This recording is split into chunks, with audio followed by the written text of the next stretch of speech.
a world that is going increasingly digital, it's sometimes nice to hold things in your hand. The ChessBase India Premium Chess Set is our attempt to give you a great feel of playing chess in real life. The first thing we wanted to ensure was that the product was of the best possible quality. When you buy the ChessBase India Premium Chess Set, you get a chessboard, high quality chess pieces, a bag for the pieces, a bag for the chessboard as well. All of this is carefully packed so that when we courier it to you, you receive it in the best possible condition. We take pride in the fact that the chess sets are manufactured in India. Here are some features of the Premium Chess Set. It is 96mm standard weighted and felted set of Staunton design. Fine crafted, high class plastic pieces of 3.75 inches height. Total weight of the pieces is around 800 grams. Usual pieces are around 300 to 400 grams. You have 2 extra queens included. 55mm by 55mm high quality vinyl board with notation with ChessBase India logo in the corner and a leatherite finish. You have 2 flat nylon drawstrings for the board and pieces with the ChessBase India logo. It is also a perfect product to gift your loved ones. We also have gift wrapping options in the ChessBase India shop. So what are you waiting for? Get your hands on the ChessBase India Premium Chess Set and challenge someone to a game of chess in real life. Link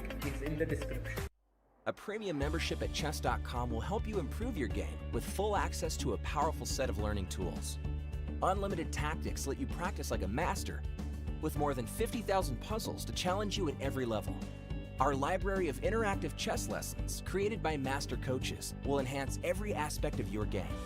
And after each game you play, the computer analysis feature will give you feedback on every move you played, turning every game into a chance to learn. And that's not all. Premium benefits also include unlimited tournaments, video lessons, the Opening Explorer, and much, much more. Upgrade now to take your game to the next level. Want to play chess but don't know how to get started? Try chess.com. Play for free against someone at your level or challenge one of our friendly computer bots. Trying to improve your chess? Learn the Queen's Gambit and other openings with guided interactive lessons. Like chess but don't want the pressure of playing games? Chess.com has hundreds of thousands of fun puzzles to help you relax and sharpen your mind. Play your friends, make new ones around the world, follow the latest games, and more. Sign up and play for free at chess.com today. The crucible of competition. The eyes of the world. Goa, India, hosts the 2025 FIDE World Cup, where over 200 of the top chess players in the world face off in an 8-round knockout tournament. This queen has nowhere to go. That is the end. Excellence, perseverance, and stamina bring glory, national pride, and a spot at the illustrious Candidates Tournament. The globe's best chess players hope to add their name to the list of champions. Ooh, he made a move in 1 second. The 2025 FIDE World Cup. Let's get these games started.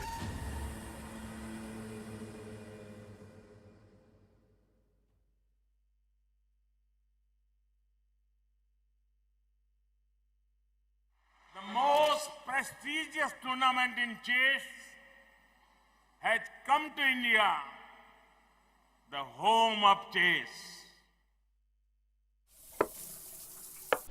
अरे यार देगी अरे क्यों चाल्यो घोड़ो Yes!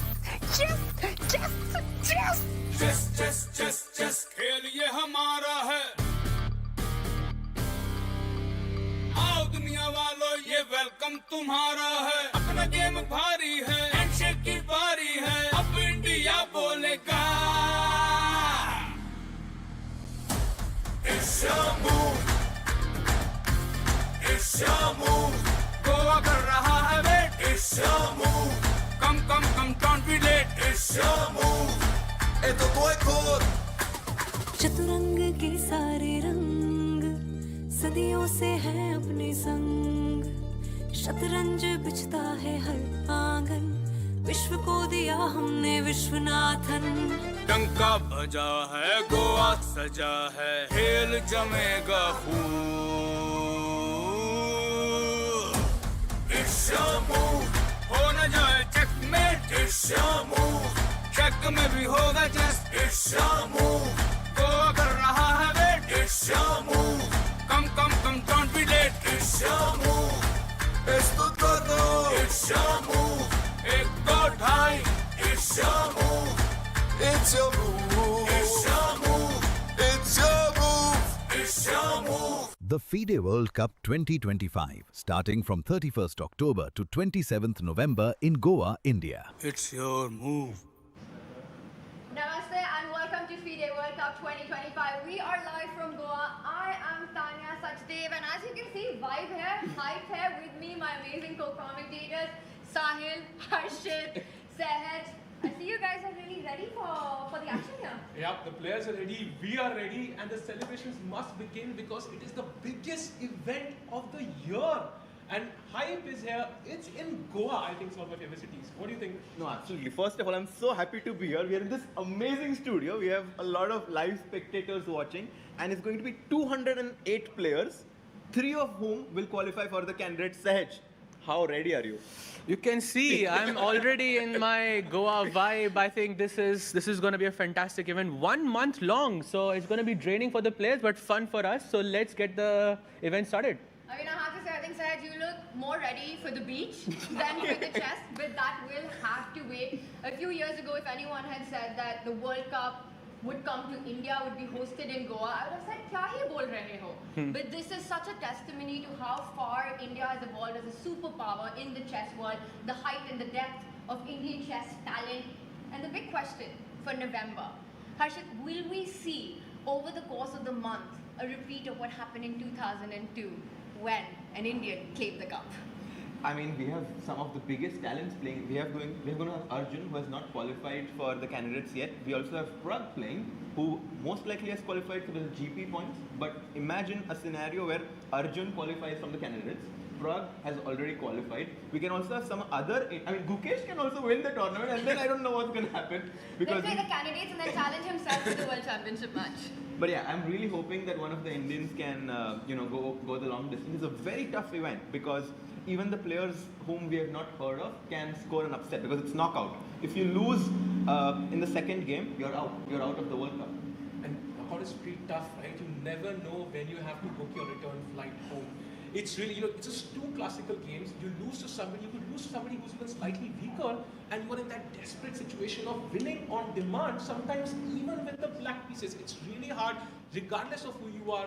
You might be a big name, but we've seen even players like Magnus falter in this format, right? And Tanya, I mean, you can give us more insights on what can be the best strategy for this event. Well, I think we'll have a lot of time to discuss strategy, but I want to set the stage of what is happening here as well. 23 years ago in Hyderabad was the last time India hosted the World Cup, and it was Vishayanan who won. And this time,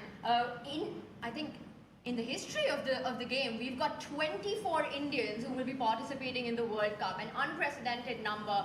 Will we have them have a deep run? And to your point, I think, Sahaj, this is what makes this tournament so exciting, is the format. We've seen the favorites topple over because it comes down to your form on one day. One mistake and you're out. It's win or go home. Absolutely, and I think this is where the games become super real. And I'm not sure if I have a favorite yet because look, inherently I think Arjun, just because Prag has already qualified. Arjun, I'm not sure. Gukesh, what do you think about Gukesh? That's a tough one, right? He has a point to prove, and we saw him struggle a little bit in the last major event he played. So he is going to come up full guns blazing. He wants to make a point that he's one of the best players right now, and of course he played a recent event which was also topsy-turvy. So, what are your expectations from Gukesh in this event, Harshit? So, by the way, Gukesh and the top 50 players are not playing the first round. They will start from the second round. They get a bye in the first round, which means Gukesh, who is traveling from US, he just played a tournament there. He's coming back tonight, I think. I'm not sure how he's going to deal with everything. I mean, this just goes to show how tough of a schedule these top players have. They're traveling around the world. They're fighting jet lag, and they're also playing some of the best moves on the board. Even with that, I have a feeling that Gukesh, performing really well in the European Club Cup, is going to do really well in this tournament because he has nothing to lose.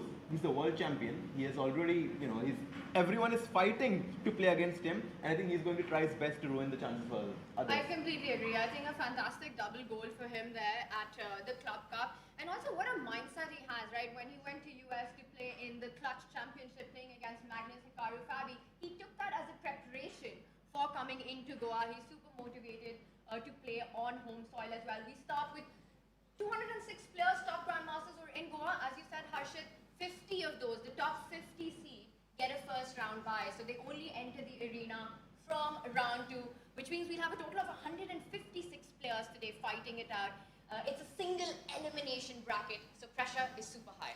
Yeah, and imagine the players who are kind of watching the others battle right now. Even though they are the stronger players on paper, like even they must be feeling the nerves. I don't know, which one would you prefer? Would you prefer playing in the first round just to get into momentum? Because sometimes somebody who's played the first round might gain some confidence and then shock you in round 2. I'll tell you, all eyes today is going to be on one board. It's one board. I think do you guys want to guess who Yeah, that board anyone is? knows who we're talking about. Which will be our big marquee matchup today. And I think it goes beyond seedings this one, it goes beyond ratings this one. It's truly about the significance of the players here. Yeah, I mean, she chose the color yesterday for the first board. Divya Deshmukh, the World Cup winner, is playing against a Greek player, Stamatis Kourkoulos, and Kourkoulos is slightly higher rated than Divya, but I think the current form that Divya is in, I don't think it will be a surprise to anyone if she manages to pull this one off. And it's truly historic because, at least in recent World Cup history, Divya is not only the first Indian female player to play in the Open FIDE World Cup, but she's, I think in the recent times, the only women player to play in the Open FIDE World Cup. As a World Cup winner, she comes in. And I'm going to point out, Kourkoulos Stamatis, he is a very strong Greek grandmaster, higher rated than Divya on paper, but just this year, in the Prague Challengers, these two played against each other and Divya beat him. So will we see a repeat of that? Also, I mean, the difference between these two players is what, just 80 points? Because Divya just crossed the 2500 mark. This guy's 2583. I mean, that's not a big difference, I would say, in a match itself. So it can go anywhere. And she chose the black color. So I mean, she has the preference of having the right color. So all things going her way. Yeah, it's going to be exciting. Of course, Divya, I mean, this has been her year, right? I mean, she was the Women's World Cup winner. I mean, this is the second opportunity. She has the momentum. She's become a grandmaster. It's going to be tough for her opponent, for sure. Also, Harshad, it's not the first time that we're seeing Divya play in the Open, Grand Swiss. And that was a great tournament for her as well. She really held her own against the top players. I mean, she played Gukesh there with the black pieces, and she drew. And we have her on the camera here. Divya is on the board.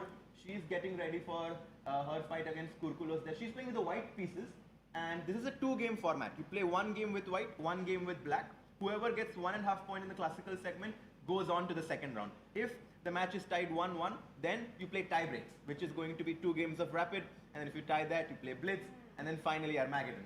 I don't think this match will go so far because Divya will definitely be trying to, just do well today because the white game is very important. And I'll also point out that the last time she played against Stamatis in Prague, she started with the white pieces as well. It was the Royal Lopez. It started with the King's Pawn opening. Divya played 1 e4, and I wonder if we will see a repeat of that. Also, I think, Sahil, we have to talk about the importance of the FIDE World Cup, just what this tournament means in the chess world. Absolutely. I mean, we already know Gukesh is the world champion, right? And the next step is who is going to be his challenger.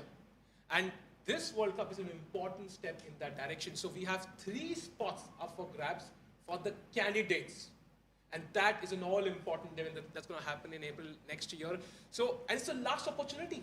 If you miss this bus stop, there's no bus coming after this. And you have to qualify if you have dreams of becoming a world champion. Yeah, absolutely. Serge, I mean, besides the 3 players qualifying, we have a prize pool of $2 million.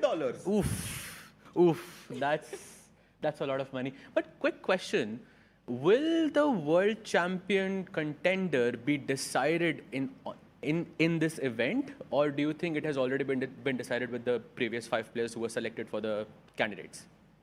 So yeah, that's a great question because the candidates, as you mentioned, Sahil, the pathway to becoming the world champion, and I think we're going to have the ceremonial moves very, very soon on this board. We'll discuss. I can see our national coach Abhijit Kunte there in the background. He was the coach for the Indian women Olympic gold medal winning team. Where you won, Tanya. Yes, sir.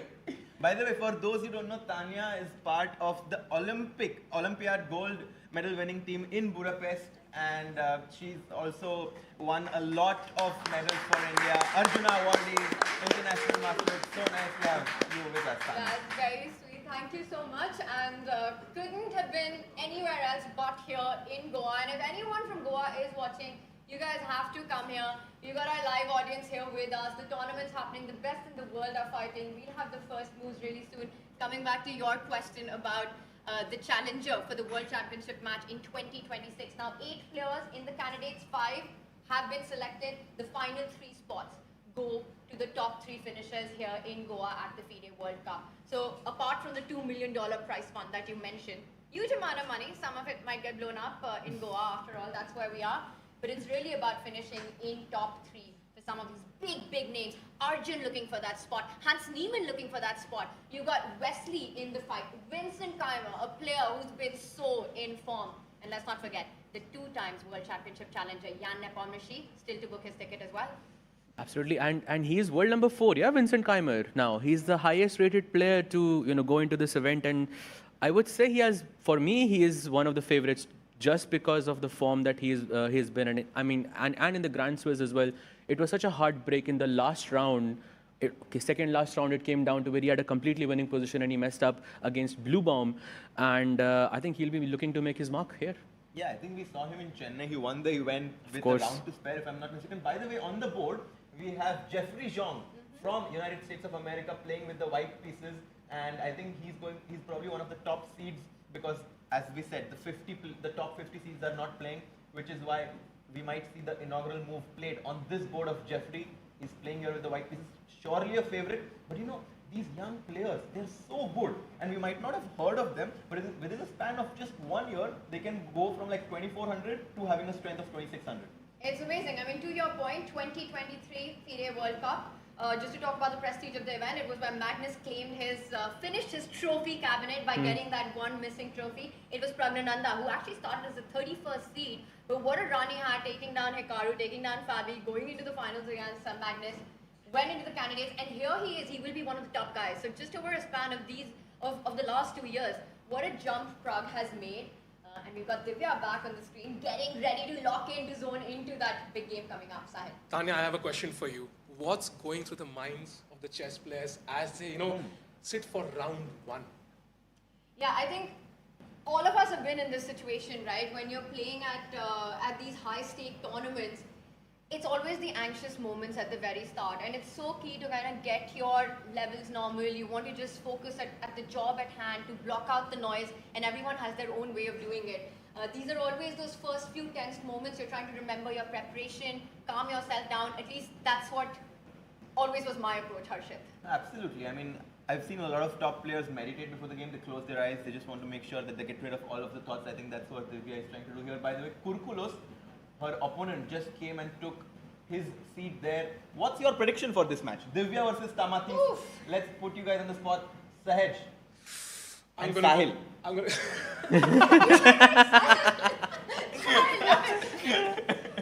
So Kurkulos, yeah? Then Are you sure you're going with Kurkulos? Well, I get the GM title, I'm pretty happy. But I'm going to go with Divya on this one for sure. Okay. I'm saying 1.5 half. For? You have to say for who? We'll find out. We'll find out for who it is. But there's definitely going to be a draw. So you think this match gets decided in classical is what you're saying? It doesn't go to tie breaks? Yes. 1.5 half. I mean, Sagar, who do you think? I think Divya will win. I don't know if it will finish in the classical segment, but I think she'll win. And you? No, I'm also wondering where it goes. I think for me, I would love to see Divya take this, go into match 2.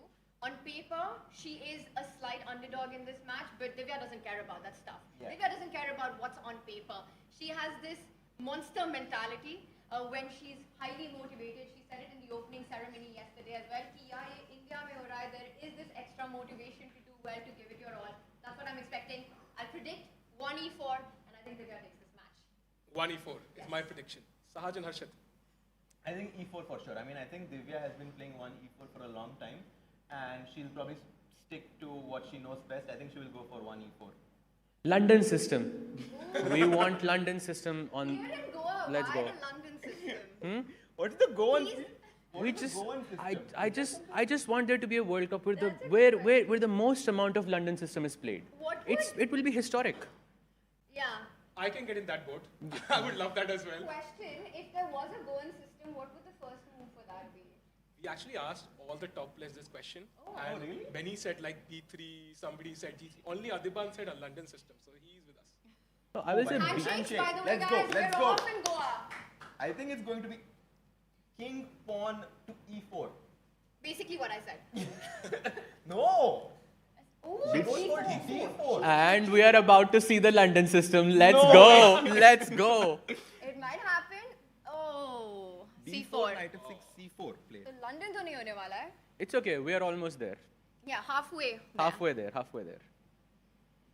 But this is a great switch up, right? Because clearly, for Corculus, he would have prepared against 1e4. That's the one that he lost to Divya, and that was actually a beautiful queen sacrifice that Divya played out, had an advantage in the opening.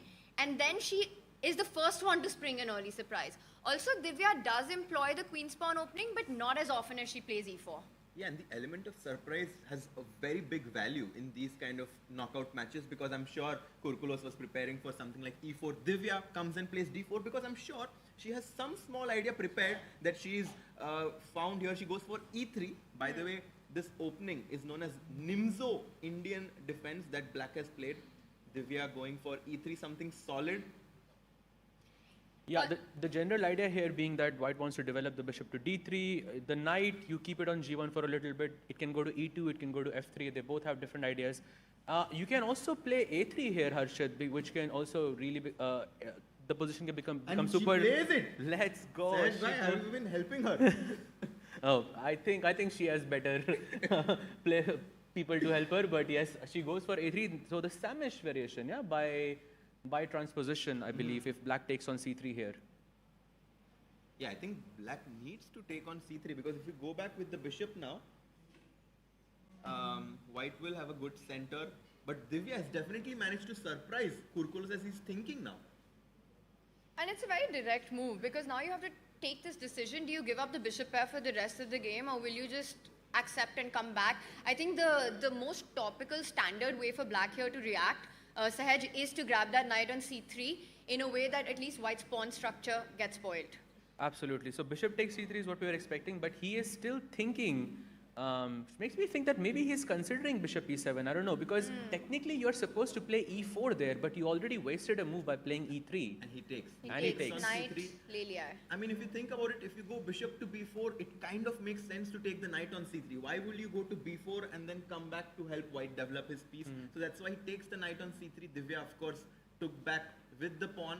And now you can see already an imbalance in the position. White has two bishops, which is obviously good, but she has this doubled pawn on c4 and c3, which is what Black is claiming as compensation. Also a lot of imbalance in their body language. I don't know if you noticed, but Divya just leaned back, looking quite relaxed that she's got her opening preparation. She's clearly the one who kind of gave in that first surprise, and Corculus has to navigate through that. For Black, one of the ideas in this position, and I know, Saj, you and I have faced this line so many times with the Black pieces. You want to bring your knight to d7 at the right time, also move that e-pawn towards the center, trying to challenge it with e5. Often the light squared bishop can be fianchettoed on the b7 square. Yeah, and another plan can also be you want to play c5 and just target the c4 pawn as quickly as you can, because nothing is stopping White from having this center by going bishop d3, e4, f4 and all of these moves, and very soon there can be an attack. But I think Black has to decide whether he goes for e5 or c5. Both look pretty promising to me. And by the way, Tanya, we did play a match in this some time ago, but I was preparing for knight c3 against you in that match, just so you know. You went with knight f3, but I was preparing for knight c3, so just a memory from a long time ago. I'm very glad the camera is not on us, because I'm struggling to remember what happened at the end. We drew. Okay, then I'm glad you brought up the story. That's why I brought it up. I have a question. I think, Harshad, you mentioned this is an imbalance on the board. So do you think we're going to have a result here in game one? I think it's too early to say, obviously, but the structure that we have now definitely hints that we are going to see some sort of a big fight here, because knight to e2, definitely a slightly unorthodox move, because we generally expect the knight to go to f3. That's where the knight usually develops. But now the knight is going from e2 to g3 to potentially support the push of this pawn from e3 to e4, which would obviously give White this huge center. और वो वहीं पे नहीं रुकने वाला ना, because the f pawn also goes forward f4. So Divya, who is actually quite an attacking player by style and intuitively, I think she wants to set up this kingside pawn storm as quickly as possible. One thing, like you said, too early to call any result on this game, but this sort of an imbalanced opening promises an exciting middle game. Absolutely. Black going for that pawn on c4, white going for the attack. It's going to be a fun game. I think we can safely say that a result can happen in this match. Just Sahaj, I noticed that the three of you have got your dark glasses on the table here. All three of you have it. Like, is there a specific moment you plan to put it on? What's up with that? I wish somebody could see what's going on this table right now. I think we're waiting for a brilliancy to happen. First brilliancy, they're back on. You need to shake yourself. It's too good to look at. It's too good. By the way, after c5, do you think white will ever push Harry the h pawn down the board, h4, h5, just try to create an attack on the king side, or it's too much? You mean Harshit the h pawn? By the way, in terms of stats, white seems to have a pretty good record from this position, at least on chess.com. We have 17 games and a 59% win rate for white. 29% games ended in a draw, and only 12% were a win for black. So that means Divya's preparation so far has been on point. But why is she thinking now though? Because d6 and c5 were pretty natural moves, I would say. And maybe she was expecting e5 instead of c5, Harshit? Or what do you think? Why is she thinking now? I think move order. I mean, in these openings, the move order plays such an important role because you don't want to play quickly and mess up the move order. She's taking her time to make sure she plays the best opening. By the way, the engine gives a very, very small advantage to black, but this is where the element of practicality comes into preparation, because I'm sure she and her coach or her second sat down together, prepared this and understood that even in the engine says that black is slightly better, practically it might be easier to play with white, which is why she chose this opening. And one of the ways to explain that is that, well, engines can play perfectly and take advantage of those two doubled pawns on the C line. But then that human element that you're talking about comes in, where for white, the compensation of a destroyed pawn structure lies in activity on the king side. How are you going to handle that? And will you be accurate enough, precise enough? Never easy when there's a heartbeat involved on the board. Absolutely. And I think it all comes down to who's going to be more accurate, I think, in the next 5 moves. That's what's going to decide, I think, the fate of this game. So let's see. I mean, right now, Divya is thinking, which makes me slightly worried for her, because if you don't play accurately here, then things can really take a wrong turn here for Divya, but let's hope that doesn't happen. But one thing is for sure, she's going to lose that pawn on c4. She's going to have she already has a double bishop advantage. But let's see what she goes for. It is a bit surprising to me that she's thinking this early on, though. And it comes down to those two central plans we were talking about, right? Whether she was prepared for an early c5 or some other ideas. Because this is so committal as white, the line that Divya has chosen. After doubling those pawns on c-file, creating that weakness, you suddenly can't have a strategic approach in the position. You have to look for ways for activity on the other side. I mean, if you look at Divya's eyes, it's clear she's trying to remember something and not think over the board right now. Also, so it's looking towards the king side. Exactly. Also, I think, like, from her body language, she's definitely trying to remember her preparation more than she's trying to think over the board right now. So I'm sure she has looked at this. She's just trying to remember what she had checked. And if she is unable to remember it, then she'll go back in that thinking pose and be like, okay, I don't know what my preparation is. Let's freestyle and try to find the best move. No, I think there are two sort of moves in this position. There's d5 and then there is knight g3, right? If you play d5, then the black knight on b8 remains on b8. You cannot play knight c6 there. So that means the knight cannot come to c6, the knight cannot go to a5 where it sort of targets the c4 pawn. However, if you don't play d5, then black can play knight c6. So maybe what she's thinking is, should I play d5 and remove that knight, that possibility of giving up that pawn on c4, or should I play d5? Yeah, basically that's probably what she's thinking about here. Because d5 is also a committal move, right? It's a very good point. I mean, because if you play d5, it also does allow black to play this move pawn to e5, and then the bishop on c8 opens up. So there is obviously a trade-off that you get there. You get your central advance of the pawn, but you allow the black bishop to open up. I predict knight g3. Yeah. I think it's more flexible. I think Divya will go for knight g3. It really feels like the move you want to make, right? You also keep the center as you said, options open, but you're also eyeing that h4 idea, or maybe just bishop to e2, develop your bishop, finish castle, then look at perhaps pushing the f-pawn in the middle game, d5. But the more she thinks, perhaps that's what's going on in her head. I mean, she hasn't, if you're very well prepared, is this where we start questioning that? Is this the moment, or do you think still in safe opening preparation territory? It's the nerves. I think maybe it's also about calming her nerves, right? Because she might remember some stuff. She's going, okay, I don't need to play quickly. One mistake and you're out of the World Cup itself. Let me calm myself down. You know, maybe I want to go deep into my calculation. What options does my opponent have? She's trying to remember everything until she's 100% convinced she's not going to play. Also, by the way, if you are in and around Goa, you can come and see the players playing live. There is a spectator zone inside the playing hall, so you can come to Goa and buy tickets on bookmyshow.com to come and see the players playing live. I do see some spectators walking behind the rope there. And guys, while Divya is having a think, you know, we've narrowed it down to closing the center with d5 or continuing with development. Should we check out some of the other games, some of the other action? Because some of the world's best players are here in Goa. Yes, day one, but we still have top grandmasters fighting it out. Sahil, where are you taking us? You know, I looked at SL's game, and apparently the G-pawn has vanished off the board. Can someone explain, is it like, you know, maybe it also has a buy today? What just happened? That's insane. And the H-pawn is missing for white. Yeah.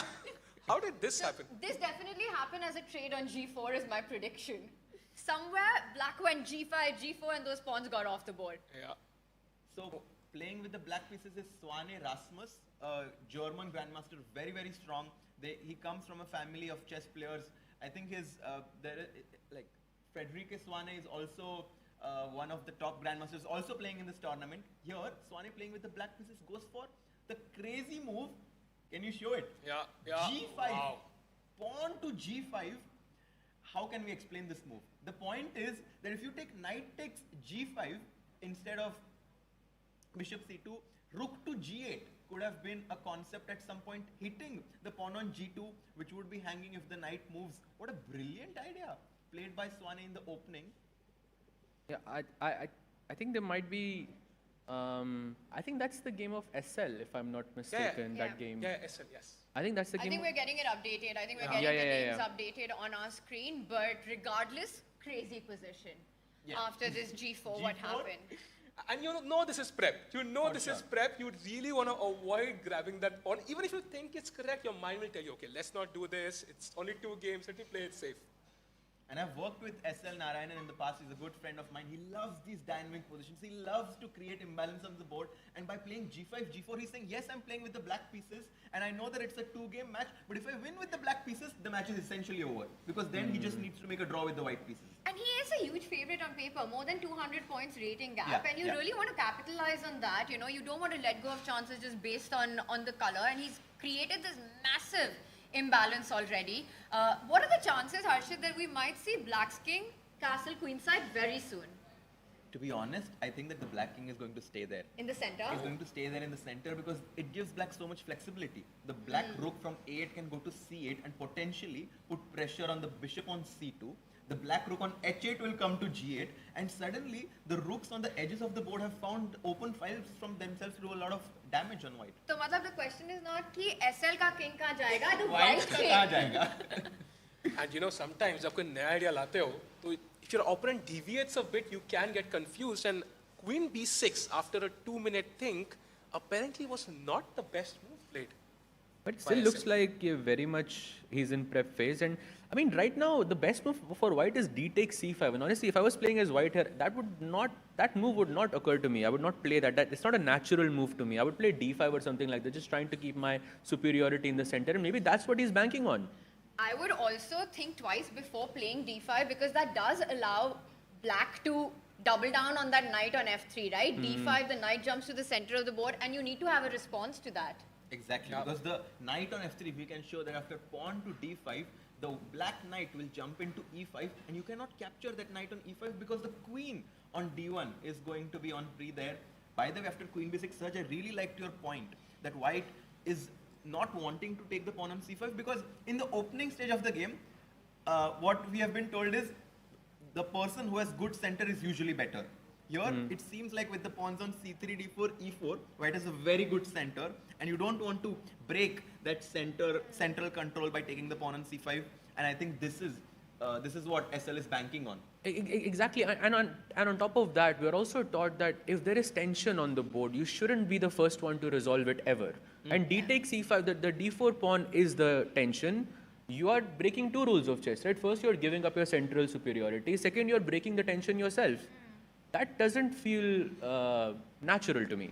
And that's a great point because queen b6 comes with a threat. Let's not forget, black is actually threatening to take the d4 pawn. It's hanging right now. Yeah. Maybe that's why, like you said, the top move is to resolve it with pawn takes pawn. It's not a human move to make, but it's what the engine suggests, or your other suggestion of pushing the d5 pawn. Because otherwise, how are you defending it? Bishop e3, queen takes pawn, alright. You don't have the option to defend that pawn. I think the idea is once you take on c5 and black takes back, you can play knight a3. A move even Magnus tried recently, I think, on the first move. So I think the idea is quite unique. Wow, Sahil, wow.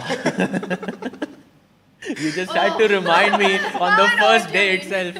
Wow. Well done, Sahil, well done. But still, I think it's definitely difficult, and white is right now calculating all the possibilities. Okay, but we got to tell everyone what this is about. Yeah, I have no idea. You don't know? So, title Tuesday it was, Sahaj?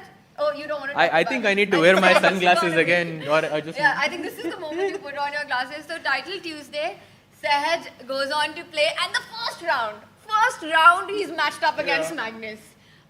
When Magnus plays knight to a3. Oh, on the first move. On the first move, because apparently on take, they were showing that this was the chat move that Magnus had to make that day. He had to play knight a3 and he decided to do it against Sahaj. You see, I would believe that if it happened only once. This has not happened just once with Magnus. He has played knight a3 against me twice. And I have lost both of those games. But you know, I feel somewhere this is a bit intentional. I don't know. Somewhere when he played knight a3, I was thinking to myself, not again. Come on, I just came to play. And yeah. But honestly, I think in the bigger picture, it's still awesome to have a fight. I was actually following that game, and I think you really put up a fight till a certain point. Yeah, until move 6. Then it was all downhill from there. So thanks, Magnus.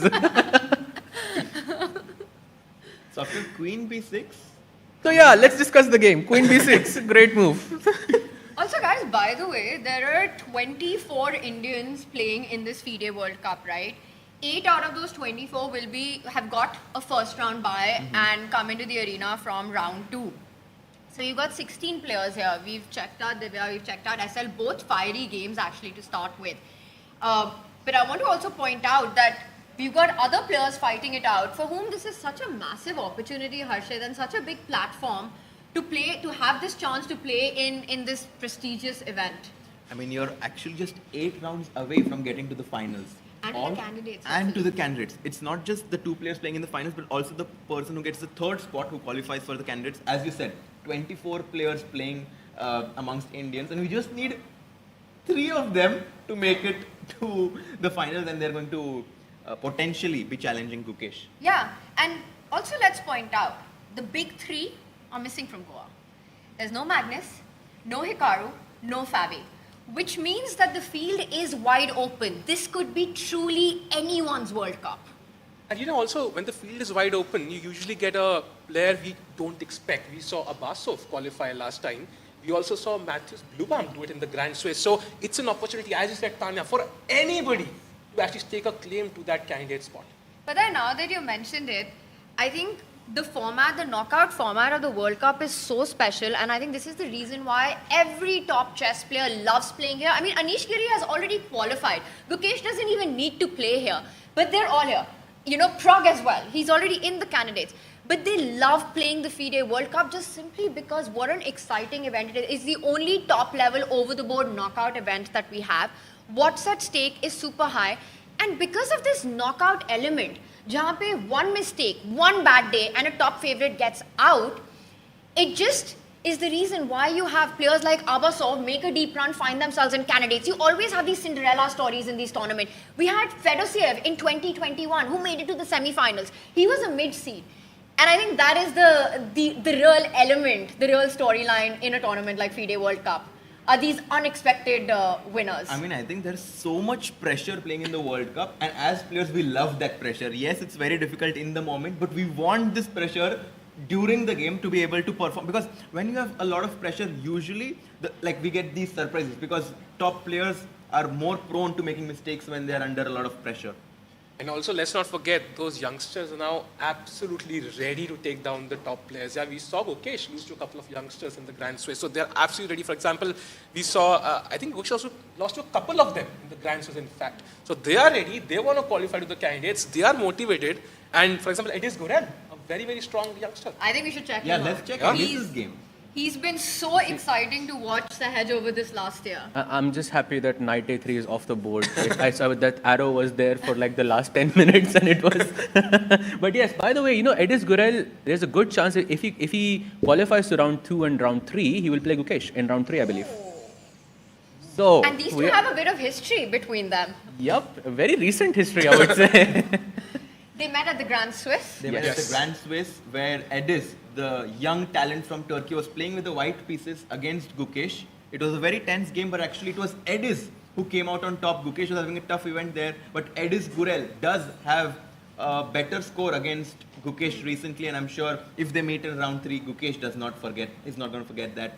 We all know how Gukesh likes to take revenge, and I'm sure he's awaiting that exciting match.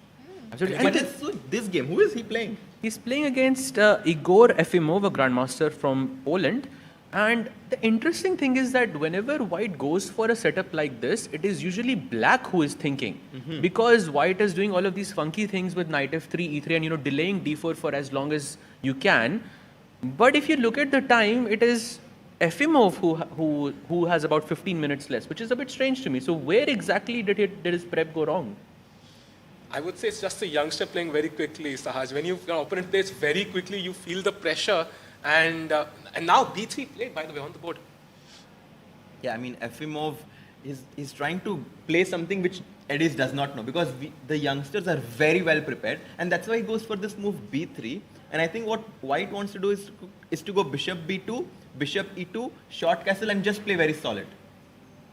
Yep. I mean, at some point you're going to throw d4, right? Or are you going to go queen c2 and g4? I mean, we've all fallen victim to that setup at least once in our lives. Come on, let's be honest, guys. I mean, it is still possible. And unfortunately, we don't have cameras, I think, on this board. But yeah, let's remind everyone, it's Igor Efimov playing with the white pieces. And he's a grandmaster. He's 65 years old. He's playing against the Turkish super prodigy here, playing with the black pieces, the 16-year-old Edis Gurel, who's been so much in news. Huge favorite in this match.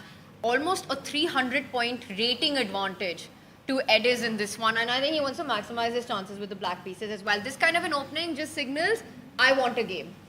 You know, this is going to be a long fight. Yeah, I mean, if black gets bishop d6, e5, e4, I mean, I'm a bit biased because I play this with black. I want a quick game. I think black is definitely very happy if he gets e5, e4 and gets to put his knight from d7 to e5. Exactly, and launch an attack. Wow. You know, I would not be comfortable in this setup as black until white castles. Because that g4 is just hanging. And I have... Talk times, we will have all of that up on our screen very, very soon. I believe you've got cameras on the top 12 balls here, Sahil? Yeah, and you know what?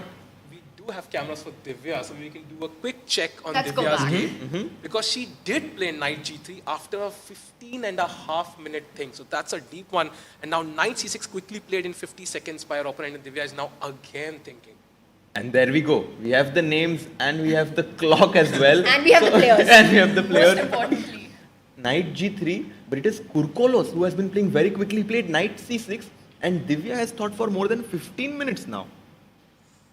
It really makes me feel that this black's counter plan of c5, knight c6 was perhaps not the major opening preparation that Divya had in mind. And I have a question. So, Sahaj and Harshit, so how does white come up with a plan here? Because we have a lot of imbalances. So if Divya is thinking, what's her thought process right now? For me, what comes to my mind is to play bishop d3, castles, and f4. Like, I would really love to get this plan in to try and, you know, get a very strong center and potentially even get these 4 pawns on the 4th rank with c4, d4, e4, and f4.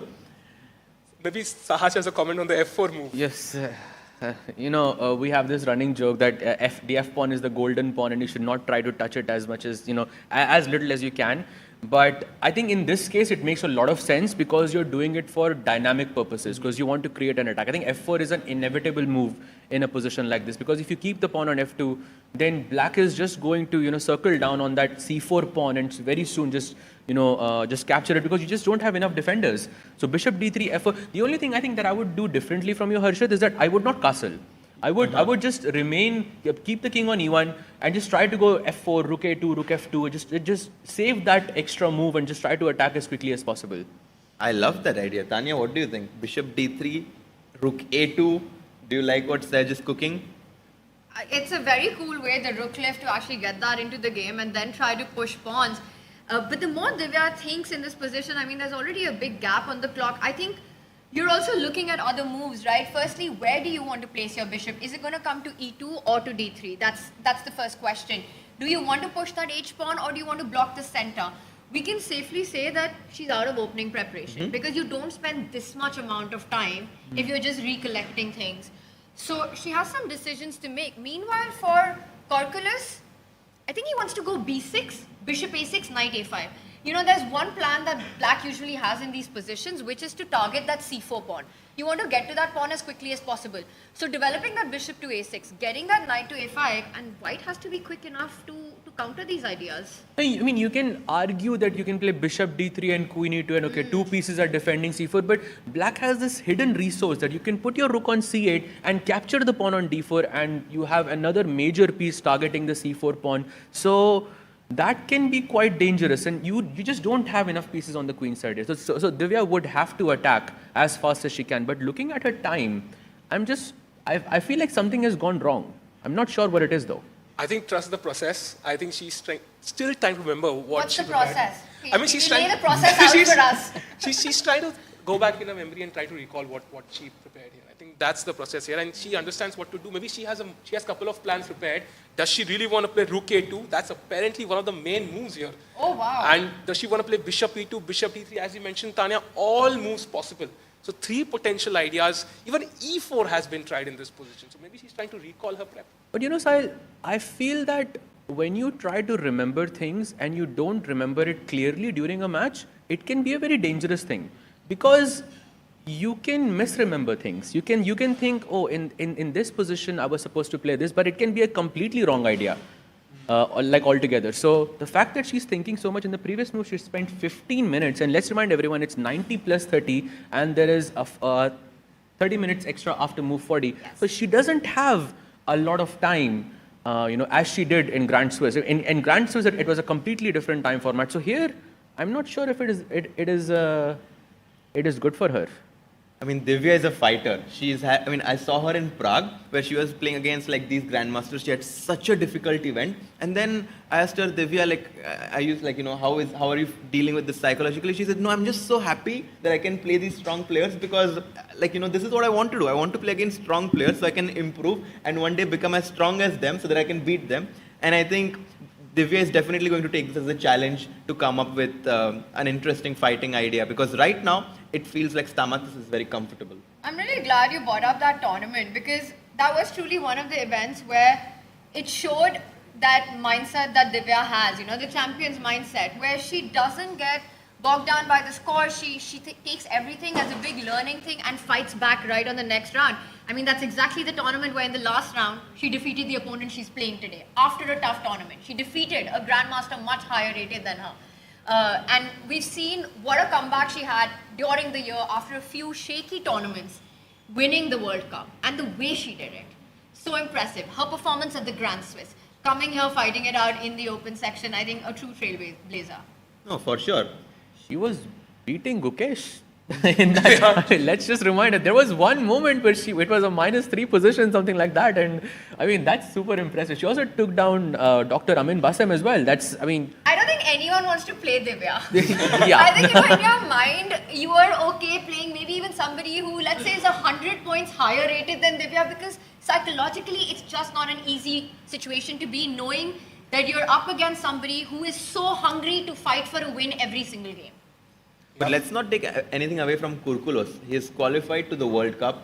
Only a few players in the whole world of chess have qualified to this tournament. He's playing with the black pieces. He's actually higher rated. So even though Divya is having a great run, she is in a very hot form right now. I think Kurkulos is telling himself, I am a stronger, my rating is higher. I have more experience than her playing chess for a longer period of time, and I'm sure he's going to try and win this match. Especially if he wins this game with the black pieces, Kurkulos becomes a big favorite to win this. He is the third highest rated player from Greece currently. Wow. Has had a couple of good runs himself.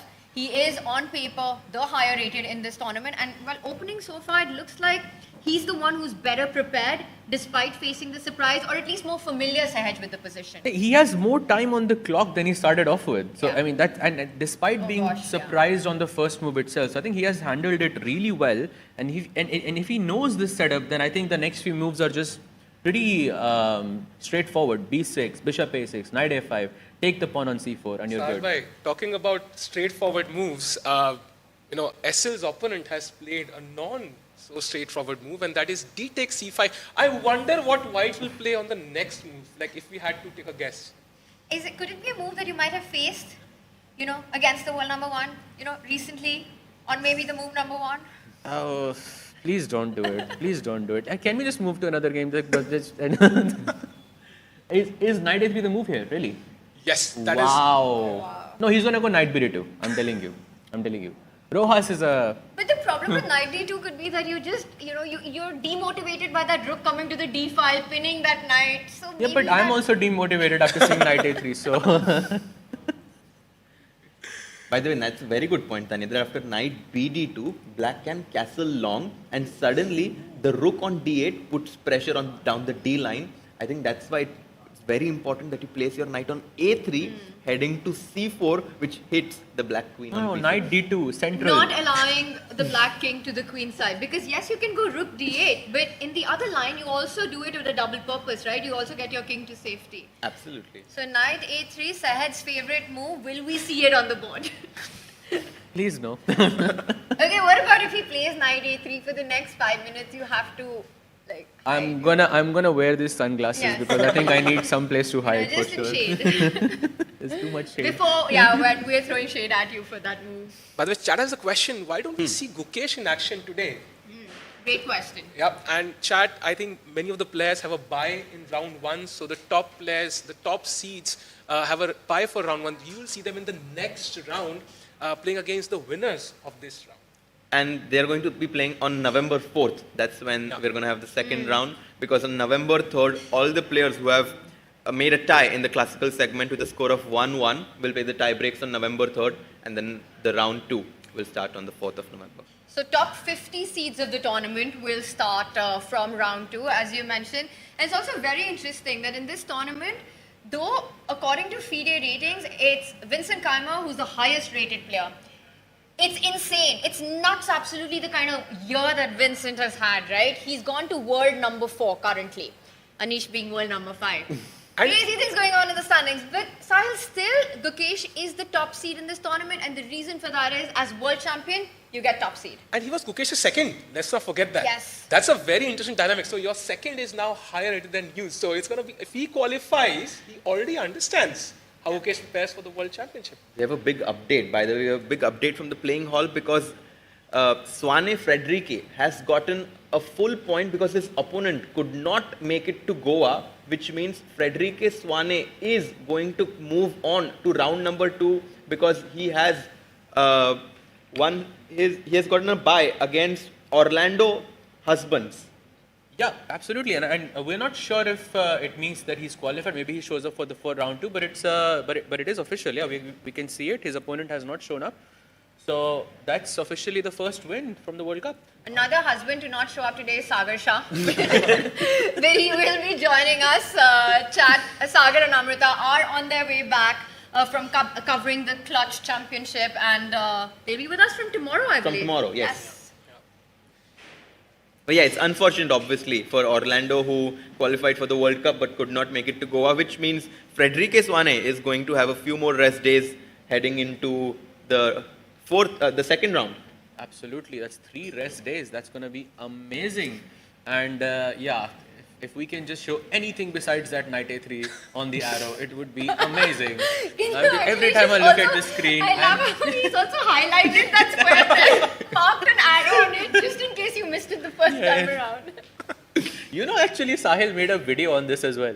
It's just that it is insane. Wow. I mean, it's always fun to, I mean, you never see knight a3. It's unique. You have to appreciate it. Except twice against by Magnus. Yeah. Now I've prepared this knight a3. Have you actually sat down and prepared an open? Oh yes, of course. What's your first? I don't want to lose 3. That's a hat trick. I can't lose 3 times on the same opening. No, that's not possible. No, the best move is e5. See, when I lost the first time, I played d5 on move 2. But then I learned that e5 was good. It was better, so I played e5 and I got into a winning position. But then I lost after that. So now I need to do some deeper analysis. Yeah, Looking it's the forward analysis. to that one. What is happening on the SL board? Because that's the one. Oh, we don't want to go to. Sorry about that. By the way, one more important game is the Pranav game here. He's playing somebody who's, let's say, 400 points lower rated. He has the white pieces, so he would love to get this win under his belt. Yeah, I mean, but Pranav is definitely an underdog in this event. He's a dark horse because his rating does not do justice to how dangerous he can be. He's around 26-30, but I do think that he is someone who can make a deep run in this event. And actually, if I had to pick someone to make a deep run amongst the Indians, I definitely will choose Pranav as someone who can do it. He's also had a lot of experience playing the top guys in recent times, especially in online chess.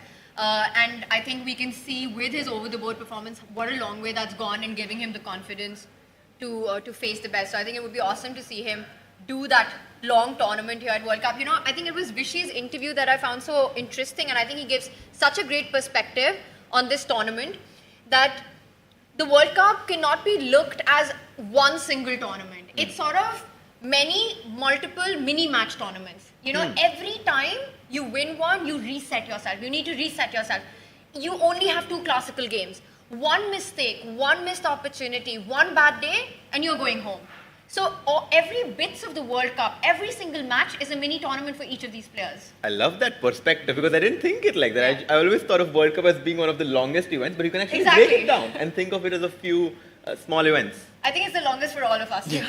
We'll be here, chat, in Goa for the next 1 month. I'm just happy that Pranav's knight is on c3. By the way, there seems to be some error, I think. Somebody said one game is over, but I think that's not the game. Oh.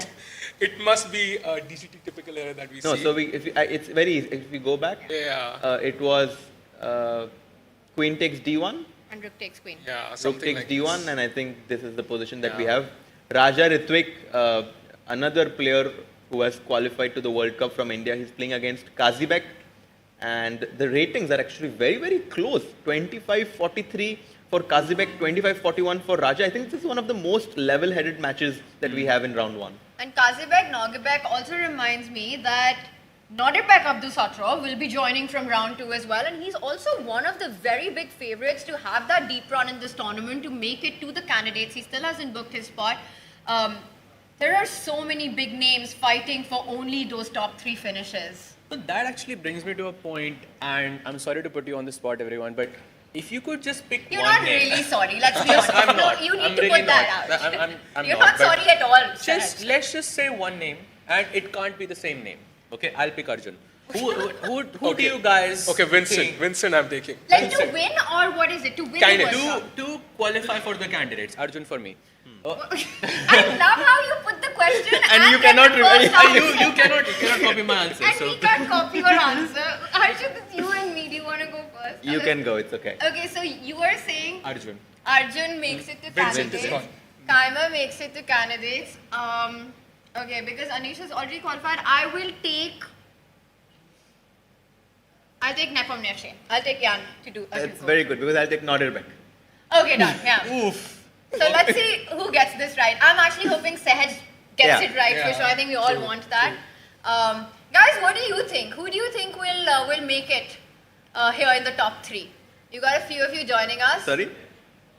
Nodibek, yeah? No, Nodibek. Let's go! Nodibek. You're a Nodibek fans here. Come on, where is the love for Arjun? Come on.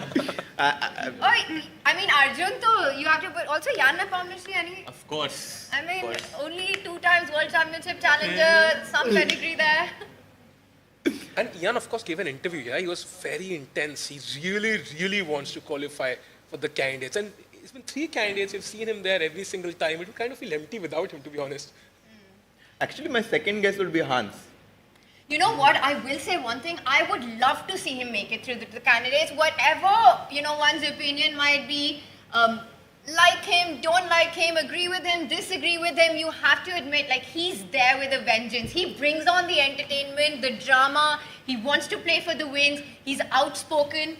It would be awesome to see him there. Yeah, I think I love his energy that he brings on and off the chessboard, and I think Hans would definitely be great to have in the candidates. Make it very entertaining. Chat has an interesting name. What do you think about Arvind? Oh, yeah, of course. Oh, Arvind, yeah. I mean, super strong. I think he's in the world top 20 currently. He was in the world top 10 very recently, has had a phenomenal year. And I think he's one of those Indian talents, prodigy stars that sort of goes under the radar a little bit because there are so many big names constantly. Some might say that he was Prag before Prag, yeah? Because That's deep. because he, I remember the first time I played Arvind, he was some 8 or 9 years old, and I had a rating of some 2500 at the time, and he was 1900 at the time. And I remember, okay, it was some school championship, something like that, and I was playing with the white pieces, and I was playing very casually. Okay, it's a 1900 player. I'm just gonna play some moves, and before I knew it, I lost that match in like 2 hours with the white pieces. So that even in that moment itself, I knew that Arvind is a very, very dangerous player. And of course, he's proven it so many times over the board. I think one of the fondest memories that I have of Arvind is that when the World Championship was happening in Chennai, between Anand and Carlsen, there was another tournament happening, Chennai Grandmasters. And while Magnus Carlsen became the world champion in 2013, it was Arvind Chidambaram, who was just 13 years old, coincidentally, who went on to win that championship and kind of showed the chess world what he's capable of. I mean, we also saw recently in Prague Masters where he defeated the likes of Anish Giri. He reached a rating of 2750. He dropped a little bit now, but we all know what potential he has. By the way, we also have Harshardhan. But before we move on to that, totally irrelevant info, but I'll still give it anyway, that Arvind is also really good at pickleball. Wow. Ooh. And how do you know this? Why do you I played in his team a couple of times. Why do you know this? By the way, you guys should switch to SL Narayanan's game because something very interesting has happened there. Oh wow. I mean, we know self-roasts are common, but this is pretty nice. No, you had that arrow for at least 10 minutes of this commentary. Yeah, but Knight is like, I have to go there now. I mean, he's been pushing me there for so long. But now, how does Black tackle this? For example, the best move for White here is H5 already, which is rather unorthodox. There's no H5 is happening. Yeah. I wonder if the idea of H5 here is that you want to try to get rid of White's active bishop, the dark squared bishop on C1, by placing your own on H6 and trying to trade off that piece at some point. Because otherwise, I mean, you could put it on G7 as well, but does it really have hope on the diagonal? Also, Knight C4, that's clearly what White wants to do next. And Queen C7 maybe, just preempting that makes a lot of sense. I'm not so sure if I like SL's position so much here. I feel like the next few moves are so, it doesn't feel logical. None of Black's moves feel logical. Like H5 is a strange move. Queen C7 is another recommended move that I see, which I would never play in a million years. And by the way, I think there is a nice tactic if you play Knight E5, yeah? Knight E5, we can ask a question after Bishop to A4 check. Actually, it's not working. Yeah, we can ask it after Bishop A4 check and Knight FD7. What do you think White should play? Yes. Anyone here can answer this question. White to play here. I mean, let's make sure it works. Yeah, it's... Here, White's move. If this was to happen, Bishop check, Knight blocks the check, White to play here. Do you have any suggestions for us? Yes, White to play and get a big advantage. But your queen is hanging. Your queen is hanging. Sorry?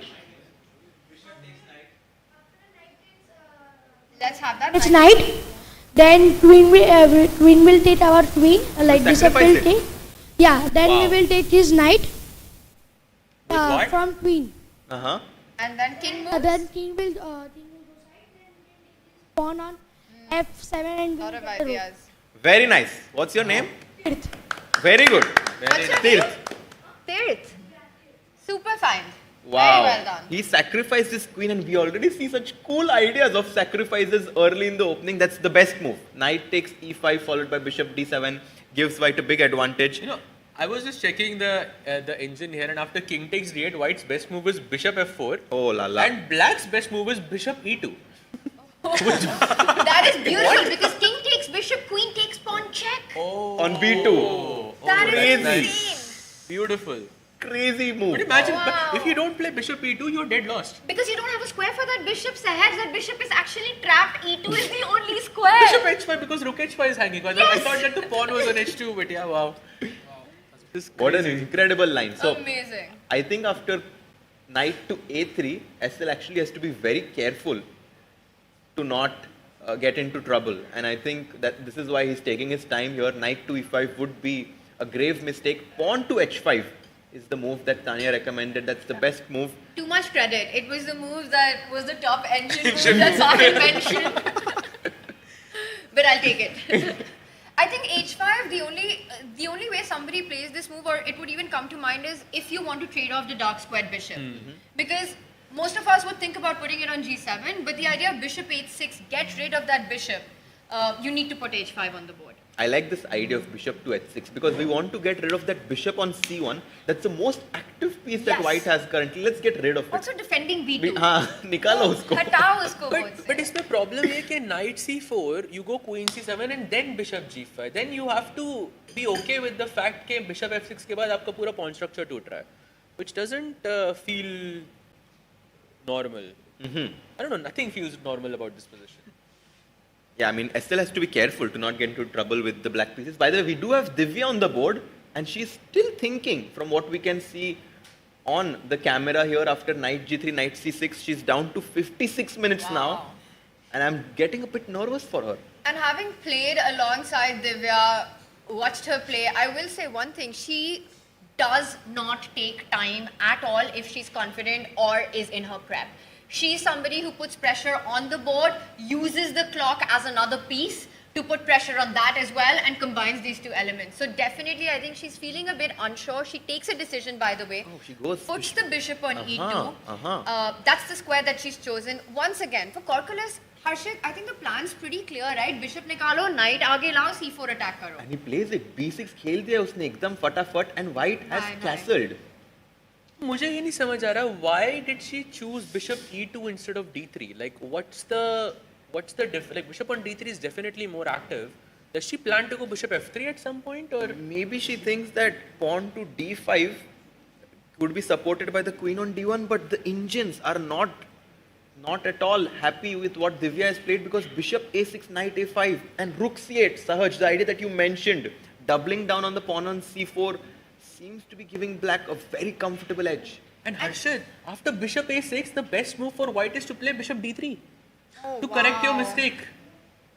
That's too tough. That is very tough. Impossible. That is hard because you've just placed the bishop on e2. It's not even a move that you'll consider in your candidate moves, even though this tournament is a pathway to the candidates. But it just doesn't come to your mind, right? Because abhi bishop e2 khela hai. The idea could be queen e2 to defend that c4 pawn, at least for another move. But it's just one more defense, and once the knight comes forward, rook comes to c8. The thing is, right, Harshad, in these openings, you often have to just forget about that c-pawn and go on a big offense on the king side.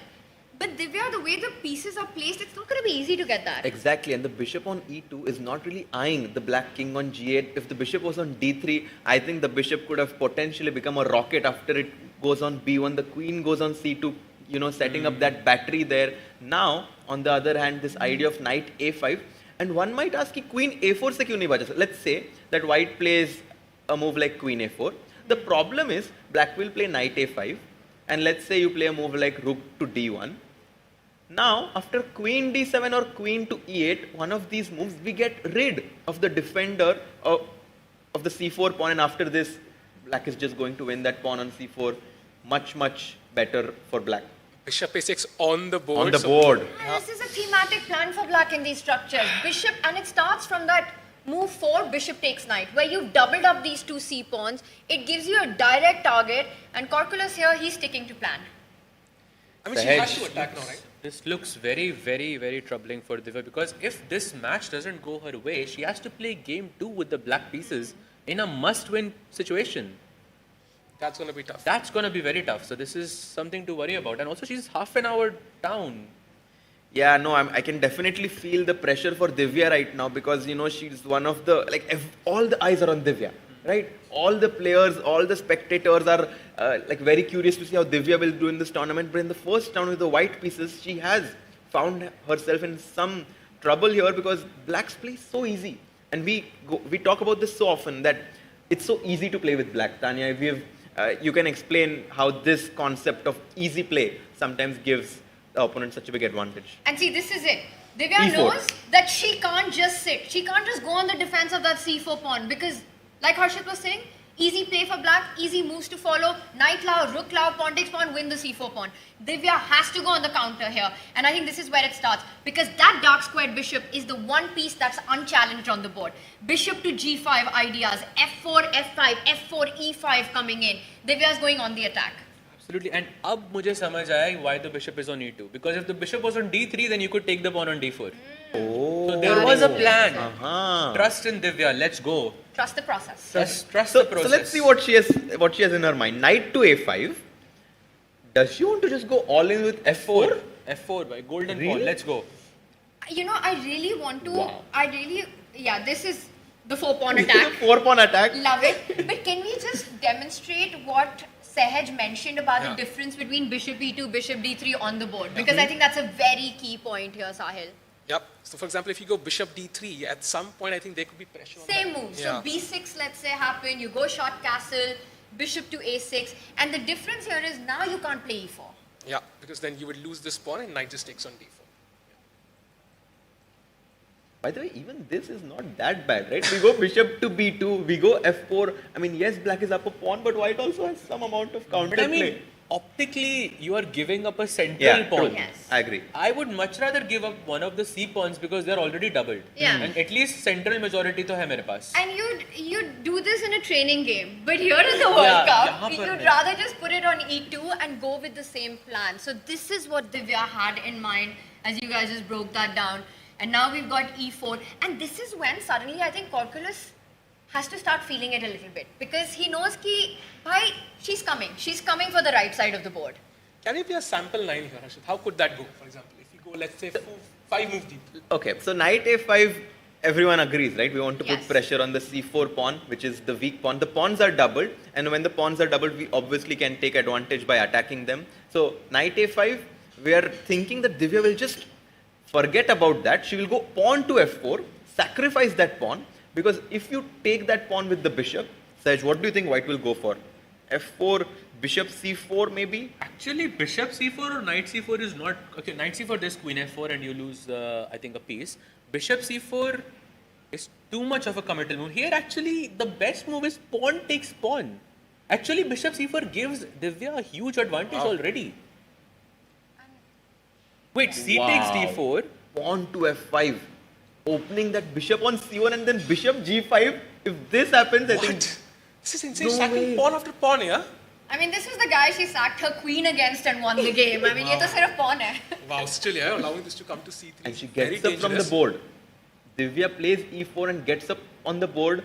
Knight Amazing. f5. Amazing, Not guys. played. Not And you know, when these 4 pawns are coming towards you as black, if you flip the board, it's not easy when you look at the black's perspective. They're just coming up the board. This pawn feels like a compensation, but at the end, you still have to handle the attack. And that pawn only counts in the end game. But God placed the opening and the middle game before the end game. And before that, there will be attack to be answered on that king side and f5, bishop g5 idea. Can Divya also start with getting the bishop out first, or does she have to be super precise getting the 4-pawn attack? You mean bishop g5 before f4? Yes, and then push. Also threatening knight h5. I want to get that knight h5 move in. Ooh, I think I know the difference, because now after h6, bishop h4, the pawn on f4, we don't have that pawn on f4 controlling that g5 square, because now after g5, as you pointed out, Sahil, the bishop on h4 is trapped and white is completely losing here. And that's why By the way, I love when you flipped the board. Because when we are white, we are thinking about our problems, our pawn on c4 and all of. But when we are flip the board, now we are like 4 pawn मुझ पे attack कर रहे हैं. ये क्या चल रहा है? Yeah, they can't see the bar, they don't have the engine evaluation, they are facing real-time problems. And when you see this incoming, you know suddenly, a pawn won't matter, as you mentioned, Tanya. Yes. And we've been sort of talking and doubling down and tripling down on this idea that in this opening, white doesn't care. You have to not go on the defense of that pawn. Your plan cannot be to get your queen, get your knight to defend, to protect that pawn. You just have to go for black's king.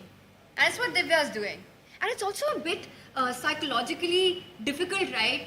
Your opponent has been thinking all this while, but then suddenly e4 on the board, she gets up and leaves. And now you have to be the one in the tank trying to handle these ideas. Sometimes you would consciously think for longer to give your opponent the illusion that, this is not my prep. Oh, I have no clue what's happening in the game. I'm guilty of doing that.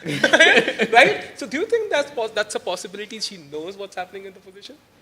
I'm sure she knows the concept of sacrificing the c4 pawn exists. It took her a while to, just figure out everything, but now she goes for e4. By the way, we have this very nice update on our stream that we can now see the bars of all the players playing below on the screen there. Not all, but as much as we can. I think we have 8.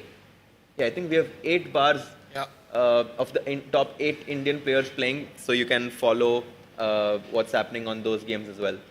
And if we keep Divya's camera, but we switch to the game of SL, H5 was played. So SL is on fire. He finds that insane move, and now knight c4 most likely from the a3 square. I mean, this just goes to show how good these players are. I said that h5 is never going to happen because it's like a move. I'm thinking about a move in the center of the board, maybe something like rook d8, as we mentioned, knight e5, but h5, and he realizes that he has to get rid of that bishop on c1 by playing bishop at 6. By the way, Kurkolos plays immediately. He plays this move knight to a5. So while we are, analyzing this game, Kurkolos is saying that I don't really see it. I don't see what he literally doesn't care, Harshit. literally don't care. It's a race. Kurkolos is going for material while Divya has to prove her attack. And who's going to be faster? And once you play bishop a6, you're all in. Yeah? You're going for that pawn. Your plan is clear. You cannot back down. Fully committed. You have to go in for it and just pray to God you hold that attack. It's, I think, very hard to not play bishop a6 in this position, right? What else is black supposed to do? Like, I was thinking this possibility of e5, for example, for black. But once black plays e5, I can just play d5, and now f4 is even more dangerous because now you are not just threatening bishop g5, you're also breaking the center as well, opening up the f file, putting that pressure on the f6 knight. I think it looks super scary from black's perspective. Knight f5, I think, a logical move, and now I think f4, yeah, is what we're expecting. I think so. I think f4 has to be played. There's a huge time difference, though. Do you think that's a factor in this game? It might not seem so right now, but I think it will become a big factor in the next few moves because, again, we're pointing out there's no balance. There's no easy way out. You can't bail out in such position. Divya is about to give material for the initiative against the Black King. So a lot of big decisions to be made. So I think, Sahil, that's a great point that even though we're just on move 11, there's this deficit on the clock, and she still has 53 minutes, which looks like eternity or might sound like a lot of time. But in these kind of positions, the way they develop, it is going to play a big role here.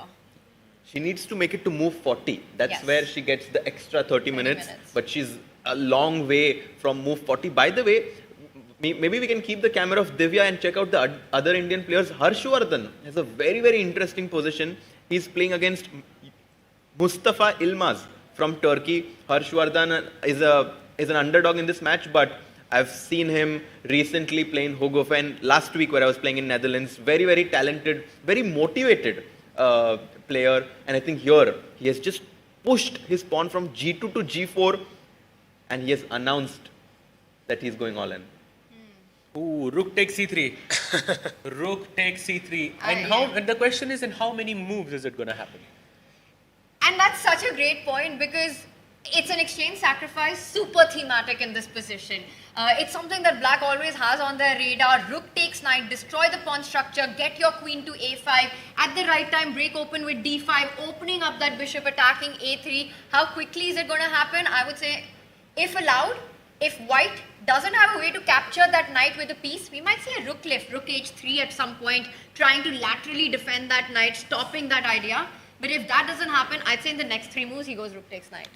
I completely agree with you. In fact, if you play rook h3 in this position, I can still go rook takes c3. Because rook c3, there is knight e4. Wow. That's The center scary. pawn. That is very scary, I think. That is scary. So my question, if you had to pick a side in this position, white or black, which one are you choosing? I'll choose to be a commentator. I like black actually. I will for sure choose. I mean, I play Nachdorf with black myself, and now after rook c8, especially now that you mentioned all of the ideas with d5, with queen a5, I'm like, okay, give me black here, rook to c8, and and then Harshit will come for white's Raja. Oh, wow. Nice. You see, I'm very comfortable in these positions if your bishop is on b3, not on f1. Because that bishop acts as a nice attacker on the king side and also a good defender on the queen side. Then rook takes c3 doesn't feel as dangerous. But now, after rook c3, your king is basically powerless. It has no pieces close to it that can defend. So, yeah, I think a big moment for Harshardhan here. By the way, he also played in the Chennai Grandmasters. Yes, he also played in the Chennai Grandmasters. He qualified. I actually played him in the qualifiers as well. It was a very, very fun game. So, I think quite a promising player. So Harshvardhan is in, I mean, I wouldn't say trouble, but he needs to tread very carefully in order to not get into trouble. And somehow it's one of those positions, right, where it feels like Yilmaz's king in the center is still safe. The drawback is the rook on h8 not in the game, but the attack for white still takes a few moves, and rook takes knight is a massive threat on the board. Queen a5, b4, another big idea on the board. So Yilmaz on the attack in this one. Yeah, this is going to be a complicated game, and we have a lot of players, and also P. Indian is a very, very strong player who has the white pieces and has a huge time lead against his opponent right now. What are your thoughts, Saj? What is this? This is some Slav? Yeah. I mean, just optically speaking, I really like Indian's position because you have more space. However, black's knights on e4 and c4 look a bit annoying to deal with. What were those 4 pawns? We spoke about the 4 pawn attack in Divya's game, but here we have it on the other flank of the board. Yes, exactly. And I think it's working out really well for him so far. Yeah, I really like white's position here. I just want to remove these 2 knights from c4 and e4. Or just a c4 knight, and then I'm happy. Maybe Sahaj, like if we came up with the way to remove one of the knights, what could be that move we could play here? You should play one of the knights. I think you should challenge this knight on c4. I think what can challenge? Which square can challenge? Maybe b2, like knight c3, knight d1, knight b2 looks like a very strong. There is a move that's I feel like it's a bit illegal to show, but I don't know. I feel like that's what I would go for. Or knight b2 also looks very interesting. What do you think, Harshit? Knight c3 or knight d2? Which plan? These are the only 2 options here, by the way. By the way, f4 on the board by F4 on the board. Let's She's go. gone for it. f4 for the score. f4 has arrived, and Divya has made her intentions clear. Ye pawn rukne nahi wala hai. f5, bishop g5 coming in. Yeah, she's like, I don't care about the c4 pawn. Tujhe pawn marna hai to maar le. Main f5. I'm going for the king. She's going for the attack. And you can, by the way, guys, play Guess the Move on chess.com. There is a special offer going on right now during the World Cup, Tanya, where the players who sign in from, they have a link in the description, and they can choose their favorite commentator. If they use that link, they get 1 month of free, membership, upgraded membership that they can use. 1 month premium. 1 month premium. I think that is something we all could make use of in the month of the World Cup, where there's so much chess happening. You can analyze your games, you can do puzzle rush, get stronger, play against each other. So no better month to get that 1 month premium. Absolutely. And we also have an offer from ChessBase India where they are giving a 10% off on the premium chess sets that they have. So the link is also for that in the description. And They are super nice, by the way. I have one of them. They're super nice. I need to get one. What? Well, 10% off. Yeah, exactly. This is the perfect time. So I have to get Maybe one. you should click on the link. Alright, so let's go to Divya's board and take stock of the position. f4 played, Divya giving up that pawn on c4, and the thing is, right, the next move is not a very difficult one. Now, I would be thinking about f5 or e5. Does e5 He's just like taken takes pawn? Oh, he's gone for pawn. He takes d4. Yeah. And that's the best move. And now apparently you can just even go f5 if you want to. Like Oh, what a e5, multiple options possible. You could just take back as well. But then you might see rook c8, the move you mentioned, Sahaj, putting pressure on that c4 pawn again. I would be very tempted to play e5 to kick that knight out and then take on d4. You mean straight away? Because, but if you play e5, then you're taking away the option of playing f5. See, Committing. f5 is good because then you have bishop g5, and I don't know, I don't think committing is a good decision here. What? Clip it and ship it. By the way, CD4 was the best move, and Stamatis has been playing very quickly. And yes, we have been, emphasizing how white can go f5, white can go e5, but black is like, I have 30 minutes time advantage. I am going to be up a pawn. Yeah. Yes, you have an attack, but Okay, grandmasters in the house, break this down. Why was pawn takes pawn important before taking that c4 pawn? Why was this the best move? What is the reason that Corcoles had to find this? I'm guessing because if you took bishop takes c4 before, then after f5, if you go pawn takes pawn, then I will have some intermezzos. Like I don't have to capture the pawn back. But if I capture the pawn back immediately, then you have to play c takes d4. And now you get into the same position where you have simplified. I'm guessing that's the reason. That makes a lot of sense actually. Because in that particular position, we had looked at it earlier that white could just go all out for the attack, right? You go f5, you go bishop g5, you basically don't care about your queen side at all. But now she has to. and she took back. She did take back the pawn on d4. From a 4-pawn attack, it's become a 3-pawn attack. He's gone for it. Takes it. Yes. Wow. Kurkulos is not taking any time. He just takes the pawn on c4 and asks Divya, where's the attack? But Harshad, it's not a good move. It's Yeah. not. The bar just went up slightly, right? The bars are catching up with... We're in Goa, they usually do. They always catch up. And she takes back. Man, they're playing so fast. Bishop takes c4, knight takes c4, all on the board. And here, the dynamic is of the dark squared bishop that Divya has, right? It is the unchallenged bishop. It will never be traded off. You want that piece on g5. You want that piece to come out and pin that eternal pin, which then you can't do anything about. Also very tempted to just go f5 in this position. Yeah, I mean, e5 would not be something you want because then the black knight will jump into d5. And let's say after knight d5, you play a move like queen to g4, which looks very tempting. Guys, can you spot what black has? Anyone here? Black Black to play to in play. this position. Any suggestions? It's my favorite move, but one letter is different. No, it's black to play. But what you say, if white's move knight h5 It's the would be best, the killer exactly. move. So That's queen, the idea. knight e3! Well done! Who was that? Rakesh Kulkarni! Well, he clearly has a diamond membership, yeah?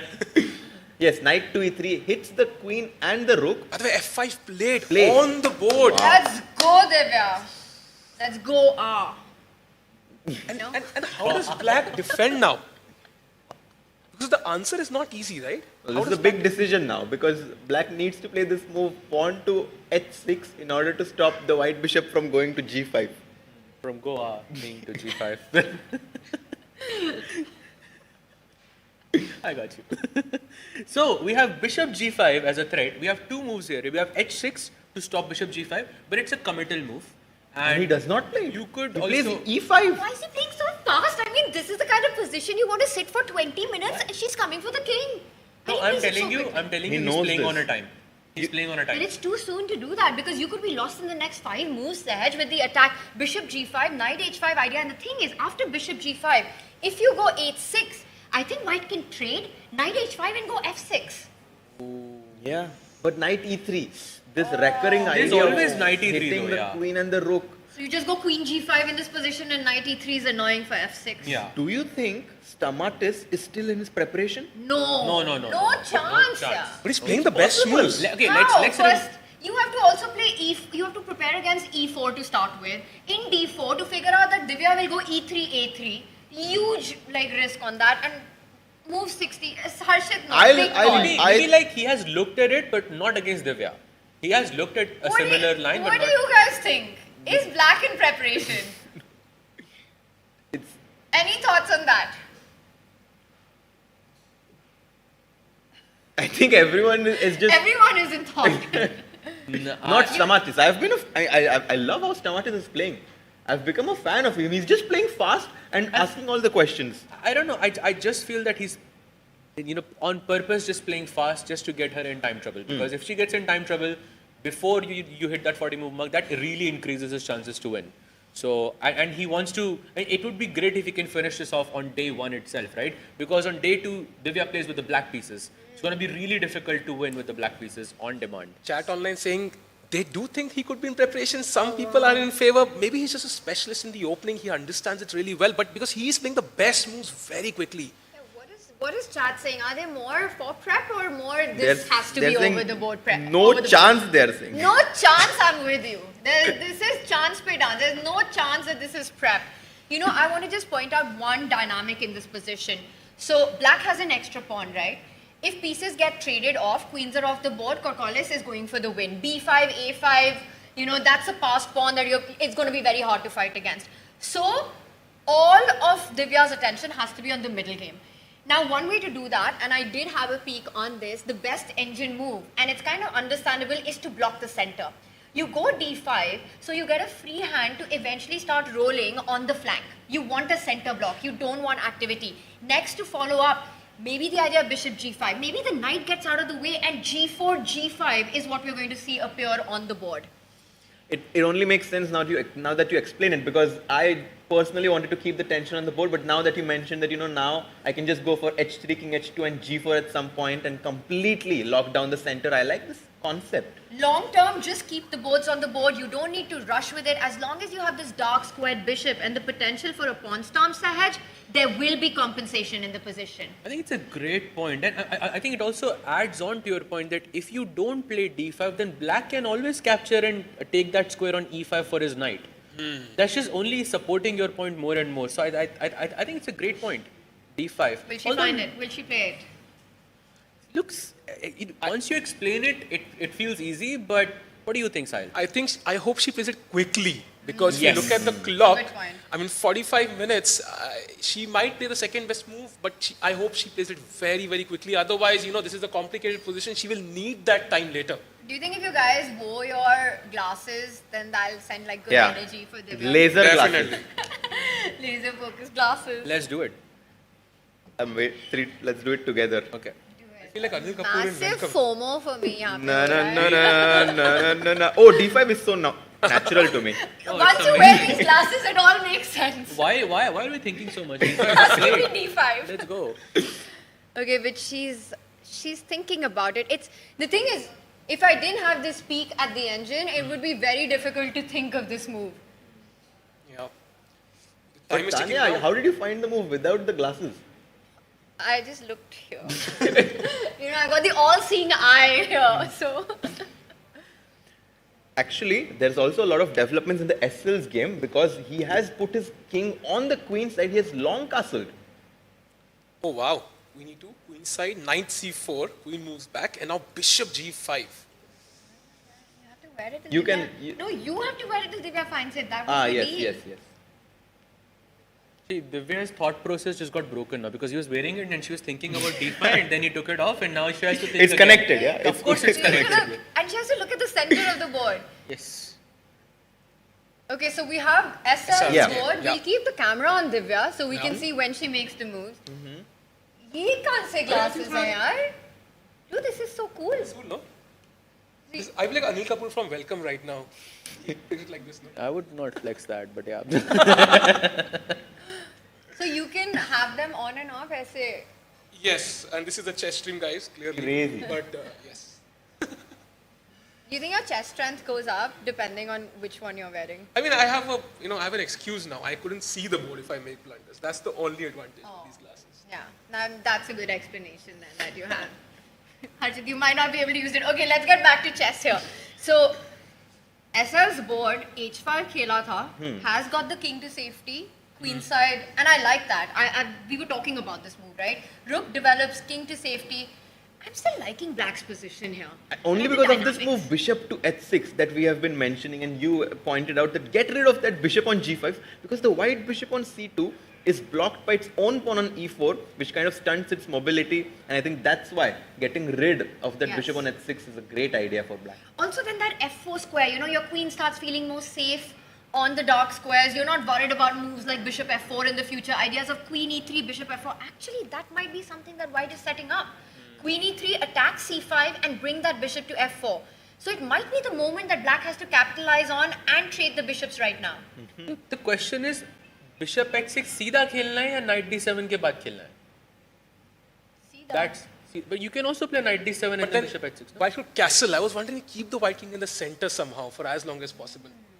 Oh, that's a good point. You know, that's a very good point. Yeah, that's a good point. And also a very interesting thing, looking deeper into Sahed's idea, after knight d7, the point is queen e3 is met by f6.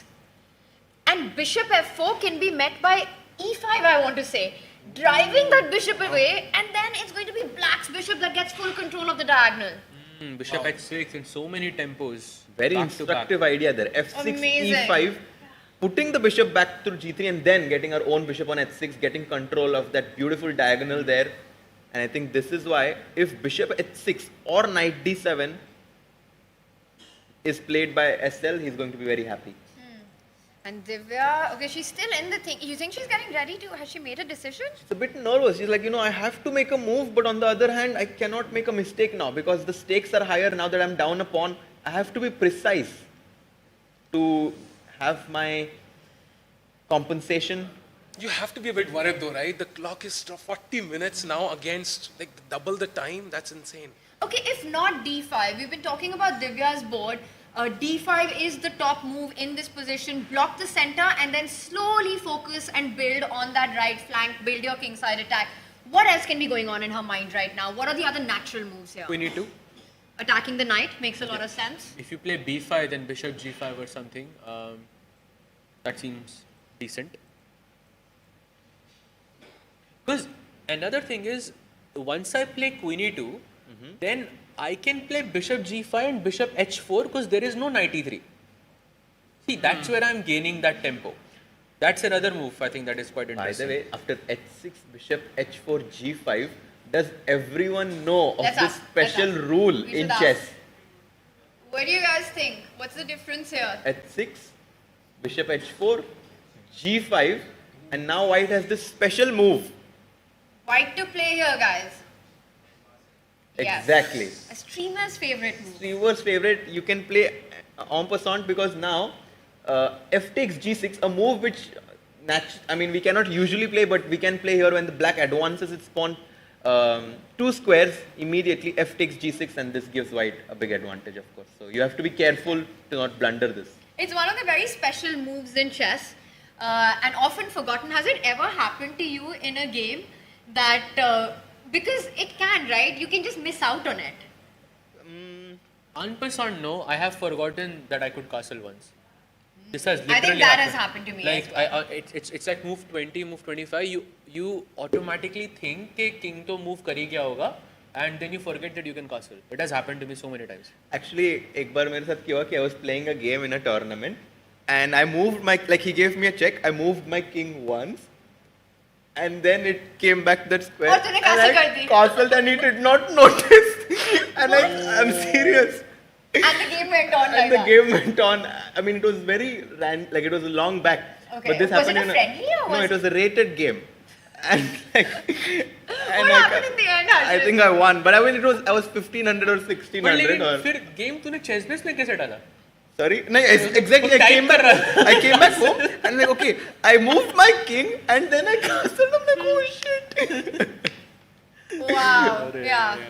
And you know, sometimes the opposite of that happens.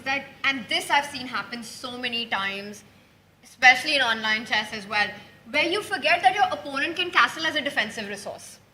Yeah. It happened to my former coach that white's rook was on b7. Okay?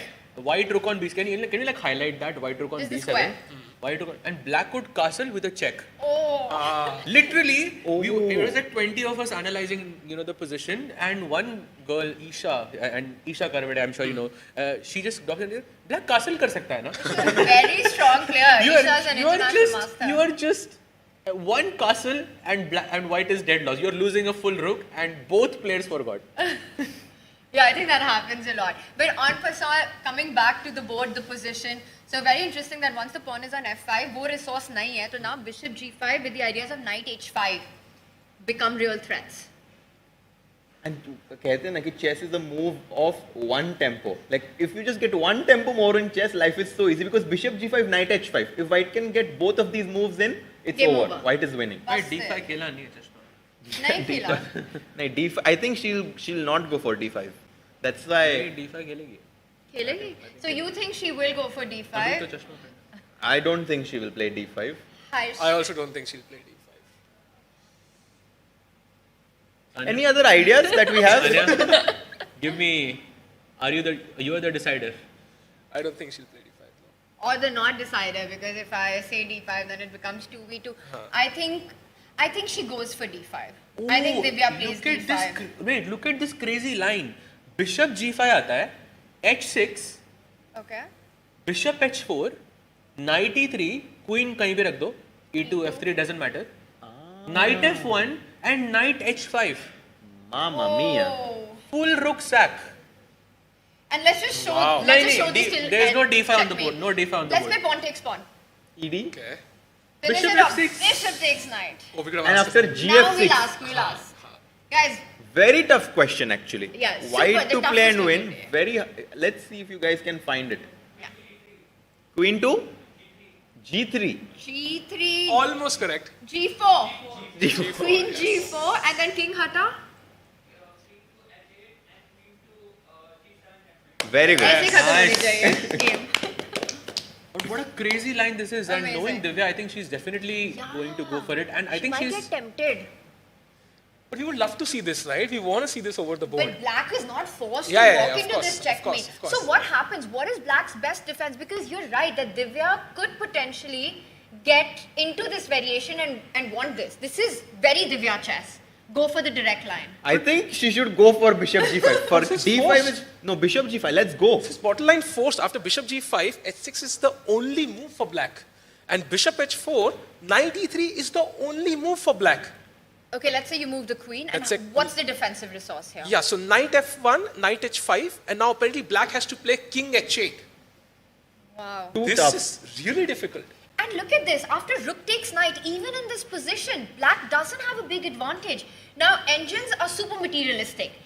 The fact that it sort of remains level means that this is solid compensation. In fact, if anything, white is still pushing down an exchange here. I mean, it's an eternal pin. You can never move the queen on d8 because then the f6 knight is hanging. And now I can just plan a move, simple move like queen to d2, hitting that pawn on h6. And I think this looks really promising. I mean, I would choose white for sure, for sure. I've changed my mind. Divya's not going d5, she's going bishop g5. Same. But the only sort of downside is that 34 minutes only she has. Yeah. ऐसी positions where you need to keep your time. You need to keep your time, because a lot of dynamic lines, a lot of forcing moves. But she looks pretty calm on the cam, no? And that's also one of her qualities. Oh. Now you can see better. Now I can see it. She doesn't look too nervous about the clock situation. She's sort of calculating these lines. To me, this just feels a very direct, D for Divya approach in the position. But when Divya won the Women's World Cup, she did not back down. She always went for the critical choice. I think she will go for this. The time, as you mentioned, Sahaj, will be an important factor. But yeah, I love the position. This is such a crazy position. Like black is so much material, but can't do anything. And at the end, goal क्या है? King तक पहुँचना है. बाकी यहाँ पे 4 queen लगा दो. King मिल गया तो बात खत्म. Just an observation. Divya at least 15-20 minutes से तो सोच रही है, right? वो अभी भी बैठा हुआ है उसका opponent. कितने carefully सोच रहा है देखो. I'm sure he sees it. He is. He sees it. And I love कि now that we don't want d5 on the board, all three of you have taken off your dark glasses. Yeah, not possible. अब d5 नहीं नहीं होने चाहिए. वाला है. अब bishop g5 चाहिए. What is our chart thing? Will Divya go for the more sort of slow control but the best move in the position, d5? Or is she going to go for this straightforward attack on the king with bishop g5? Chat क्या बोल रही है? Lot of Chat, let us supporters. know. No, she goes for a third option. What? She goes for Queen e2. A move that Sahaj had earlier mentioned, attacking the knight on c4. and also stopping all the ideas connected with knight to e3. Yes. So maybe now, when black protects that knight on c4, she now wants to go bishop g5, bishop h4. Does seem smart actually. Very smart. Because now you've kind of eliminated this tactic of knight e3 winning the exchange while keeping all your threats intact. Knight h5 abhi bhi aa raha hai, and who's going to stop knight h5? Oh yeah, after b5, bishop g5, h6 is actually not a good move anymore. Apparently, you need to go pawn takes pawn, which actually, in retrospect, doesn't feel that natural. Knight h5 है ना मेरे पास. Exactly. No, we need to maybe a good practical try by Divya. This is getting very fun. And look at Samatis. He leans back in his chair. He's like, okay, I know that I have to take my own time now to figure out how to navigate because bishop g5, bishop h4. भाई मजा आएगा इस game में बहुत सारा. भाई कुछ भी हो, कोई भी जीते, मजा तो crazy है ये गेम में. एक घंटे का difference, by the way, almost. But you know, Sahil, that does make sense. When you're down a pawn, you have to be Divya needs to be so precise over the next few moves. And it's not a position you can play on intuition. It's not a position you can play on feel as white. You have to calculate every single idea in the position. Like she saw bishop g5, undoubtedly, realized कि उसे knight e3 allow नहीं करना है. That's how she came to the conclusion, I'll start with queen e2. I think that's a good... By the way, while this game is very exciting, we have our local hero, Leon Mendonça, who's from Goa, one of the top Indian talents playing in this tournament, has a very stable position. He's playing against Shixu Wang from China. Leon playing with the white pieces is definitely going to try to put some pressure. He's a big favorite. All the fans in Goa are surely rooting for him. I have a question, Tanya. So this is a typical situation, right, in round one, where we have one player who's stronger, has the white pieces. So do they feel like extra pressure कि भाई आज जीतना ही है, otherwise कल जीतना मुश्किल रहेगा black से, and I have to go all in, and they might overstretch a bit. You know, these guys, they have so much sort of experience playing in this stage, and I think that's been one of the reasons why we have this golden generation of these young players coming in. Whether it's been through online chess or over the board, they're playing against the top guys continuously. They are big stage player. And let's also point out that chess has evolved so much from being, well, a library room game to having that e-sport vibe in it, where we've got live audience now, we've got spectators. The India versus USA match, Harshit, you were there, by the way. Incredible stuff, incredible job by you there. You know, that these players know that they have to deal with the stage pressure. They have to deal with all eyes on them. It's sort of become part of their DNA now in their preparation. Coming back to the question of having the one white, when you get your practical chances, you take them. They don't want to let go of it, but I don't think it's demoralizing कि अगर draw हो गया तो it's some very big issue. They'll fight back the next day. But I think they're very used to this pressure situations, Harshit. Has this ever happened to you guys? Like where you're in a must-win situation, and how did you personally deal with it? Like many a times when you have to get your norms, in chess we have titles. So just to explain a bit about titles, I think the first is Candidate Master. Then we have, which is the rating of 2200. FIDE Master is 2300. International Master, the second highest title in chess. There's also Women International Master. Yeah, sorry. Yeah, so Women Which starts with 2100, I want to say, no? 2200. 2200. And then Women Grandmaster is 2300, yes. Just like FIDE Master. Yes. And then International Master is 2400 and Grandmaster is 2500. So these are the... Say something, Sahaj? एक title भूल गया. कौन सा? Sahaj, there's something we have forgotten. कौन सा title भूला हर्षित जो हम भूल गए, बोला एक सेकंड, नाइट ए3 भी लेटर एन है. लेटर एन है, जस्ट और नेशनल कौन सा टाइटल है वो? In the US. अच्छा. You know, when I had the NM title, I thought I don't need the CM title, but इसी moment के लिए I got the CM one as well. Oh, so now you are CM, Sahaj? And NM both. Oh wow. नीचे लेकिन NM लिखा है. Yeah, so you were talking about the title, sorry. Yeah, so, I mean, Grandmaster is the highest title that we have in chess, and then I'm not sure where I was going with it. That these are the titles which you score in Yes, and then usually you need to, I mean, many a times you need to beat someone in the last round to get these norms. Yes, so that pressure situation that you might have for that final round win. I mean, I think for me, from recent history, what I can remember is that has happened, whether it's been trying to get my norms or even tournaments, where that final round determines the result. But again, I think you have to, as a professional player, do your best. It's never easy to block out that noise, focus on the job at hand, jitna kar sakte ho, give your best, and you know, at the end of it, it's a game. I mean, it's easier said than done, but I think the more you keep thinking about it, the worse your play is, Sahaj. Saj, has this happened with you? Like last round, you have to win. I missed my second and third Grandmaster norm collectively around 10 times. So each time I had to make a draw where I lost, and once when I had to win, I made a draw. So I can remember so many moments where this happened, and each time, you know, the match itself wasn't difficult. It was the moments leading up to the match that was very difficult to deal with. Yeah, and I think your nerves, I think, is I think getting a good night's sleep, which was impossible for me each time. I was not able to sleep because wo pressure, I think, it's very tough. It's very tough. We hope Leon does not get in that situation as he's placed his pawn to a5. I think वो pressure ना तब तक नहीं आएगा जब तक आप tie breaks में नहीं पहुँचते. Yes. Like second round में भी black से भी आप you can play on. Exactly, especially when you are more than 200 points rating gap, you have a feeling that you will get your chances in every game. So while he'll push with white Sahil to your point, but it's not a must-win situation in any case right now. Too early for that. Yeah, I think Leon has I think what we can say about this position is that Leon has a stable, like, you know, he's playing for 2 results kind of a position because it's very solid.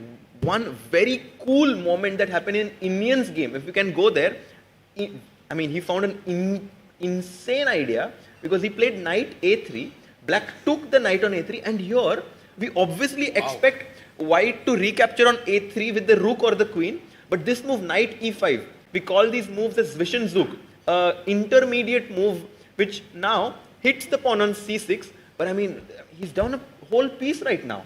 What's the idea? Black just defends the pawn, doesn't he retreat the knight, and that was apparently a mistake, and now white just grabs it, b takes c5, and after b takes c5, Indian seems to be clearly better. Yeah, after bc5. But you can also capture with the d pawn as well, but okay, b pawn just feels more stable. Yeah.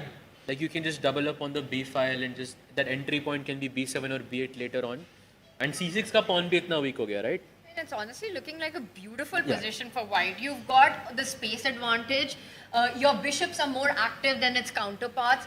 Black के pieces में कोई coordination ही नहीं है. सिर्फ एक वो लौता knight आगे आया हुआ है. बाकी सारे pieces are still in the back rank. एक को आगे भेज दिया है. ऐसे, you know, like the lone warrior, which itself is not stable because f3 is always in the position to kick that knight back as well. Just overall, you look at the position and you see that white's the only one who's pushing here. Yeah. By the way, guys, want to take you very quickly to the game of Erdogmas Yagiz Khan because there is a beautiful moment incoming. Insane. Let's go. Let's have it on the board. Oh. Okay, everyone, can you guess Black's best move here? Black to play. It's too good. It is insane. And 10 moves it took, yeah? 10 moves. That's it. Completely winning if he finds this. Can we quickly go through the moves once just to understand? Let's do it. Exchange French. H3 was a bit queen f3. When you normal खेल रहा है white अभी तक. H3 and H4, yeah? Harry, the H pawn goes to H4, rook e8, but he has... Honestly, I'm putting out a petition for the FIDE World Cup in Goa. It's going to be Harshad the H pawn. Let's all just agree on that.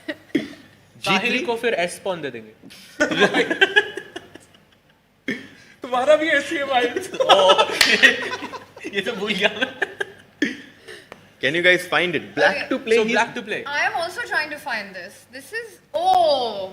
Yeah. It's beautiful. It is beautiful. The thing is, we can ask and then think. Yeah? Yes. Any guesses? Oh, I think you made it on the board. I think it's on the board. He played it? It's been played. He didn't Oh! And as promised. Erdogmas goes for knight to e5. Let's go. Okay, for this one. Yes, let's go. Knight e5 deserves it. Oh yeah. Let's go. The first brilliancy of the FIDE World Cup. Yes, Move of the day. Move of the day. Let's But go. what's the point? Let's try to understand the point of the sacrifice. D takes e5. It's a piece sacrifice. Knight takes e5. Now the black knight attacks the queen on f3 and the bishop on d3. Let's say I am greedy. I take another pawn on d5. What's happening now? I think there is bishop e6. You have to play queen e4 and then f5.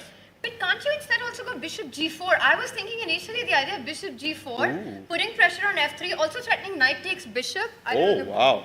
Maybe there's multiple. Yeah, that Bishop actually g4 looks is a good. very Multiple cool ways, idea. I I see think. bishop e6 also. Yeah, bishop e6 just feels Direct. Again, cleaner. attack the... Clean. Yeah. So bishop e6. By the way, queen d4. Let's ask let's see if the spectators are Awake and sharp here. Knight f3, let's go. Well done. It hits the king and the queen, and black is completely winning. So bishop e6, and Erdoğan is going to win his first game with the black pieces. The first result of this tournament might come from this board. Yes, yes. I don't know if this is a record for the shortest World Cup game or something. This has to be a 95 contender, right? 10 moves. If I Genius. could resign. Can you give it 5 more exclamation marks? Honestly, this move deserves it because it doesn't instantly win, but it sets up all the pieces for black to come out beautifully. Well done, Sahil. Wait, what? There's so much excellence, it's linked with other squares. By the way, I think The even knight, your excellency. I think even Magnus went on to say that Erdoğan is one of the biggest talents that we have seen recently, and I think this is the reason why. Knight C to e5, sacrificing in knight on the 10th move. Harshardhan, tell me one thing. Was there a difference that he needed to be precise with which knight? Knight G5, do you think it might allow additional resources maybe in the position with H7? To be honest, I think both moves win. But this is so practical, right? He does not want to allow any bishop h7 intermezzos or something. He just goes for the most forcing line. Amazing. Okay, so what happens in case of that? Pawn takes knight, knight takes pawn, bishop takes pawn. Bishop h7 now. Yes. King takes bishop, and now queen h5 check was my idea. But it just feels like black made 5 moves and white did not play anything, because look at white's pieces. And short also castle. Black to play short castle. Another question for our audience here. Oh, wow, what a great question. Maybe he can play c6, yeah? Best move in the position. I feel like G6 is a great move. It's a great move. It wasn't the one I had in mind, but it's G6 very is a very strong. good move. Very close, It's very close. Strong. Yes. Bishop G4. Bishop G4. Exactly. You said it. Oh yeah, but G6 with a similar idea, right? You've got knight f3 check coming in, but I think bishop G4 is stronger here. Because queen G5 again runs into this cute tactic of knight to f3 check, and we are forking the king and the queen and completely winning for black. Wow, that's likely going to be the first result. Do you think white resigns or he plays on? I would want to see this. No, he will play for sure. I think because white also needs to understand why he's losing, right? Because maybe Erdoğan understood he's winning, but it's not very apparent. And also I think for Abu Janda, I hope I'm pronouncing that name correctly, but most probably I'm butchering it right now. But it's such an opportunity to also sort of play against Erdoğan, you know. He very well, I want to say present, but also is the future of chess in so many ways. You know, you mentioned what Magnus spoke about him, what a year he's had taking down so many super grandmasters. He's all of 14 and his rating, he's I think 26. 50 or something. 60 already, 2660 at 14. That is insane. So to play against such a youngster, I think he'd want to continue this game as much as possible. And chess is one of the few sports where one can be 15 years old playing against someone who's 50 and still be much, much better being so young. Because usually in all the other sports, you know, like we talk about, but one can be 15, have a lot of experience. By the way, d5, knight e5, queen e3, there is a brilliant idea for black. Black to play. It's a bit hidden. It's a bit hidden, but it's still related with a fork. Let's think. Let's go. Yes. Exactly. Oh, wow. Bishop to Amazing. c5. Beautiful. Banta. Oh, by the way, we will stay on this, but Korkolis has made his move. He's gone for b5. b5. So we'll stay on this for now, finish this line, Sahil, and then we'll go back. Yeah, I think the bishop is basically hanging, but if you take it, unfortunately, it's Knight again d3. the same fork, and the queen is not escaping. Beautiful. And also, yeah, I mean, there are so many tactics that I'm getting excited. You want to say queen d2 as well, right? After bishop c5, even queen d2 loses on the spot in that position. Yeah. It's this knight and all the mighty folks And if in the knight world. d4, there's just one more pin. Knight takes d3 because the rook on e8 pins that queen on e3. You cannot even take. This is just No, I was finito. doing knight f3 check just to flex. You know? It's a double. I know it's worse, but still, it's still winning. Wow. Yeah. We are at move Black is still 30. winning. We are Black at is move winning. 13 Wow. in this position. How has Erdoğan, all his pieces, just managed to come at the beautiful spot? Oh, we have the camera. Oh! Look at Erdoğan. Let's go. And his opponent is like, what just happened? This is over. You know, I don't know if he continues or not. I think Erdogan was like, okay, I saw everything, so can we go? So what do you do? He can play Queen E3 is possible. Yeah, Queen E3 is possible, no? Now? Straight. बहुत dangerous लग रहा है देख के, but Bishop G4 still? knight को छोड़ दो. Forget about that knight. Stick it in the next move. Because D5, I can still capture back with the knight, and knight F3 remains such a lethal threat. Especially because my rook on E8 also hits the queen on E3. Too good. I think our dog must have dinner सोच रहे हैं क्या करना है. The game is basically. He's having his opponent for dinner. He's literally having all the pieces on the board. I don't think he's hungry for dinner after this 95. And also, it's such a cool way to start the World Cup. A game like this with the black pieces, right? In 13 moves, you get 95 in. और क्या ही चाहिए?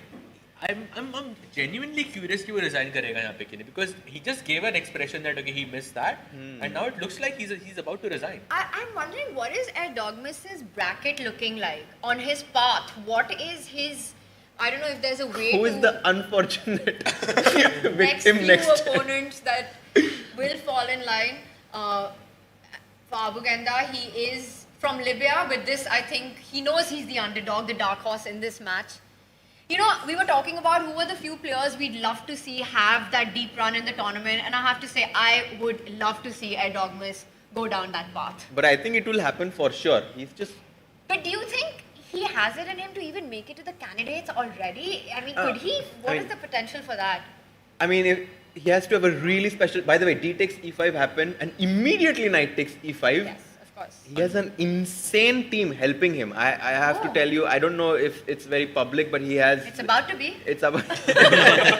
No, I'm not going to tell because I'm not sure how public it is, but yeah, he has a lot of strong players helping him. Team? Harshit Raja, is that why you're not giving this away? No. I mean, but it's... I mean, Black का राजा थोड़ा safe लग रहा है. He has a very strong team, like very, very strong. Very strong team for Dogmus. 95. What a move, guys! Okay, but no, I agree with you. I think at Dogmus, the way he's been playing these past few months, the skyrocketing that his rating chart has shown, his quality of play, and just how cool and confident he is over the board. This is going to be a long month for him in Goa, and we would love to see that happen. I mean, him and the candidates would be incredible. So Erdogan is going to win this for sure. Divya, his opponent, has played this move pawn to B5, and she's thinking now, but I think she needs to speed up. She has to put the gear in sports mode right now because Bishop G5, Bishop H4 is very natural. She has to go for it. No other idea. But she has 29 minutes. Like, you whatever you play, just play. Agreed, but also I think the next few moves ahead, she will make them. Maybe I'd give it like 2 to 3 minutes, but again, you got your queen on E2, the pawns are there. The only thing that you can be maybe thinking about is D5, but agar D5 khelna tha, wo previous move mein ho jata. Not allowing queen B6 check ideas, these additional resources. Bishop G5, knight H5, screaming to be played on the board right now. But it's like, agar wo crucial moment 5 move ke baad aata hai, I don't want us to have 10 minutes on the clock because by us you mean Divya. Yeah, us I mean Divya. So not biased. No, of course not. I want to get your opinion on this game. Let's go. That's Karthik's game because another Indian series. Oh. And there's one more apparently, and that's knight to G5. What's up with players not caring about their knights? Give them away. Yeah, what's up with that? Where are the glasses? Oh, yes. Knight to G5. Let's go. Who is it? Garcia Pantoja. Playing against Karthik Venkatraman. Garcia Pantoja, 200 points lower rate. But what's this move? Knight to G5. And you have to take it apparently. Okay, by the way, what's the threat? The idea is you take it with the pawn, I want to say, and then rook H1. Yeah. Exactly. Because the king is on G2, perfectly set up to bring the rook to the H5. And get this, black can stop the checkmate on H7. Let's have that. Pawn takes knight, pawn takes pawn. Rook H1 jab aayega, you'll have G6, but who's going to stop the doubling up of the rooks on the H line? You know, you have ideas like G4, Queen H3. You also have ideas like Rook H2, Rook H1. And by the way, can I please show this? Let's say if you go knight B4. Okay, I was getting too excited. No, I have it. Knight B4, Queen F3. Okay. Queen F3, black plays King G7, white to play. Oh my Tell me you God. see it. Oh my God. You have to ask. You guess this one. Please tell me you see it. Come on. It's too good. It's too good. Queen to F6. Oh man. And there's no way to stop the Bishop F6, Bishop G7. G6. Oh man. My rook H4, rook Double. H1. Rook No, G6 and even Bishop H6, Bishop G7. Does that work as well? That is crazy. It's 2 mates. Oh, this is too beautiful. Insane. I mean, I just want to look at that position for the next 5 minutes. I need another sunglasses for this. I need like a few of This is them. a chess player's dream, no? Literally, bhai. This is stunning. H G6. Okay, can we have that one more time? That was Yeah. too beautiful. Slow motion, guys. Knight G5. You have to take because I'm threatening is- Queen H7. Yes, G6 G6 maybe. though. That's like a way to नहीं dampen G6 things down. boring है थोड़ा H5 दिखाना है बच्चे G6 बढ़िया guy. थी यार वो। G6. You take, your threat is simple, rook H1. Black has to play G6, right? There's no other option at some post. point. Now rook H1. Yes. Apparently the best move is already knight E5. But knight b4 is what Yeah, we want knight to see. b4. Knight E5 attacks the queen, knight b4 also attacks the queen. Yeah. You know, Huh. it's And you're not even giving up a piece. You're not giving up a piece. Huh, now So it queen makes perfect F3. sense. Idea is I want to get to the H file somehow. So you go King G7, King threatening G7. Rook H8.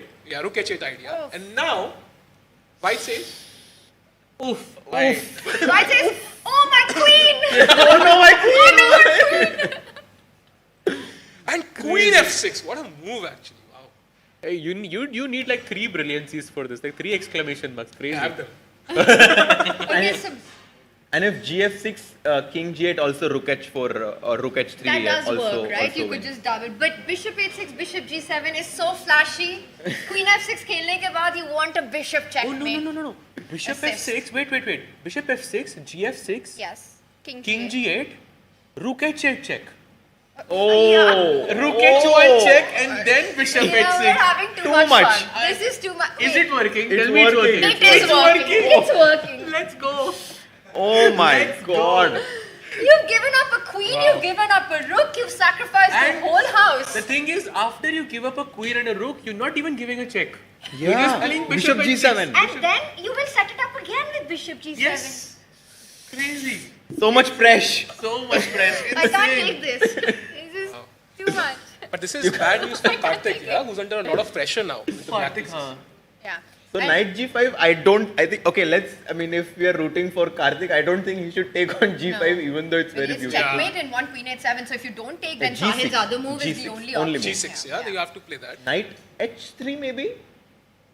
To hit the pawn on H6 with the bishop? And then what does black play? King G7. नहीं, H6, but G5, H5 है ना? One, G6. Sahil just wants to give the piece. Yeah, H5? अब तो उस mood में आ गया ना नहीं white से सीधा H5. So No, you no, will no. directly, okay, just don't go in all in, yeah? This H5. क्यों नहीं कर रहा काम है? Why not? Bishop G5. Bishop G5. अच्छा Queen G7 आ रहा है. Queen suddenly is laterally coming to Queen G7 defend. Uh Let's रहा है. point Okay, that that's out. a- After pawn takes pawn, the black queen is defending Coming everything. into the defense, yeah. Yes. Uh-huh. That's a bit unlucky. Yeah. So Knight G5, G6.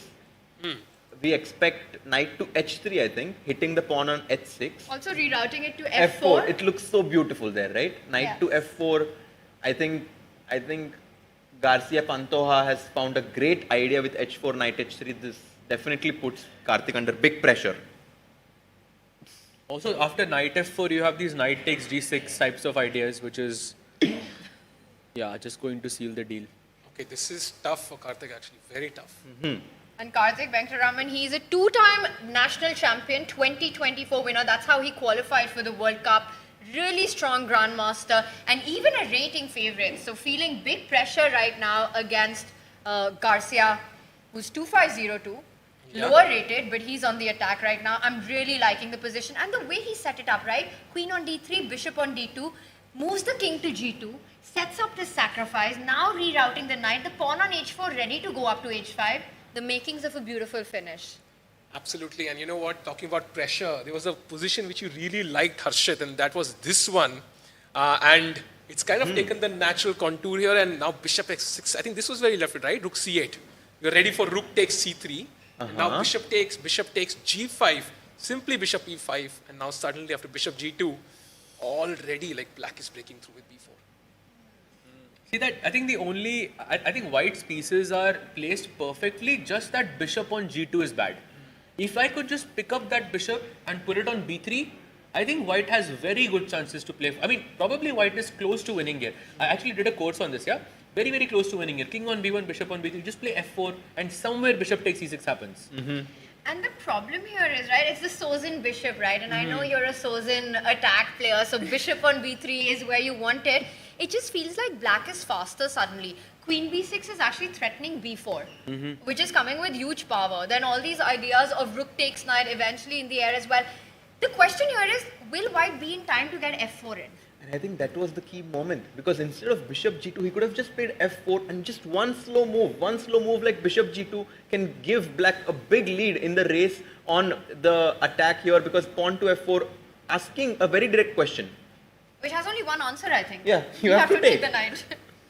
But the thing is that once you play bishop g2, I'm just not going to give you the time to play f4 anymore. Like I'll play b4, attacking your c3 knight, you capture, and then rook c4. Oof. And you cannot what an idea, rook c4. You cannot move the knight because I'll take your queen and your pawns are doubled. And then I capture the b4 pawn. Two good sides. This is like GG. This is incredible. And it also shows, right, Grandmaster understanding here that always a recapture is not what you need to go for. It doesn't need to be a hand move. You can have these beautiful intermezzos in the position, in between moves. Rook c4 is super strong here. So Harshardhan playing with the white pieces, you know, is I mean, he decided to play a very exciting game, go for a fight against Yilmaz, but I think that Yilmaz is a big favorite to win this game right now. And everyone in chat asking about Gukesh kahan hai, Prag kahan hai, Arjun kahan hai, Sagar kahan hai, wo sab aayenge. Let's just remind everybody that 206 players playing in Goa, the top 50 seeds, join the arena. They come into action from round 2, from November 4 is where we're going to see them. Right now, we've got 156 players who will be playing, joined by the remaining players only from round 2. They get a direct seed into round 2. So, the advantages of being top class. By the way, if Divya wins today, she faces Nihal Sareen in the second round. What a matchup that would be. And speaking of Divya winning today, I mean, that is a game for all 3 results. Yeah. And Divya is the one who's on the attack. She's on the attack, but it can 19 minutes for Oh, Divya now. man. Soch rahe hain. Okay, so b5 played. The thing is, bishop g5, you're looking at 8-6, pawn takes pawn. Are you ready to give up the d4 pawn as well? Black's knight jumping onto e5 after that. Divya thinking, will they be in time to defend? But she just has to go for it. Will there be time to defend? Not for Divya. Yes, on the 19 clock. minute ही है भाई. 19 minute is not enough. 19 minute की कीमत. And let's keep in mind कि 40 move के बाद extra time मिलेगा. So we still have 24 moves to go, and she has to play. Make a move. 19 minutes. There are 24 Indians playing and 24 moves left. Wow, Zed, well done, well done. What do you? It's not a coincidence. It's not a coincidence. It just happens. It's definitely not a coincidence at all. It's not a coincidence. This It's is just, very deep insight. Exactly. Grandmaster level insight. But yeah, I mean, I like Divya's position, but again, like if he does not play fast, we were saying that 1 hour, 30 minutes is a lot of time. She only has 18 minutes left. And once you get below the 10-minute mark, it's very random. Gukesh became world champion at 18. Divya is only 18. 17 पे क्या चल रहा है भाई वो बता दो मुझे जल्दी से. It's not a coincidence, guys. Magnus and Fabi played the World Championship in 2018. Okay, I'm losing track now. Okay, let's come back to the chess. B5 played, she needs to make a move, yaar. Okay, either bishop g5. If not bishop, the only thing that would worry somebody, have stopped someone from playing bishop g5, has to be pawn takes pawn. You're down in exchange, you give up a central pawn. If you're not checkmating, you're lost. So if she wants to not go for this all-out approach, is there a calmer move that keeps these threats but doesn't give up the d4 pawn? At this point, just because she has such little time left, I think she should just go for something direct. Because if she goes into and she takes d5, I don't like this move. Oh, Do not like this capture. This just gives a beautiful square. I would queen d4 check है ना मेरे पास. D takes And e5, also, D takes e5 के बाद. Also knight e5, knight d7 is always an idea. Just, Why queen d4 check just looks very nice to me because your e4 pawn is also under attack. Yeah. I mean, pawn takes pawn. Do you have time to go bishop g5 here? I mean, queen d4 check है ना मेरे पास. Okay, and then king h1. अब मैंने सोचा नहीं, but कहाँ से check दोगे? B6 but at least the pin is. I mean, also queen b6 check followed by rook d8 because we don't have the pawn on d4, which was allowing black to have this eternal pin. So no knight h5. So basically, what you're saying is कि कोई threat नहीं है bishop g5 का. And that's the point. Honestly, pawn takes pawn is a very strange decision after this very long think. But you know, when you think for more than 8 or 9 minutes, there is like a, I mean, it's not an official rule, but... Long think, wrong think. Yeah, long think, wrong think. If you think for more than 8 or 9 minutes, there is like some certain statistical, like someone made this analysis, and I think she thought for 20 minutes, and the more you think, the more you doubt your calculation, I think. And that's why at some point she had some problems with bishop g5. She's like, okay, I saw bishop g5, d5 doesn't work, let me just take the pawn on e5. Like and a panic reaction. Yeah, exactly. Let me just take the pawn on e5 because I thought for 20 minutes, she looks at the time, I don't have time, I don't know what to do, let me just take the pawn. Yeah, it can happen. That's a great point because let's say you have two options. That option A, you spend a few minutes, option B, you spend a few minutes, and then you cannot decide कि कौन सी move अच्छी है, कौन सी move खराब है, and then subconsciously you just go for option C because it looks nice. That's why I never liked MCQs. Like I was very bad. I like MC though. Chad is saying Divya will have a comeback opportunity for sure, but at the end she will have black pieces, right? तो उससे और मुश्किल होने वाला है. When you know you have to strike with the black pieces, कोई equal सी opening खेल दी white ने, it's not gonna be easy. Yes. And the thing is, again, it just brings back this point that you're talking about, sort of a panic reaction of pawn takes pawn. That's when your confidence starts getting a little shaky. Any time you go into these long things, your brain is fogging up, you feel like your calculation, you don't have a direct path onto it, you're missing ideas, you're double thinking. Yes. Yes.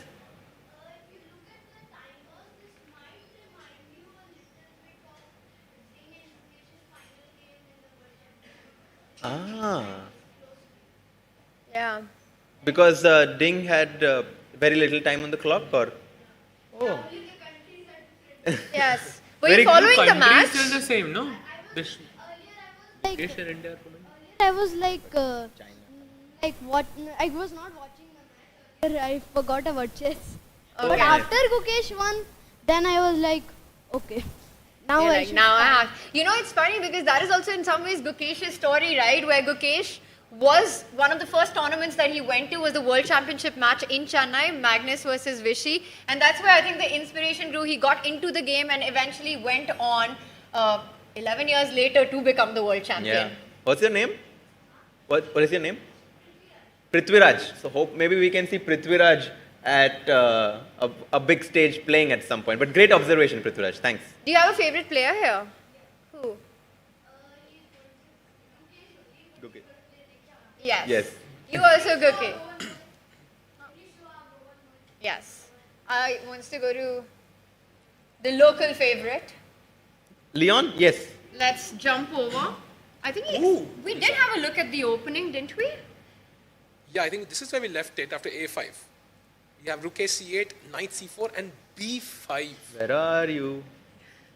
As we are scrolling through the games, okay, we've got it here as well. Yeah. Oh, his opponent. Oh, by the way, pawn takes pawn on the board by Corculus. So the idea of, again, opening up that queen with potential checks to unpin.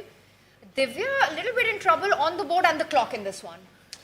This one is really difficult, I think. You have no, as you mentioned, right? So if the queen can move, then there is no actual counterplay you have, and black can just start pushing the pawns at some point.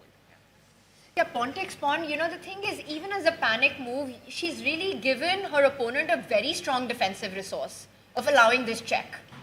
Exactly, because I mean, the whole compensation lied in the fact that black had this eternal pin with the knight on f6. Divya is in some trouble. Let's quickly check Leon, the local heroes game, because his opponent has apparently made a mistake with the move pawn to b5. A bit of a committal decision, yeah? I just don't like committing to these big decisions so early on. So when should you commit then? I think black just had to play the waiting game right now because after knight to e5, the c6 square suddenly has become very weak. Agar bishop पीछे गया तो वो घोड़ा c6 पे घुसेगा, and if you give that bishop, then the light squares are weak. Sahaj, I think being a Catalan player, you would love this, no? I mean, I wish I was a Catalan player. I have suffered so many losses against Catalan. I absolutely hated with both colors. But yeah, I mean, for white, it feels like a dream position. Yeah, complete dream. Like knight c6 incoming. That bishop on g2 is going to be strong, forever. And black's queen on a7. That looks so out of place. But it's absolutely key that you stop c5 right now. I mean, you give black one move, c5, and black has solved every single Catalan problem that ever existed in this position. Yeah. So, Tanya, big decision for Leon. And that's what shows that there would be a big difference if he played c5 or did not play c5. He has to stop it. So, plays knight c6 or not in the position. It's what will decide if white has an advantage or not. So, for Mendonça, I think it's very critical to find this move. For sure, and he will find it. I think he will find it. I think after knight c6, Leon is going to have a very comfortable position. And the key is to always have a piece on c6, to never bring the piece back. If you want to exchange pieces, you can just replace it with the other knight on f3. Oh, clear path. Yeah. So There's the bishop. I have a question. Yeah. He will definitely play knight What c6. will you do? Oh, Yeah, definitely he will play knight c6. He Yeah. will play knight c6 for sure. You think he will not play knight c6? Oh, 100% he will play knight c6. Because c5 otherwise. Yeah, Yeah, because c5. I mean, Tanya, we are will in you Goa, color I your get hair it. blue? But why do I have to do this? I am saying that c5 has to be stopped. I am on Mendonça playing knight Knight c6. c6. For It sure. has to happen. So if No it doubt. doesn't, Tanya will color her hair blue. Still, I'm not chasing hands on this. But you know what? I will do it. Really? Oh wow, you will do it. Like temporary hair color. Okay. That's fair. It's a round two में बहुत मजा आएगा chat. So would you prefer that he doesn't play knight c6? No. Now yes, of course. Wait 1 second, I'll just go and tell him. He will play knight c6. Leon, bachalo. Okay. Okay, question for everyone in the everyone in the audience. Knight c6. What is this type of move known as? A fork. But you are stopping c5, no? So Oh. So You're- when you stop an idea of an opponent. when you stop an idea of an opponent, what is it called? That's a very good question. I'm sure chat. It's an advanced principle of chess. I'm sure you've heard about it before. What do you think? We put him on camera. We put him under so much pressure. ये जवाब है 1 करोड़ के लिए. It's called prophylaxis. Prophylaxis. You know this? Exactly. Yes. And by the way, knight c6 players, Tanya is safe for now. That was a scary 5 seconds, but knight c6, we believe in Leon. And it's also the understanding of this position, right? You have to, at all cost, stop c5. All right, so Chat Leon knows looking it. good. Yes. Chat knows it. Everybody mentioned prophylaxis, so that's amazing. Meanwhile, Karthik has actually gone for g6, so he did not have the guts to take that good decision. Knight h3 now and h5 played. Yeah, he wants to make sure that white never gets h5 on the board. h6 pawn ko bhi bachana tha, so just stopping all these ideas. But h5 does create long-term dark square weaknesses, right? The cheese hole concept here. Exactly. Where your king's going to be weak for a long time, Harshad. Also, f3, g4 at some point could be an idea for white, just trying to break open the king side. And I think Garcia is definitely going to try and put a lot of pressure with the white pieces. Guys, please switch back to Leon's board because something beautiful is just about to happen. We are about to see another brilliancy being played. Oh, blue arrow ne dikha diya. But look at this move. Just sacrificing the queen, knight to e5. What a move. Wow. And he had to see this then when he started this process after b5. This is where he had to see this queen sacrifice. That's That is insane. beautiful. And the reason you say that is because if the queen moves, once again, black gets that dream move in, right? You move your queen away and you've got c5 breaking free. Yeah, so knight e5, and if you take this queen, simply knight takes and suddenly the queen on a7, as you mentioned, is so weirdly placed. The bishop is hanging. Then the You're rook. losing the queen. There's no square because the bishop on g2 actually. only have queen a8, queen b7, and knight takes bishop doesn't just win the whole house, but the bishop on g2 will capture the queen as well. Literally everything is hanging currently for black. So it's white's buffet. He can pick up any piece. What a tactic. 95 he'll find. 95 is, I think he'll do it. Had you put the turn your hair blue on this move, it would have been very... No, 95 is Will sure. you 95, color your hair blue if he doesn't play 95? And played. Look at Yes, this. I will do it. I will do it. Brilliancy on the board Okay. and sunglasses. Let's go. Yeah, this one deserves it as well. I think knight e5, the blue sign we've got on the board. By the way, Divya made a move as well. Rook b1 played.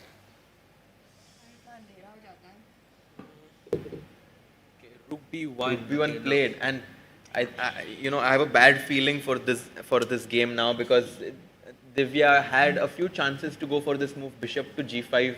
She should have just completely forgotten about the pawn on a3 or the pawn on e5. Just go bishop g5, knight h5, and launch the attack. Now rook b1, it just feels a bit slow.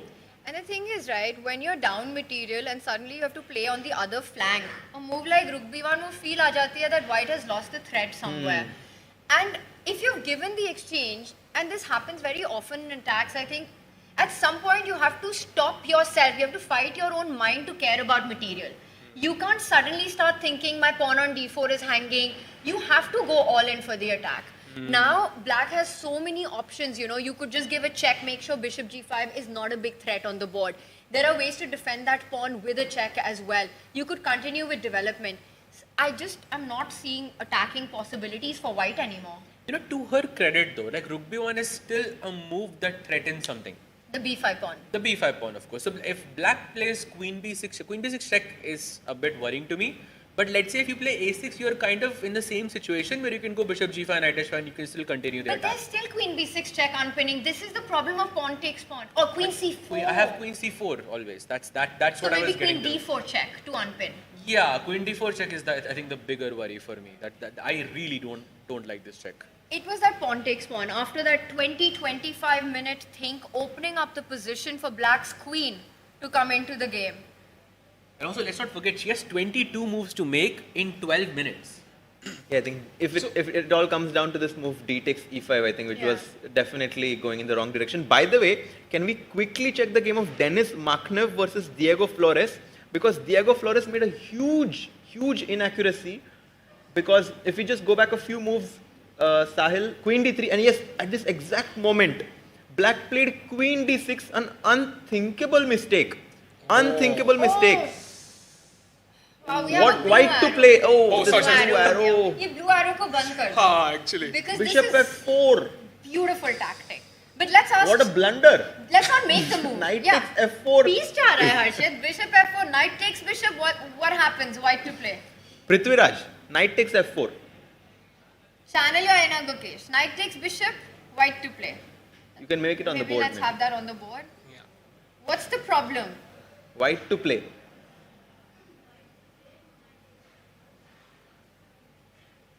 Think about it.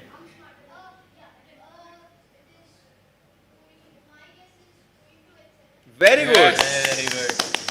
Queen to h7 is checkmate, and I think this is what Diego Flores forgot about. Bishop f4, and white is completely winning now. Because the bishop on c7 is hanging. If you can't take knight takes bishop, you have to move the queen, and bishop takes bishop, loses on the spot, resign.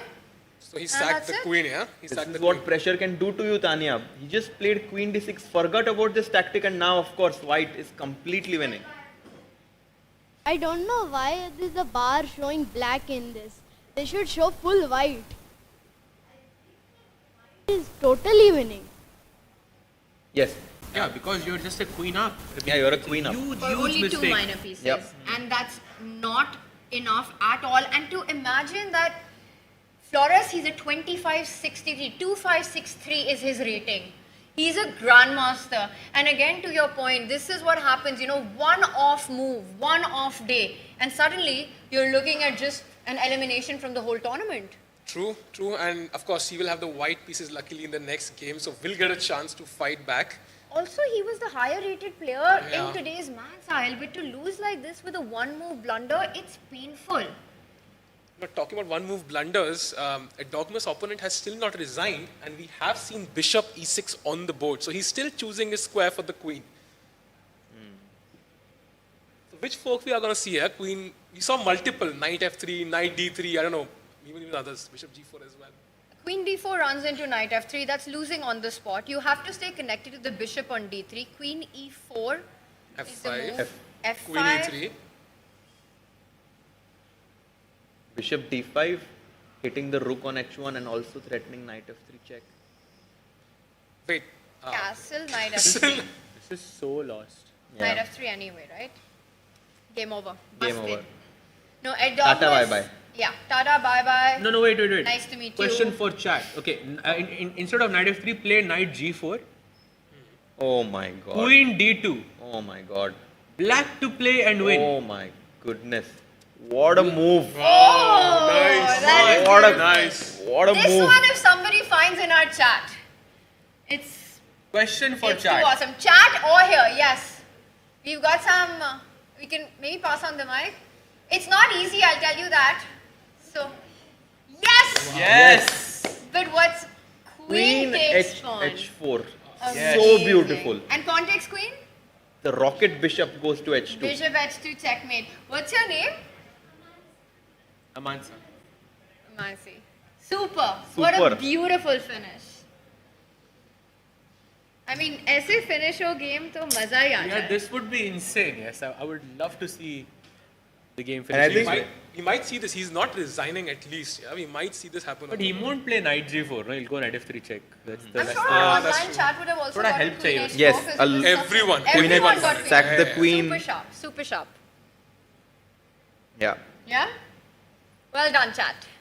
So at Dogmas, he's got this one in the bag, is what it looks like. I don't think he's moved, by the way, from this pose. He's been leaning back and sitting like this for the last 35 minutes. Since we checked in last queen e4, are we going to see f5? Immediately. Wow. Immediately. He just does it. And then he'll just lean back again. Done. Job done. Next. Thank you. Shout out to Ariana Grande.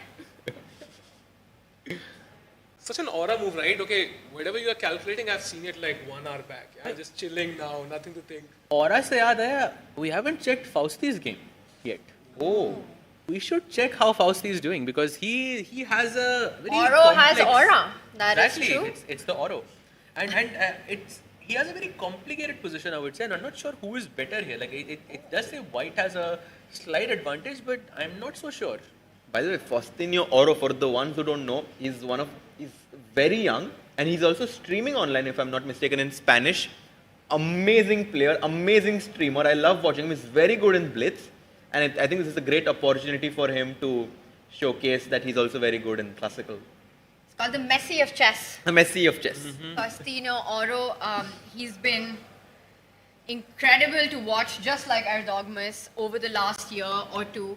He played in Baikanze as well. I think he was in the B group. Yeah. He's on track to, that's on track to becoming the youngest grandmaster in the world. Already 2500, Wow. and he has 1 GM norm in his bag. So needs 2 GM norms. GM norms, He's yes. made the rating already, and what the record stands at 12 years and how many months currently?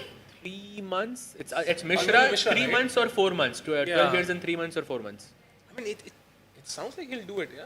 Very likely. He has about 10, 11 months to Wow. to make 2 norms. So he's less than 12. And he can do it here. Yes. He can make a grandmaster make. norm here He's as well. 3100 in bullet. Oh. In blades. So I have a question. What do you think is the youngest grandmaster possible? What we'll see in 10 years from now? I'm not, every time there is a youngest grandmaster, we think इससे नीचे तो possible ही नहीं है because, but I think 10, Currently it's 11. Mishra, Can right? it be Yeah. 9? No, I don't think so. I mean- I think it's just But not that's possible. the thing, right, Sahaj? If 5 years ago somebody said that chess will have a world champion who's only 18 years old, would have been so hard to believe. You know, we had Garry Kasparov do it at 22, Magnus do it at 23, and then 18. And you wonder if that record, will it ever be broken? Could you have a younger world champion? I mean, Could things you have are a possible. 3-year-old rated player? Yes, that, just getting my head around that is crazy. Man, can we quickly take a look at Raunak's game? Because Raunak Sadhwani is playing with the white pieces against Daniel Barish, Oh, let's go. and Daniel Barish is much better with the black pieces. This could potentially be the upset of the round here because Daniel is much better. And Raunak is the stronger player by almost 400 points. Wow. So, a couple of mistakes. First was, I think, d4, rook c2, and now queen e3. And suddenly black is just winning. Yeah, look at at the way all of Black's pieces in the last few moves, tempo after tempo, have come into the game. Now you have this crazy bishop on e3 attacking d4 with a nasty pin on that d2 knight. The d3 pawn is a monster piece. If I'm white, I want to get rook c3, rook d3 in as quickly as possible. But Black's going rook b8, rook b2. Yeah, the d4 pawn is also hanging. f6 is also coming.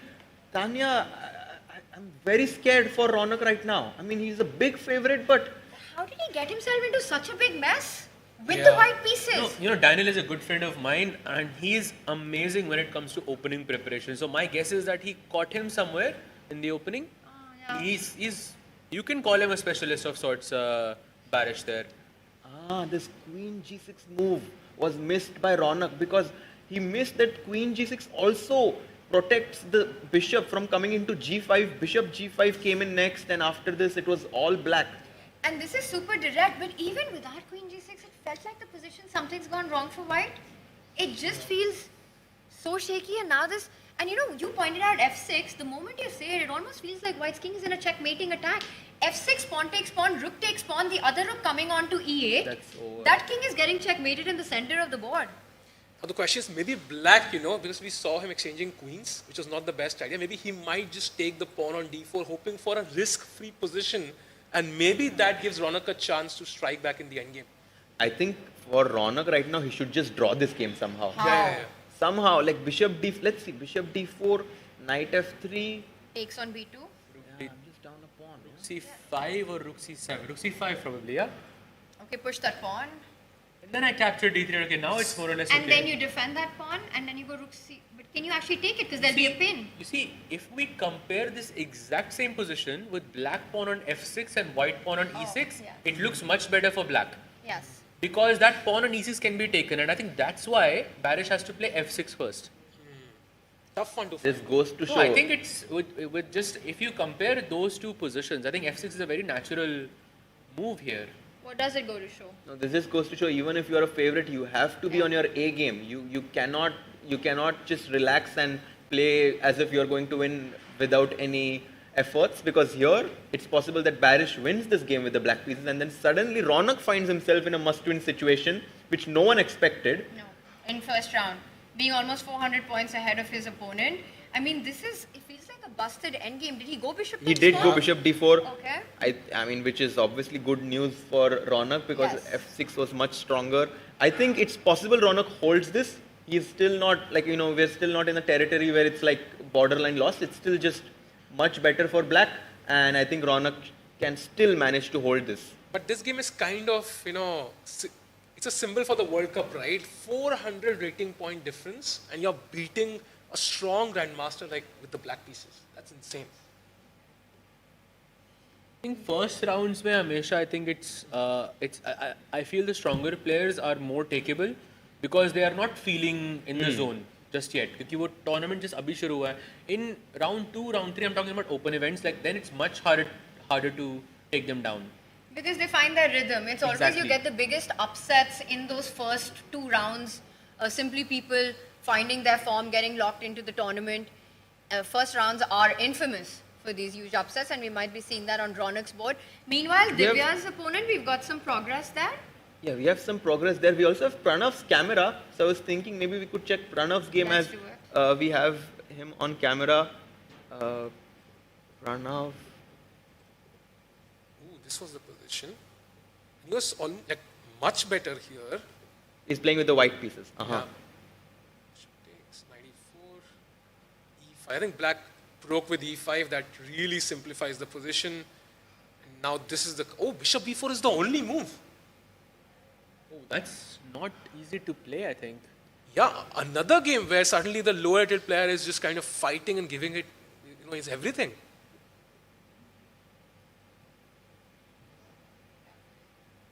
Not easy, no? For Pranav, yahan pe, bishop.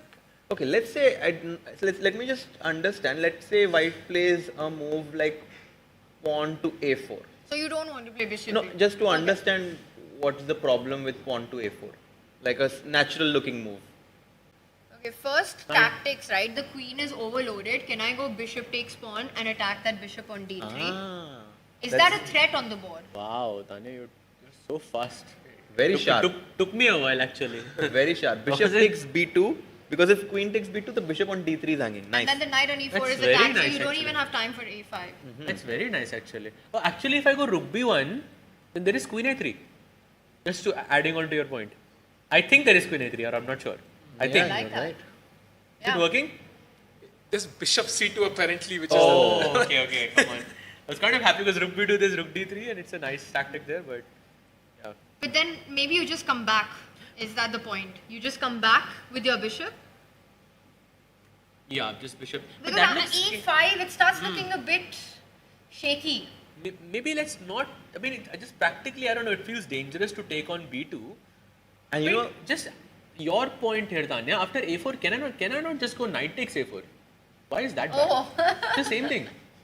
They're working. ये वाला pawn नहीं, दूसरा pawn. Exactly. Because pawn is a pawn. And actually, Wow. this one doesn't even open the b file. तो मुझे ये better लग रहा है.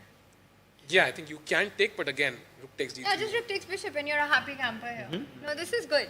and Pranav is a very practical player. He'll always play very fast. And even if, I mean, I've seen many positions where the engines will be like, okay, his opponent is much better. But because he has so much more time than his opponent, in the end, he'll find some tricks. He'll trick his opponent and win the game.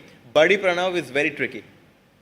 Absolutely, bhai. And now, by the way, let's switch back to Divya's board because it looks like she's in deep trouble and she has 10 minutes on the clock and she has only, she has 21 moves to make.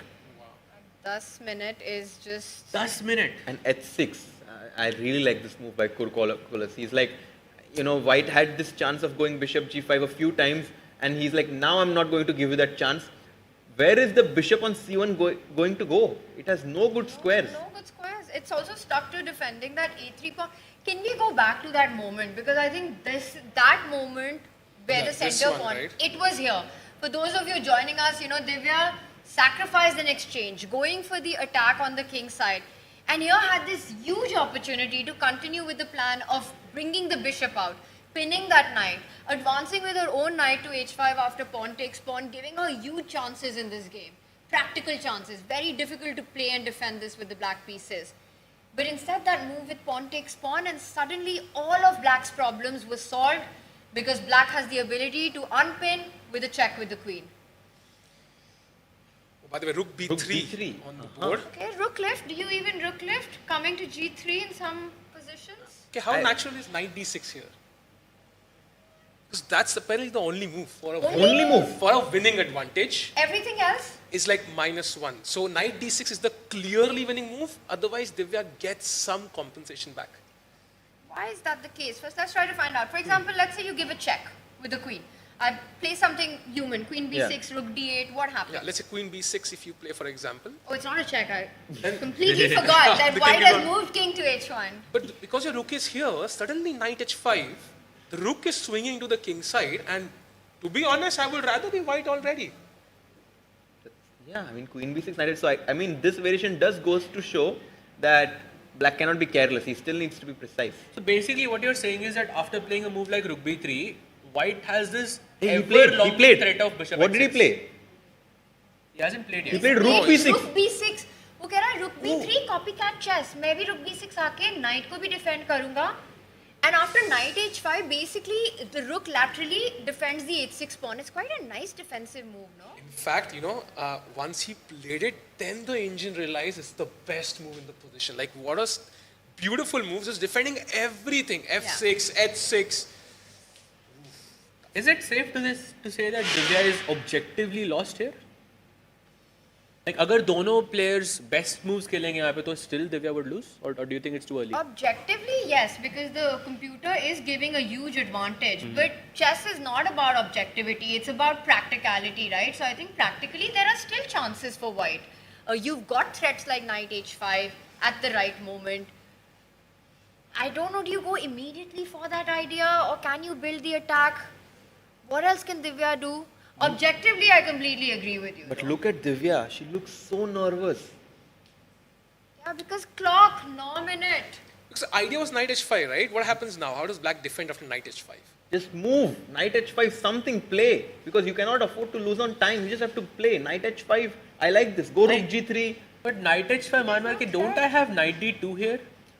Knight? Whoa. I was thinking, no, knight h5, queen h5 maar diya maine.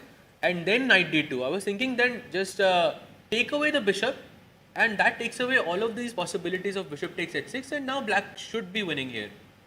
But okay, the bars doesn't seem to like it as much, but I thought once you take away the bishop, no more attacking possibilities, yeah?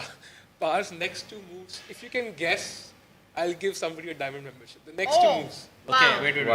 Okay, first For white? move,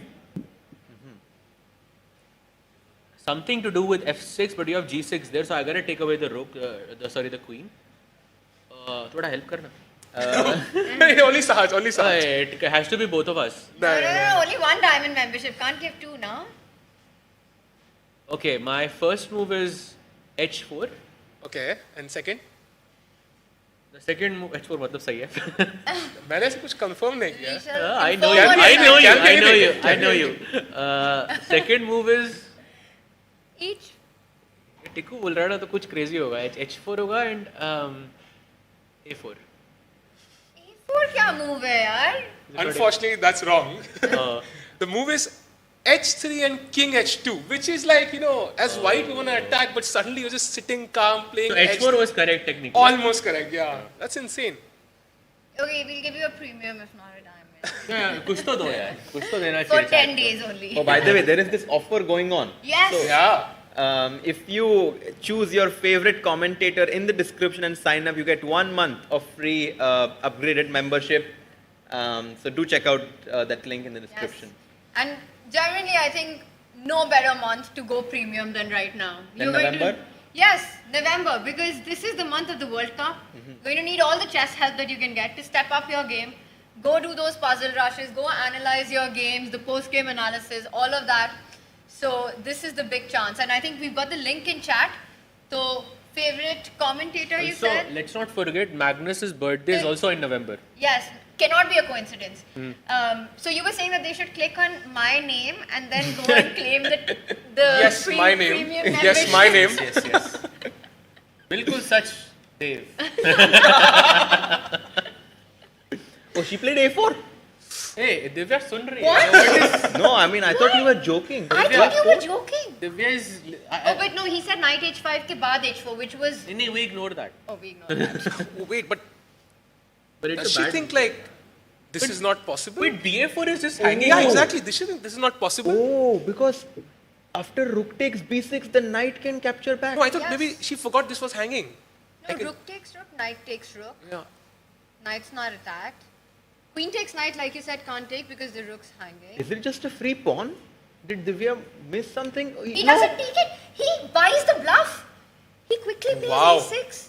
He's definitely playing on time, for sure. It is not a bad strategy because... But suddenly, of course, Divya gets a chance to come back in the game. But of course, BA4 was a free pawn, a mutual blind spot. Pawn takes pawn was just felt like lost. Because that is not just any pawn. That pawn is 3 squares away from becoming a queen. It's very tempting when your opponent has 6 minutes. You just don't want to give them fast, time. Play fast. Okay, so 6.5 minutes for Divya. Okay, if these guys played 100 games from here, how many games does Divya save? That's a good question. I think not Opponent many. is the same guy? Or? Of course, same position, same opponent, of course. I would say like 15-20%. But do you think she can win? Do you think she would ever win from this position? With that time, no. Win to zero, I think. I also think it will. Because that time, no. Tough. If you switch the times, then yes, I will say. Let's say how many she saves. How many does she save from it? Maybe 10%, I would say. 15, Maybe not. 20%, Also, I would say 10 also seems quite high given the opposition. I feel that if you play the first 50 games, then you will have a very good understanding of the position. Like and your how- opponent, your opponent will also have... MIB वाला वो ऐसे Yes, करेंगे but हम then लोग. I think objectively you're not lost yet. So you'll have a very good understanding of how to save the position in the last few games you will her save. Game के बाद वो MIB वाला वो swap complete memory wipe कर देंगे हम लोग. तो you have to start from scratch. ये नए rules ला रहे हो. नहीं वो तो obvious है ना भाई. ये obvious है. MIB के वो आपका memory wipe obvious है. अब ये कैसे obvious? कोई obvious चीज बोली नहीं है. पहले से context नहीं है मतलब पूछे का. No, I think it's a very difficult position to save, to your point, and it's the material deficit, the clock deficit. In ऐसी positions में, when you're on the back foot, okay, she takes the pawn on b5, you're looking for ways to hit the crazy button, the chaos button on the board. You want to find counter chances regardless, but वो मिल ही नहीं रहा. Suddenly इतने trades हो गए हैं, open lines है, black is on perfect defense. Where is the chaos coming from? Yeah. I mean, she desperately needs to change the character of the game, as you were saying, Tanya. Can we go full screen on this game? Because 5 minutes, 30 seconds for Divya, 48 minutes for Kurkorkolas, and this is going to be super exciting to watch them on the big screen here. It's so real, unreal to kind of watch these players battle it out in real time with cameras. It's always fun. The tension, you can see it on their faces. Online chess is also a lot of fun, but sometimes over the board chess, you can kind of feel your opponent sitting there. You can feel their influence. Less than 5 minutes on her clock now. And we have to ignore the placement of our clock and the players. It's Divya, even though she's on the white side, on our screen. She's the one with less than 5 minutes. But also the clock is not her biggest problem, Harshit. It's what's on the board as well. She's down a pawn, she's down an exchange. And the pieces are not placed in a way that you can see the makings of any attack. Maybe you are just looking for moves like knight h5 and bishop h6. You're just hoping that it works somehow. I also think of this this new format in chess, and Sahil, you know this, that a format where you can take your own pieces. And if white could play knight takes f5 in this position, Harshit, that would be amazing, no? Knight takes f5 is such a beautiful move because you are just creating so many attacking chances that pawn on f5 is the culprit. If white, and he gets up from the chair. This is the first time, Harshit. This is the first time that. And look at Divya. Look at has her. left. You can see her facial expressions. She was very nervous, and then she closed her eyes. She told herself, "Okay, calm down, calm down." But you can see it from her expressions that she's visibly nervous. 18 moves karni hai. 18 moves karni hai to reach the 40 move mark for that 30 minutes to be added. Game nahi chalegi 18 move, I think. This is gonna end early. Less than 3 minutes now, if I can see correctly. 3 minutes 20 seconds for her. She's frozen. She's not making a move, but it's so difficult to even find a move that keeps the game going in this position. And look at that, she almost gets ready to make a move, then goes back. Yeah, she looked at the clock. She knows she has 3 minutes, and that's a very clear sign when someone is not very happy, when they look at the clock and look back at the position. 3 minutes is not enough, especially when you don't have any direct moves possible in the game. Like moves like h3 or h4 doesn't feel natural here. But because follow-up nahi hai. Exactly. h3, h4, the g pawn is still not moving forward. In fact, white's king will come under pressure. Also, look at this move. Queen a8 is such a beautiful move for black, because then somehow you put pressure on the e4 pawn. Rook can also go to d8, and somehow that e4 pawn becomes weaker and weaker and weaker, and there's no clear plan for Divya. पर पता है इसमें सबसे stressful बात ये है कि Queen A8 is not the only move that you have to find. The ideas are easy, like you say. Queen हटाओ, Rook को center line में लाओ. Everything is defended. You feel like your position's under control, and as black you can make moves faster. She takes out her bishop, attacks the Rook. Bishop out on the board. Can now black the question is, can I take? Yes, why not? I don't have to take though. But you're up materially, you want to trade off as many pieces as possible. possible. But I like my knight on c4, like right? I mean, it's a beautiful knight, I think. I think it's a way more active than your bishop. Bishop is the last thing that can kind of take yes, an h6. I would take. Remove all counterplay whatsoever. I would take knight takes bishop. Oh, blue arrow also says best move in the position, simply because Sahaj, you don't want to allow any tactics. You know what a very funny thing is, that if black was to play rook b8 here, white's best move is bishop c1 back. Oh, repetition. Awesome. Repetition incoming. So, I mean, it just, black can play anything here and it would still be winning. I can guarantee you rook b8 nahi hone wala hai. You want to, will you color your hair blue? Agar rook b8 nahi hua. Blue is...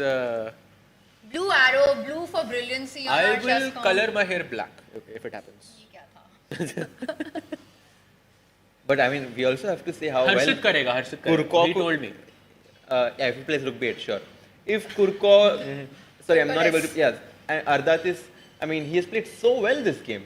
The whole game. I mean, Divya did manage to surprise him in the opening, but he was very calm. He kept playing fast. He kept making very logical and strong moves. Hi. And I think. Kitna time lega wo for the next one? You think he'll instantly, in the next 1 minute, make his decision, or will he give Divya some time to think? Someone knight takes e3 is so simple. You can just play b4 next, double up on the b file. कोई counter play नहीं है आपके पास. Guys, do you think he'll save? कुछ chances लग रहे हैं या you think Stamatis will take it? I think, I mean. लेगा वो. मुझे लग रहा है कि knight takes bishop. You know, it's the one piece that's giving you nightmares. Like Sahil, you said bishop takes pawn, sacrifices, 8-6 pawn tender in some positions. Otherwise, you have to find a good square for the rook. If you keep it on the 6th rank, you lose the b5 pawn. So you have to retreat with it to either b7 or b8, and it doesn't feel right to do that. He'll keep it simple. He'll Maybe take he it. doesnth go rook b8 because then bishop h6 is thoda Takes it. I think most human move. Yeah. Most human move. Your hair is safe. By the way, also the knight on g3, I mean, it was at some point going to be a catalyst in White's attack. Now it's sitting on the corner of the board. Black has a passed pawn on the b file, and we say that knight, you know, whenever knight endgames come, knight endgames are like king pawn endgames. The pawn deficit that White has is going to be too much to come back from. Yeah, that's a big pawn. It's a clear passer in the position.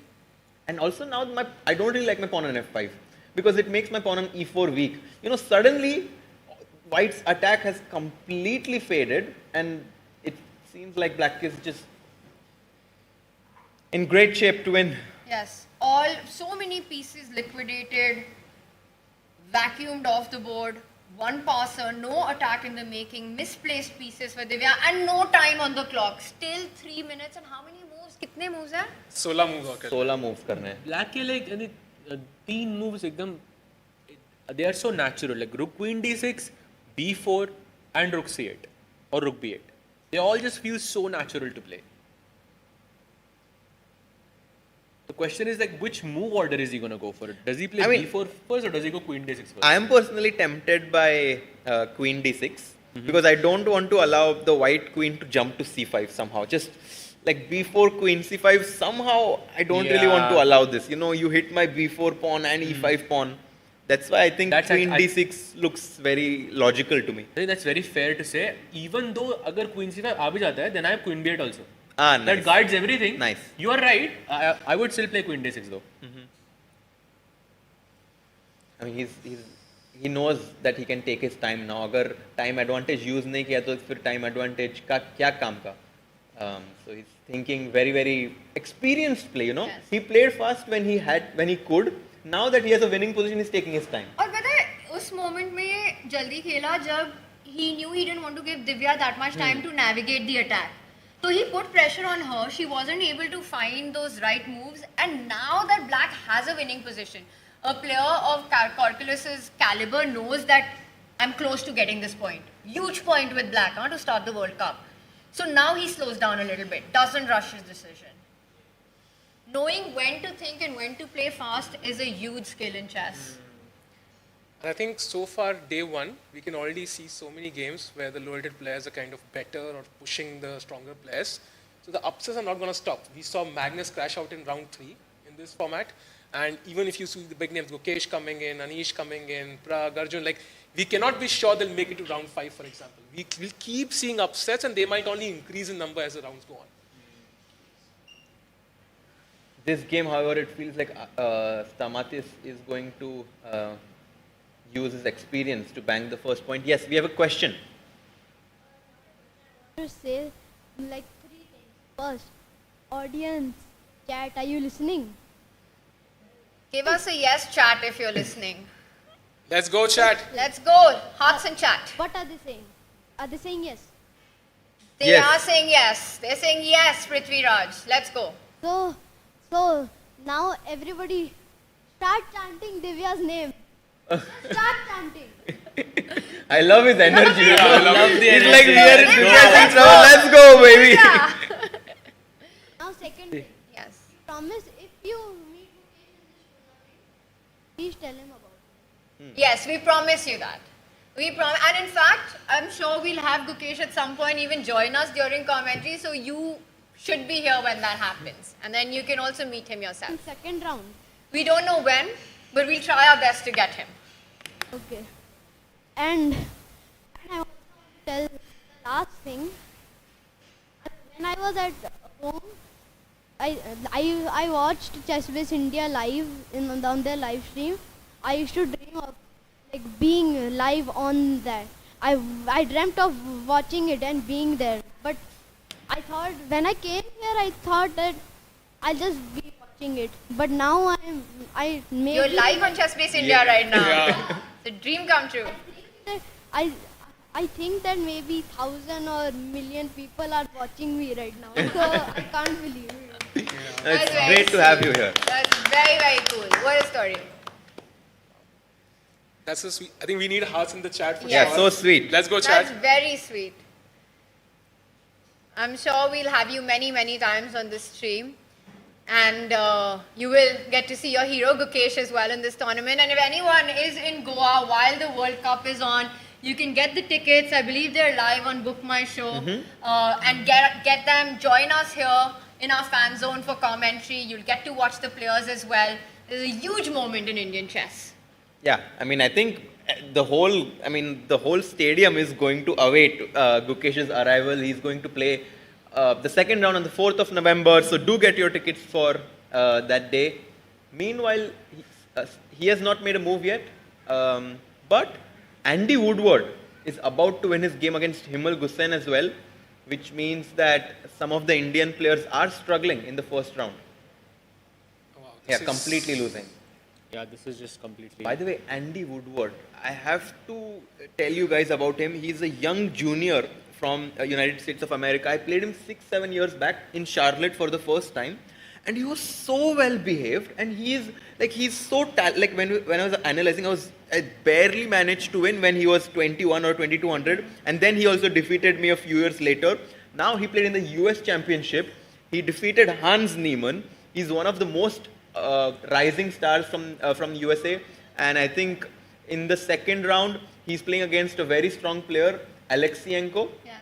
And I think that it's not clear whom is going to be favorite because Andy is too good. And you know, he was just one win away from making it to the candidates. In the Grand Swiss. Yes. What in a the Grand tournament Swiss. he had. That was his breakout We performance. defeated Aronian. Yes. It was insane, I think. So, yeah. I think that was the tournament the world took notice of Andy Woodward. Yes, for sure. And you know, he and then, like you said, went on to prove in other events as well. So big World Cup for this youngster. Yeah. And Tanya, I think it's been so great to commentate here, I think, with all of you guys on such a big event. And I think I just want to touch upon briefly on a tragedy that happened in the chess world recently, that Daniel Nowitzki passed away. And for me, I think he's always been was always an inspiration. Like when I started getting in the content game, I saw him commentate. Like he felt like a guy who could make chess fun, even if when he's inside that 64 square metric, right? He didn't need anything. He was such a great commentator. Was an idol for me. I just want to kind of bring that into limelight here because he was just a great role model for me. Any thoughts, Tanya, on that? I think it's honestly hard to put it into words. I still feel that it's not real. It still doesn't sink in. I think Daniel just an incredible player, the best chess commentator, and above everything, just the person that he was, always so kind. It just really feels very, very heavy. Even the days pass, but it doesn't. The emptiness is still there. You know, I remember during the pandemic, watching Daniel and Robert commentate on so many events, and it was the best time to watch the two of them as a team, as an educator, as a commentator. I think just unmatched, and the amount I would watch and learn and could only dream of, of trying to be anything like that and being inspired by him. And then I remember when I actually got the opportunity to work with him, I worked with him in tournaments in Oslo a few times, online many times, and he was also there in Weissenhaus for a few days earlier this year where we met. And I can tell you that everything that you've heard and read about Danya is true, and even more, he's even more amazing than that as a person. Everything that he did in the chess world, the amount of I think lives that he touched, the people he got into the game, it just feels very unfair and just very sad, and I still can't quite get my head around it. Yeah, it was working with him, getting to know him. I remember the first day in Oslo, he and I went out for a meal. And it was the first time I was talking to him, and I was kind of shivering because he was somebody I looked up to as an idol, as an inspiration with everything that he was doing. So I think that memory will be with me. I spoke to him a few times, and then one always feels like, could they have spoken more? I think the chess world is definitely, it just feels very heavy still. And I know that you played with him, right? Yeah. Many, many years ago. I mean, obviously, he has done so much more for chess than we deserved. It was more than what, I even knew him on a personal level. I moved to the US, and he was always one of the best players. I played a lot of over-the-board blitz and bullet with him. He always crushed me. He always crushed everyone, and he was always a beacon of light, lighting up whichever room he went to, and he's so far away, but he still feels so near to my heart. So yeah, it was very hard. It was very hard when I got to know. It's very hard now to talk about it, but I think we should all just appreciate what he has done for chess and remember the good things. You know, I think one of his biggest qualities for Dania was that whoever he met, whoever he spoke to, he made them feel like they were the most important person in the room, like you mattered. And I remember speaking to him so much about commentary, just being inspired and learning from him. And he always gave me so much confidence, and he had this incredible pun game. Sahaj, whenever he would commentate, his command on the language, how he would educate, how entertaining he made it, I think just unmatched in that energy. And I used to tell him after our broadcast that, Dania, I know I missed out on a few puns while we were commentating, but I'm still getting used to the Western puns and I'm not that good. And he would just make me feel like I haven't messed up anything. And he was so good at that and so genuine about things. And that is just an amazing human being.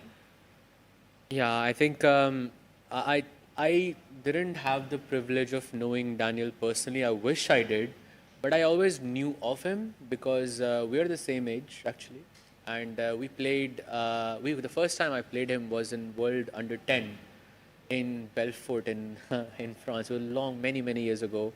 The day it happened. Actually, all I did was just look at that game again and again, just to relive that memory. And him being a commentator and an educator, I always wanted to be like that because in many ways I sort of looked up to him. And yeah, it was a huge shock in that sense. I hope it's very difficult. I think Daniel Naroditsky, he touched all our lives, and even people he didn't meet, millions of them, got them into the game. And we are here for the FIDE World Cup. I know we'd have him commentating on the event, but he's probably watching from somewhere. We are doing what he loves the best. Chess was truly Dania's happy place. And I think we're about to take our first break, and we always keep him in our hearts forever. And I think we're going to go into this break with a tribute to Daniel Naroditsky.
that is going increasingly digital, it's sometimes nice to hold things in your hand. The ChessBase India Premium Chess Set is our attempt to give you a great feel of playing chess in real life. The first thing we wanted to ensure was that the product was of the best possible quality. When you buy the ChessBase India Premium Chess Set, you get a chessboard, high quality chess pieces, a bag for the pieces, a bag for the chessboard as well. All of this is carefully packed so that when we courier it to you, you receive it in the best possible condition. We take pride in the fact that the chess sets are manufactured in India. Here are some features of the premium chess set. It is 96mm standard weighted and felted set of staunton design. Fine crafted, high class plastic pieces of 3.75 inches height. Total weight of the pieces is around 800 grams. Usual pieces are around 300 to 400 grams. You have 2 extra queens included. 55mm by 55mm high quality vinyl board with notation with ChessBase India logo in the corner and a leatherized finish. You have 2 flat nylon drawstrings for the board and pieces with the ChessBase India logo. It is also a perfect product to gift your loved ones. We also have gift wrapping options in the ChessBase India shop. So what are you waiting for? Get your hands on the ChessBase India Premium Chess Set and challenge someone to a game of chess in real life. Link is in the description. A premium membership at chess.com will help you improve your game with full access to a powerful set of learning tools. Unlimited tactics let you practice like a master with more than 50,000 puzzles to challenge you at every level. Our library of interactive chess lessons, created by master coaches, will enhance every aspect of your game. And after each game you play, the computer analysis feature will give you feedback on every move you played, turning every game into a chance to learn. And that's not all. Premium benefits also include unlimited tournaments, video lessons, the Opening Explorer, and much, much more. Upgrade now to take your game to the next level. Want to play chess but don't know how to get started? Try chess.com. Play for free against someone at your level or challenge one of our friendly computer bots. Trying to improve your chess? Learn the Queen's Gambit and other openings with guided interactive lessons. Like chess but don't want the pressure of playing games? Chess.com has hundreds of thousands of fun puzzles to help you relax and sharpen your mind. Play your friends, make new ones around the world, follow the latest games and more. Sign up and play for free at chess.com today.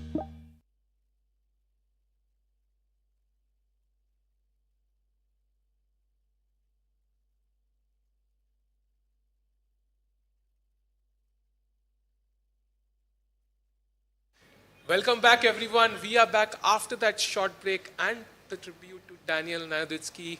We'll all, of course, miss him. And coming back to the World Cup, Tanya and Harshit, it's been a tough event, I think, for Indian players and also for the higher seeds in general, right? Everybody is struggling. We have some certain seeds kind of, smoothly, steamrolling their opponents, but of course, a lot of upsets. We start with the Divya game, maybe, and we can have that look, but the game has not changed at all. And the time situation is still the same. सिर्फ 3 minutes है 15 moves करने के लिए. I mean, even in an equal position, you would say it's very difficult. Oh, and look at that last move. Corculus has played. Rook and the queen lined up. There's a threat on the back rank. Queen D1 ideas. And immediately she played something. H3. Hanji. I like this. I like that she's playing quickly. She realizes that, she needs to spare some time for a situation where she needs to make a forcing decision. H3, creating this luft for the king on H1. Yes. Also stopping knight G4 ideas at the right point. So you want that pawn on H3. Queen D1 threats are stopped. If I am looking at this position, I would be also considering Queen D2 to try to trade queens off the board. The rook on B6 can't be picked up, luckily, because queen takes rook comes with a check. Yep. That's a brilliant idea. You just want to get rid of the queens. The rooks on the 7th rank are very strong. And I think Queen D2 is trying to put your rook on D8, on D2. As white, what does Divya do now? Like, if I can grab this pawn somehow, then I'm back in the game. Any chance I can put pressure? Okay, let's just try to go. Okay, it's black to play now, but I think rook CB1 next for sure is what Divya will want to play. And I just realized that while Queen D2 is attractive because you're up a pawn, you want to trade pieces, it might have counterplay with the white rook jumping onto C5. The pawns that are weak on the 5th rank, suddenly Divya might get some hope in that position. That's a very good point, actually. Queen D2 might be a mistake because after queen takes D2, rook D2, rook, we can even throw rook C8 check, just, why not putting the king on H7, and now rook to C5, the pawn on E5 and B5 are both falling. The engines say that maybe black is still doing really well, but practically this does seem to allow some some chances for some Divya. counterplay. Every pawn exchange brings you closer to a draw. You never know in these endgames. And for now, I mean, the time difference makes it so easy, right? You have so much time on the clock. You can calculate all the little details in the position. So it's still very, very unlikely that Divya comes back here. And is there any other game with intrigue? Oh, wow. Look at this game between Harshardhan and Mustafa. Look at the last move that he has just played. If we can check the live board, it's crazy. Rook to c8, Huge not threat. capturing the knight on d4. He could have just captured the knight on d4. He's like, I don't want it.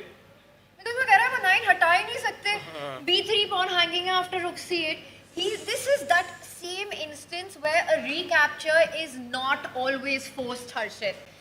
Incredible stuff, right? अगर ये knight आप हटाओगे कहीं भी, let's say you go knight f3, not so many squares, you defended. Anyone here, black to play in this position? How would black respond? Exactly. Yes. Game over. Knight takes b3. And what if I take with the c pawn? It's pinned. It's pinned from the rook on c8. The computer will not allow you. Hold your hands and not let you make that move. And also the rook on h3 is now unable to protect the queen on e3 because the knight on f3 has now blocked. It's kind of, come in the way. Guys, can we do one thing? We know that 8 out of the 24 Indians participating in the FIDE World Cup will join in from round 2. So 16 Indians are in the fray today. They are fighting it out in round 1, game 1. Can we do a quick overview of how each of the games are going for these 16 Indians? Okay. We can do that. I think one by one. I think Let's first start. is, I think it is Raja Ritvik, right? Is one of the first players. But unfortunately, this game is already gone, so we don't know what happened here because of the. We have the position. Yes, we have it now. Ooh, this is. So quick evaluation, bar is level, end game hai, material balance, and white has a 4 versus 3 on one side, black has it on the other side, but doubled pawns, beautiful knight for Raja in the center of the board. I think fair to say that this is equal. This is equal. The rook on d8 is also nicely placed on this open file. I think we can probably assume this game is going to head towards the draw, which would also be a good result for Ritvik with the black pieces. So this game around even right now. Let's go on to the second Indian board. Maybe we can check Ganguly's game. Yeah, we haven't had a look exactly. at that one. Let's do it. Ganguly playing with the white pieces against Ahmadzada from Azerbaijan, young talented player, and talking about him, he has just made a big mistake. Bishop to g4. He thought that if I take the bishop with my queen, Bishop's hanging, rook takes bishop. and this is fine for Because black. e5, rook d1. Nice. That's a great idea. We should show that. If pawn to e5, Forking the queen and the rook in this position. If e5 is played, Here. then rook takes rook. and black gets 2 rooks for the queen, and also the bishop on h6 stops white from going with queen f4. Yeah, no snaky maneuvers to checkmate. But bishop g4 is a mistake because white can start with e5. Attacking the queen. Attacking the queen, cementing our bishop on d6. After queen e6, we can probably play something like pawn to f3. The bishop has to go back. And we have a beautiful knight there, a bishop there on d6. And now maybe we can try to trap that bishop on f5 with queen f2. Oh, that is beautiful. g4 you want to go, huh? Oof. Pawn Too to strong, g4. Harshit, too strong. And the bishop has nowhere to go. Nowhere to go, nowhere to run. Even if you move your queen, the point is you can go queen c4, creating a square for the bishop. The moment you kick that bishop out, knight. Where will the knight go? Bishop e6. Let's have that on the board, g4. G4. Bishop e6. And now, white to play. Knight e4. Exactly. Knight e4, and you were talking about bishop on d6, knight on f6. Bhai, kya hi jodi It's hai? a party. It's a party. You're in Goa. Yeah, so I think Surya looks like he's going to win. Yeah, Surya That's a great win there. Next, we can check out, I think we've checked Divya once, but I'm going to guess this one is difficult. Any chances here for Divya to hold? What? I mean, we're hoping that, but the position. Oh, so it's Wait, what? gone into an endgame. Okay. I Yeah, think queen there's again d4, some- rook takes d4, rook c5. Oh, this This happened. has happened. This is what we were discussing with queen d2, but same idea. Rook c5 C5. खेला है. Double attack. I mean, 94 looks so logical, right? No, but the rook end games, you get very good chances to draw. But knight takes pawn. By the way, they say that rook end games have the highest drawing tendency in end games. C5 played, by the way, on the board, but No, but the rook on d4 is missing. Yeah. And now Kurkulus is thinking some practical chances. I mean, if Divya manages to save this game, I think tomorrow the momentum is going to be with her. Yes. Because she was the one who was pushing for the initiative. Then from a worse position, surviving it, you're feeling more confident. While your opponent is like, "Main ye nahi convert kar paya." And he takes on e4. He does it. Knight This is takes very pawn. surprising. Wow. And now I would be so tempted to take on e4 and take on b5. Absolutely. Because 4 versus 3, technically in a rook pawn endgame is a draw. But there's a difference here. I think that f pawn is too far advanced here. This is a big weakness. And black can maybe stop g4 first, Harshit. You go h5 and then suddenly after defending e5, you go rook f4, rook f5. You said it so casually, Tanya, but h5 is the only move in winning the move. position. Yeah. Everything else draws because once white gets g4, 3 versus 4, technical draw. Yeah, and also apparently instead of knight e4, you also have rook e5. And if knight g3, simply rook g3, that's another version of the same. This is, with 2 rooks, if there was only 1 rook, I would say black has a good chance with that rook on b6, pawn on b5. And she does it. She plays rook takes e5, the best move played by e5, Divya finds the best move, guys. Wow. Let's go. She's fighting back. She's fighting. I mean, this is the only way to get back in the game, slowly. I mean, she needs to just have small victories. Now, if she goes in the rook endgame, I think it's already a small victory for her because knight g3, rook g3. And as you said, with 2 rooks, rook e8 check, suddenly some counterplay. Yes, exactly. By the way, we have Sorry, I just want to point out, knight takes knight, rook takes knight. Just to follow up on Archit's idea, b4, let's say you go. You can give a check on e8 and just imagine if Divya finds a way to get the other rook on the 8th rank, there'll be a mate on h8. Okay, right now there are no squares to do so, Unfortunately. unfortunately. But yeah. By the way, we have a question in the audience. Yes. England, really happy to be here in Goa for a wedding and happy to be next door to this. Wow. It's been amazing. England. Are you getting married or? No, I wish. But, What's better, an Indian wedding or watching chess at the World Cup? nothing compares to this, obviously, your commentary. My question is, England invented football, but we've been struggling a very long time to bring the Football World Cup back home. What chance has Michael Adams and England of bringing the Chess World Cup to England? The Chess World Cup? Can England win this or not? To win. You want to go for it, Tanya? Okay, who's the top? So I know Mickey Adams playing here. No, yeah, exactly. Yeah, so he will be joining in from round 2 as well. Oh, he's playing today? We should check on his game. I think he is definitely somebody you'd be rooting for. I would think that Mickey is the top rated player from England who's playing at the World Cup.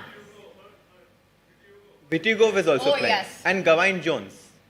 Okay, so you've got big names here playing. What are the chances of them making it to the candidates of winning It just the reminds World me Cup? of the song It's Coming Home. Coming home. It's coming home. It's coming. That's most people have ever sung to. Yeah. But if it's coming home this time, then that means to India. No, but you've got 3 very strong contenders. Definitely, I think these are players who we can see go deep into the tournament. I think Mickey, to be honest, is so experienced. He's definitely someone I can see making a deep run. It's going to be difficult to bring it all the way back to England, but it'll be close, I think. Big trophy. Yeah. Follow-up question. India's got a massive culture of meditation. Do you think there's anything that meditation can give chess players to improve their game? That's really cool that you bring that up because the world champion from India currently, Gukesh, so many times, and not just him, but a lot of the Indian chess players, we see them before the start of the game, sort of going into that meditative zone. They close their eyes, they do the breathing exercise, just getting locked into it. So it definitely has something to be said about calming your nerves. Chess is so much about not just the moves on the board, but your psychology, the ability to stay calm in a high pressure situation. And I think these breathing techniques and sort of taking that time out in these critical moments to bring your mind centered is something we see the top guys do a lot. Yeah, I mean, there's one player called Arjun Erigaisi from India. He's, I think, the highest rated player right now. And he did something called as inner engineering by Sadhguru.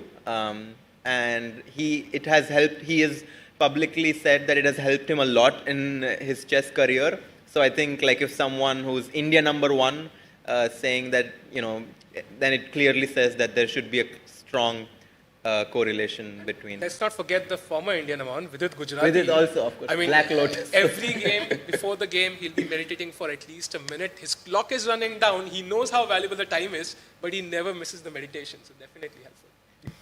What did you say your name was? My name? Yes. Gabriel.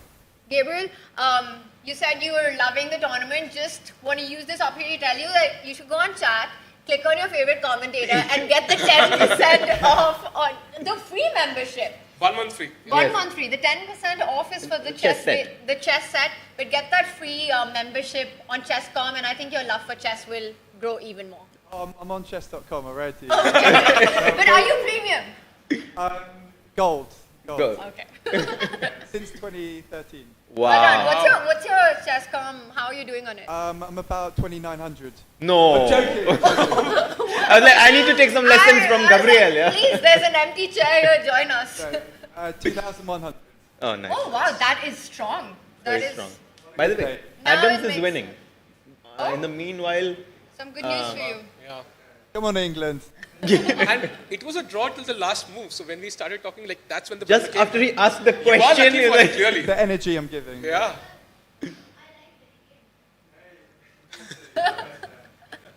And the two of you have been giving the best answers here for every single move. So now we know.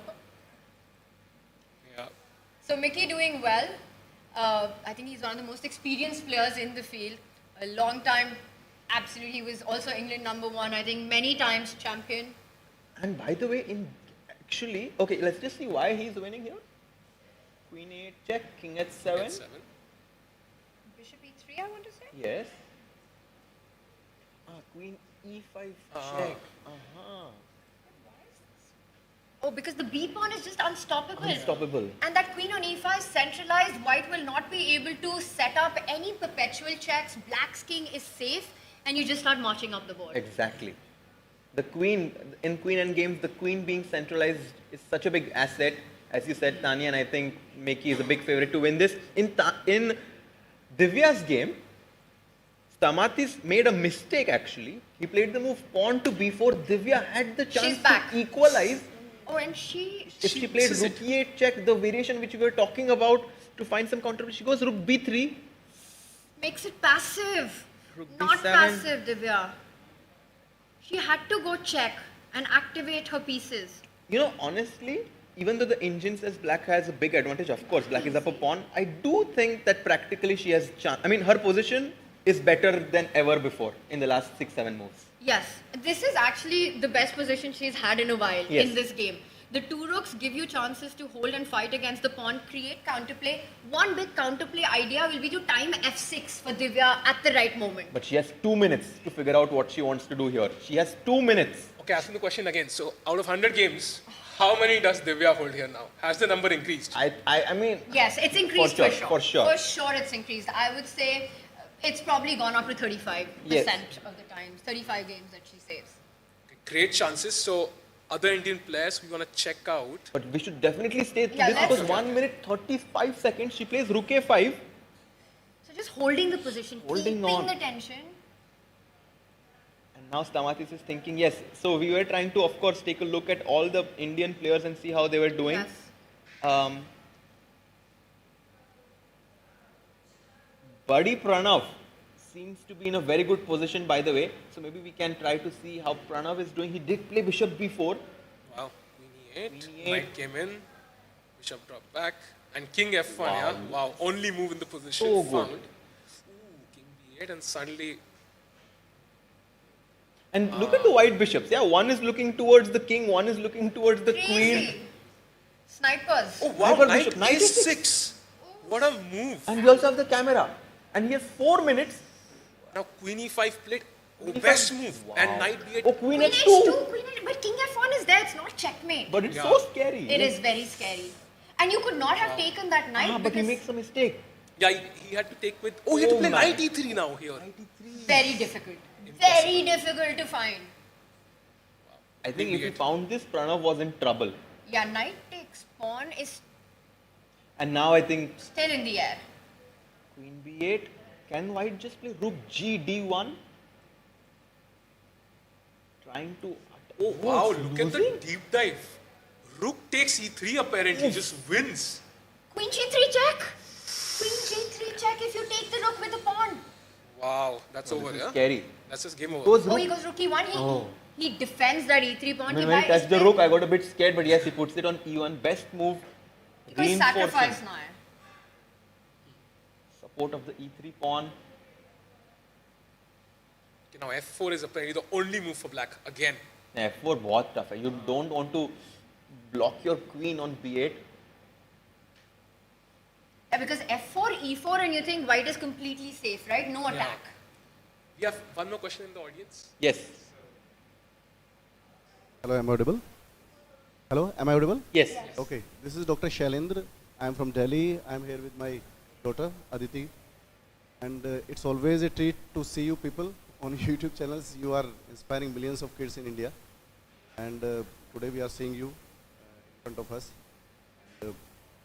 Especially because when World Cup came back after so much time, after a big time, so I thought that my kid should also watch this, and we are here with my family.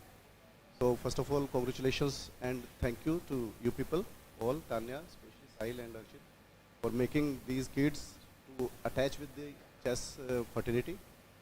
My question is with Divya, how you take Divya's decision for playing in open section? What is your take into that? Because she may play some simple games, that is her decision. But how you people take this particular decisions of Divya's to play in open section rather than specifically in women's? It's a great question. Yeah, and Harshad, you want to go Firstly, just thanks a lot for such a sweet and kind words of yours. I think it really makes sense. I think from the early age, it's very important that a girl starts playing in open tournaments because she gets exposed to different kinds of styles of playing. Because usually, the guys have a certain style of playing, certain style of preparing. She gets exposed to that. She gets exposed to playing with some of the strongest male players in the world. And Judith Polgar, if not one of the greatest female chess players of all time, said it herself, did it herself, always played in open tournaments and kind of set a benchmark for what a girl should do when it comes to improving and progressing in her journey. She went on to defeat some world champions as well. So I think personally that was a great decision by her. Yeah, and it makes perfect sense. She won the Women's World Cup earlier this year, so she's booked her spot in the candidates already. So that pressure is off to try to fight and get to that World Championship match. After that, she also took this very inspiring decision to play in the Open in Grand Swiss. And now getting this opportunity, it's such a huge platform, and I think for a youngster, she's only 19 years old. She's got a full career ahead. Just the significance this has, not only for, I think, the chess world, women chess, Indian girls getting inspired, but for Divya as well, right? It's such a huge experience. And I think regardless of what happens, how far she goes into this tournament, a big, big learning, and she's already in many ways a huge winner just to be here. She's not only the first Indian women player to play in the Open FIDE World Cup. I think in a long time we spoke about this. The only woman player in the Open FIDE World Cup. Also, I think during earlier this year in Jan and even earlier, I think she was struggling in some events. She was playing these very strong events where she was the last seed, including Tata Steel Challenger, I think. And she learned a lot there, and that's why you saw her have this marvelous year in 2025. So I think playing these events, you might not perform at your peak, but you actually learn a lot of lessons that you can actually apply in other events later on. So I think suffering in a couple of events earlier this year helped her to win that World Cup, and she will learn regardless of the result.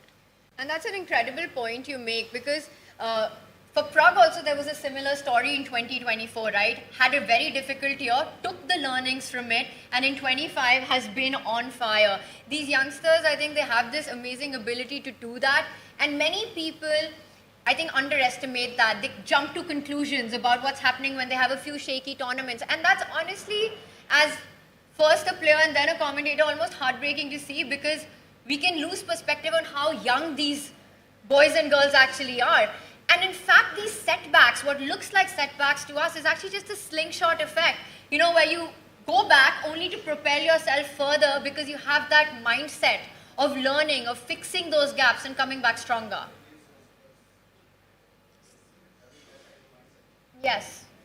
And Divya definitely is one of the players with, I think, one of the strongest mental fortitude that I've seen. Even whether she's having a bad tournament, a good tournament, her positivity remains, her fighting spirit is always ready for the next game. Yeah, I'm hoping that this World Cup, there's only one female player, but because of Divya, I hope that there are a few more, if not many more, girls who are playing in the Get to see that fighting spirit section tomorrow as well. So it's not going to be easy. Yeah? By the way, Rookie 3 played.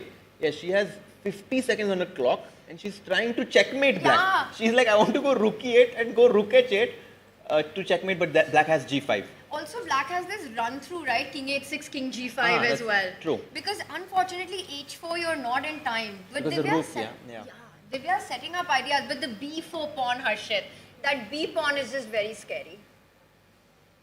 I think, let's say B3, Rook E8, and G5. G5 is not working. Oh wait, G5, Rook G8. Rook G8, yeah. This is so tricky. Wow, it's mating 6. This is not the real game though. Okay, I have to go King that's H6, analysis. So, you know. Your intuition was right. King H6, King G5. If the clocks were switched right, this could totally happen. I mean, in a blitz game, I think Divya would surely win because G5 is such a natural. So natural and so easy to forget Rook G8. Guys, but this is not over. There's still a shot here. She's And also, setting this if up. she goes G5, if they go G5 now, then there is Rook E7. Oof. So she has some practical chances, right? G5, Rook E7. Rook D7 you'll have to play. If that's winning, then It's tricky. Yeah, extremely tricky, and opponent has a lot of time in the position right now, so very unlikely he makes that mistake. When we got on our screen with us, who's here in our commentary studio, President of FIDE, Mr. Dwarkowitz joining us. Yeah, it's a huge moment for Indian chess that FIDE World Cup has come in. We had this really grand opening ceremony yesterday as well, where we had the Minister of Youth Affairs and Sports, Dr. Mansukh Mandavia there. There was the Chief Minister from Goa, Sir was there as well. And of course, our very own Mr. Nitin Narang, President of All India Chess Federation. And everybody's worked so hard to make this event a reality here in Goa with all these top guys fighting. It's going to be a month of chess in November in Goa. Such a big event, right? Such Huge. big stage, and without everybody's contribution, this would not happen. And this is amazing. And all the players get a chance to shine here, like in India, the home of chess. And yeah, Divya Deshmukh right now, of course. So what's the way to win? Like, Get your king out, no? King H6, yeah? It's the only way. Wait, no, King H6. No, you start with B3. Okay. You start with And B3. now you go King H6. Now you get But your King piece. H6, if I go Rook E5, threatening checkmate again, okay. Then can I... then you Then have G5. to go G5. Yes. But, is this the only way? I think not. Like, you can give a couple of checks. King H7 back, but again, that's Okay, he's repetition. gone B3. He Move was on the board. B3. Okay. Now Divya will set up this mate in one idea because it's really the only resource. Only way. Because Rook Only way. E7, the difference now is the black rook can go to B4 after B3. 46 seconds. No, Rook E8 for sure she will She play. has to play it. Do you think G5 can happen or no chance? Oh, we'll jump Right, to the crazy chess. हो जाएगा. go. Oh god, G5 हो जाए तो मजे ही आ जाएंगे. No, but I think, okay, he has 15 minutes, so he will go King H6. Come on, Divya, Rook She E8. goes it. Okay, goes for this it, is the Rook E8. moment. Okay. Last hope. This is the last Last chance. shot. Last chance. If King H6 is played, black wins. If G5 is played, white wins. G5 is played, white wins. कई बार होता है ना board पे कोई कुछ बाल या कोई डर्ट पड़ी होती है. This is the perfect moment कि वहाँ कुछ पड़ा हो और हाथ Like लग that जाए. moment where there's a Schrodinger's cat on the हाँ. chessboard is white winning, black winning, only the next move can reveal. उससे पहले नहीं पता. And evaluation difference देखो, -5 to +5. That's the only. It's either -5 or +5. No zero, nothing. Yeah, but he knows it. I mean, I think he knows that this is a crucial moment. But only the next move will reveal the truth of the position. Before that, Will it happen? will it? Dead or alive? Which one? crazy हो जाएगा अगर G5. Okay, so king h6. Let's try to just understand if white has practical chances. Okay, I go rook e5.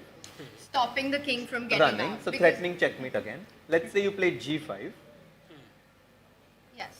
I go rook g8. Okay, so again now you're setting up. What are you setting up? Yeah, Rook takes nothing. pawn. No, you're setting up rook takes pawn. But that doesn't threaten anything. Can you go B2? Do you have time to go B2 B2? and Somehow it's check, right? So that it's just also coming with a check. Oh, king h6 plays. Plays it. No, with this, Yeah. I mean, for Corculus, the way he's played, I think finding this move. No, I mean, kudos to Kurkulos. I think we have not mentioned enough how well he has played. I mean, right from the opening, it was not at all an easy position to navigate. He found the perfect resources to. Also took the battle head on, right? He went for that c4 pawn and then won an accuracy by Divya and never really gave her the chance to come back into the game. So he didn't shy away from facing that kingside attack and defended it very well. 15 seconds, by the way. 15 seconds. She Comes plays back, rook e5. checkmate in one. Threatens checkmate, but of course g5 now. Will he repeat it once with king h7? No. Because that would also give Divya time. I think he'll play He's g5. nodding his head, by the way. There's nothing else, right? Only g5. Only g5. I mean, king h7, but Yes, you have to fight the mate. There's literally no other way. It's only g5 or king h7, two almost legal moves. The only two legal moves, let's say, practically. Okay, he's about to move Yeah, and g5. finds it. Wow. Great move. Yeah, well done by him. No, he's played actually. I would love to see the accuracy of this game with the black pieces. 91. Wow. In such a crazy game, that's super very high. high, I think. And this is 6-7 point difference in the accuracy and still rising. Yeah, look at that. And now Divya comes back with her rook and she knows Yeah, that look this at is her. not Yeah. what you No, want. I mean, you can see it from her expressions that she knows she's lost b2 and then the f6 pawn is also falling. Yeah, that pawn is quite a monster on b2. And then the other black rook can start threatening rook c4, rook c1 check ideas, forcing both of Divya's rooks onto the defense. Yeah. Alright, so this one looks like This one is, should yeah. we stay here? Maybe let's We just can have it on the camera. camera and then move to. Which game should we move to? By the way, Pranav is Pranav is- completely winning. Wow. Do you want to check Let's this game? go. Completely Wow. winning. Buddy Pranav. Oh, he just transferred the bishop to c5, queen to a4, and it's Oh. over, yeah? Yeah, because look at that beautiful king side. कोई attack ही नहीं है black के पास. Yeah. The bishop on f3, the king on g2, just beautifully set up. No infiltration by black's knights are possible. Meanwhile, white has a free hand. b4, b5, destabilize the queen side. Thank you very much. Thank you very much. Rook lift. Rook d3, rook a3 is also coming. No, it's basically all white right now. The knight on h5 Knight is a3, trapped. rook d3, knight e3 is the only thing that maybe you need to be a little careful about. Maybe. Yeah. Maybe. Even blundering that it's possible that I might be winning. But the knight on h5, Tanya, has nowhere to go. No, it's trapped. It's self-trapped. It's self-encaged. हो गया वो knight का काम. That knight has seen the knight. There's no day for that knight. Okay, I'll stop. Good night. But the bishop, Oh, bishop d6 d6. And if queen c8, Let's ask. I mean, Yeah. anything wins, Yeah, let's go, unfortunately, let's go. but Chat, what happens after queen c8? Except one move, maybe. easy peasy. I think you have to be really careful. You missed it, no? Tricky. Very tricky.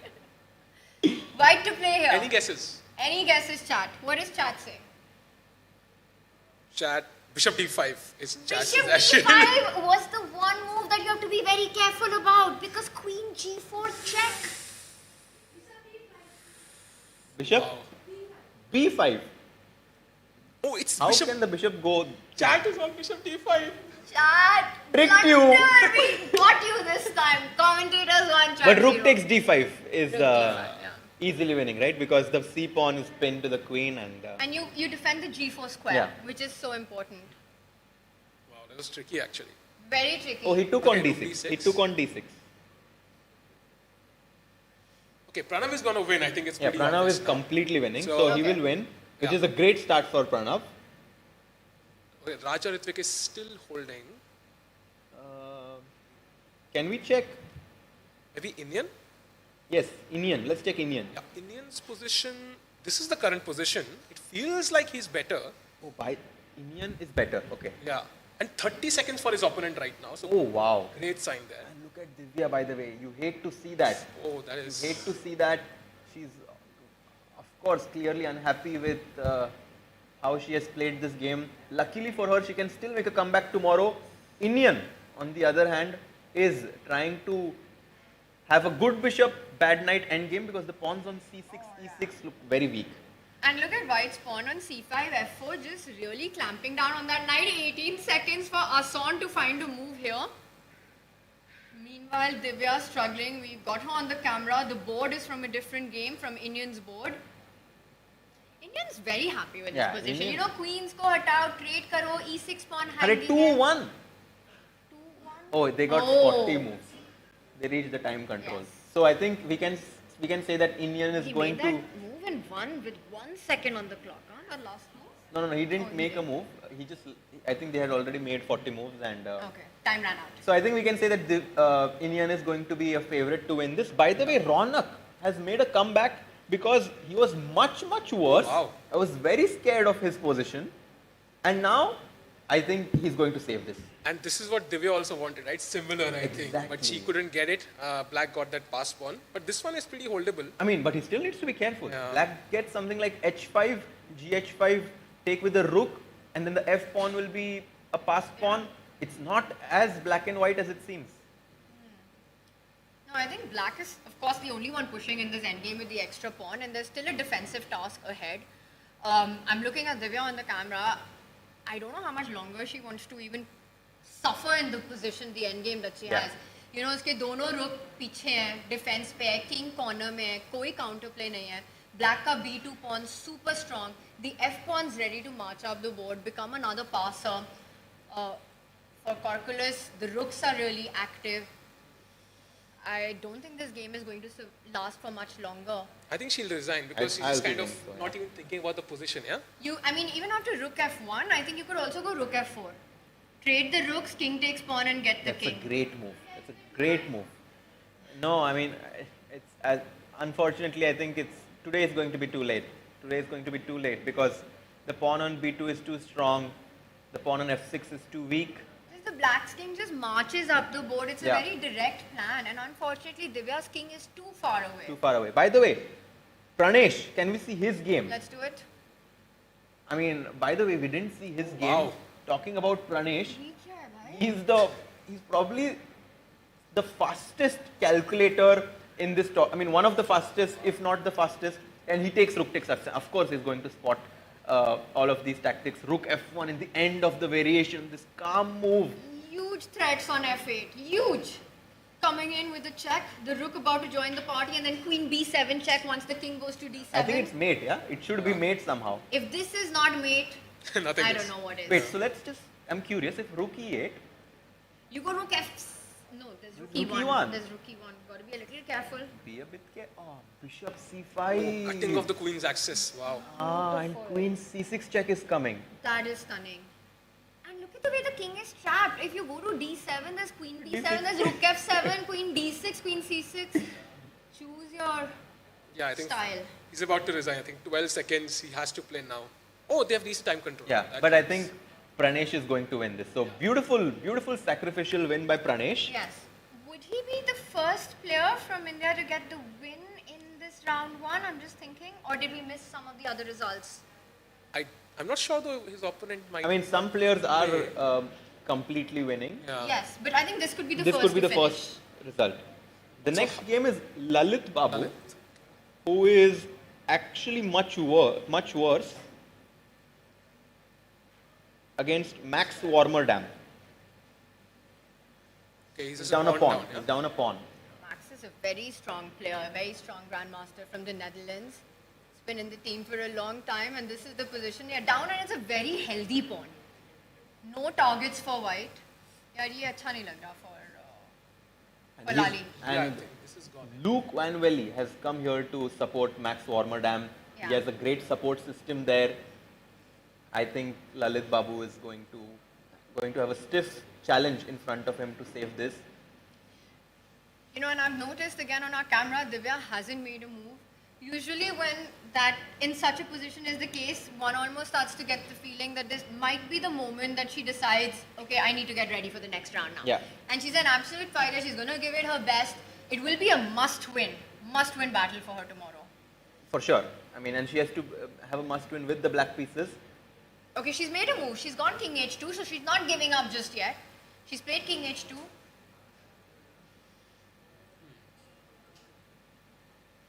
Alright. Trying to see if there are any other boards where Indian players are playing.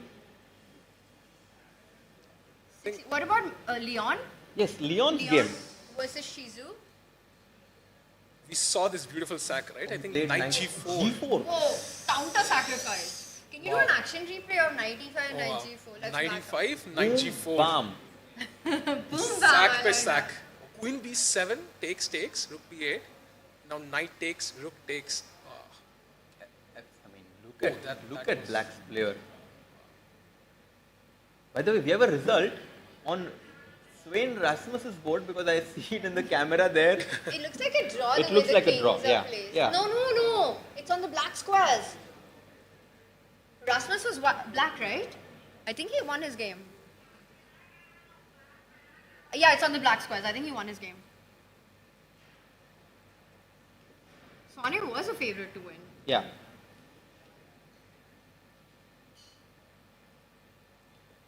Game for some reason. Can you see? I cannot Swane. find I it. can't see his game. Some issue there, I guess. But yeah.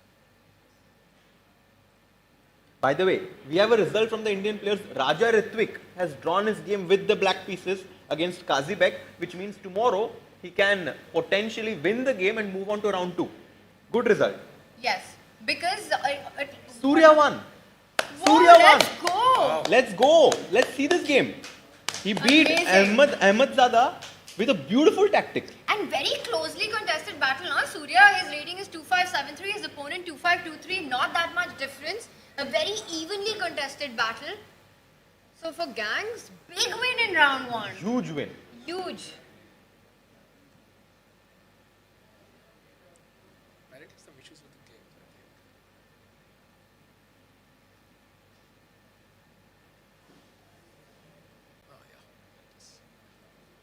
Because this concept that we were showing with E5, F3, we found it. He played it and trapping that bishop. This is what we were discussing, forcing the bishop to give itself up. A queen trade can't do it. The knight comes to that beautiful square. And Bishop E5, Oh, he and resigned, after yeah. Queen E5, he just resigned himself because I Everything suppose falls. everything Queen wins. takes rook, you can go. Knight Takes, Knight F6, everything wins. Wow, so that's So that's the Ganguly first won one. with white. Beautiful result because Ahmedzada is a very talented player from Azerbaijan. But of course, Ganguly showing his experience there. I'm checking if any other game. Well, Hussain has lost. Himal Hussain lost.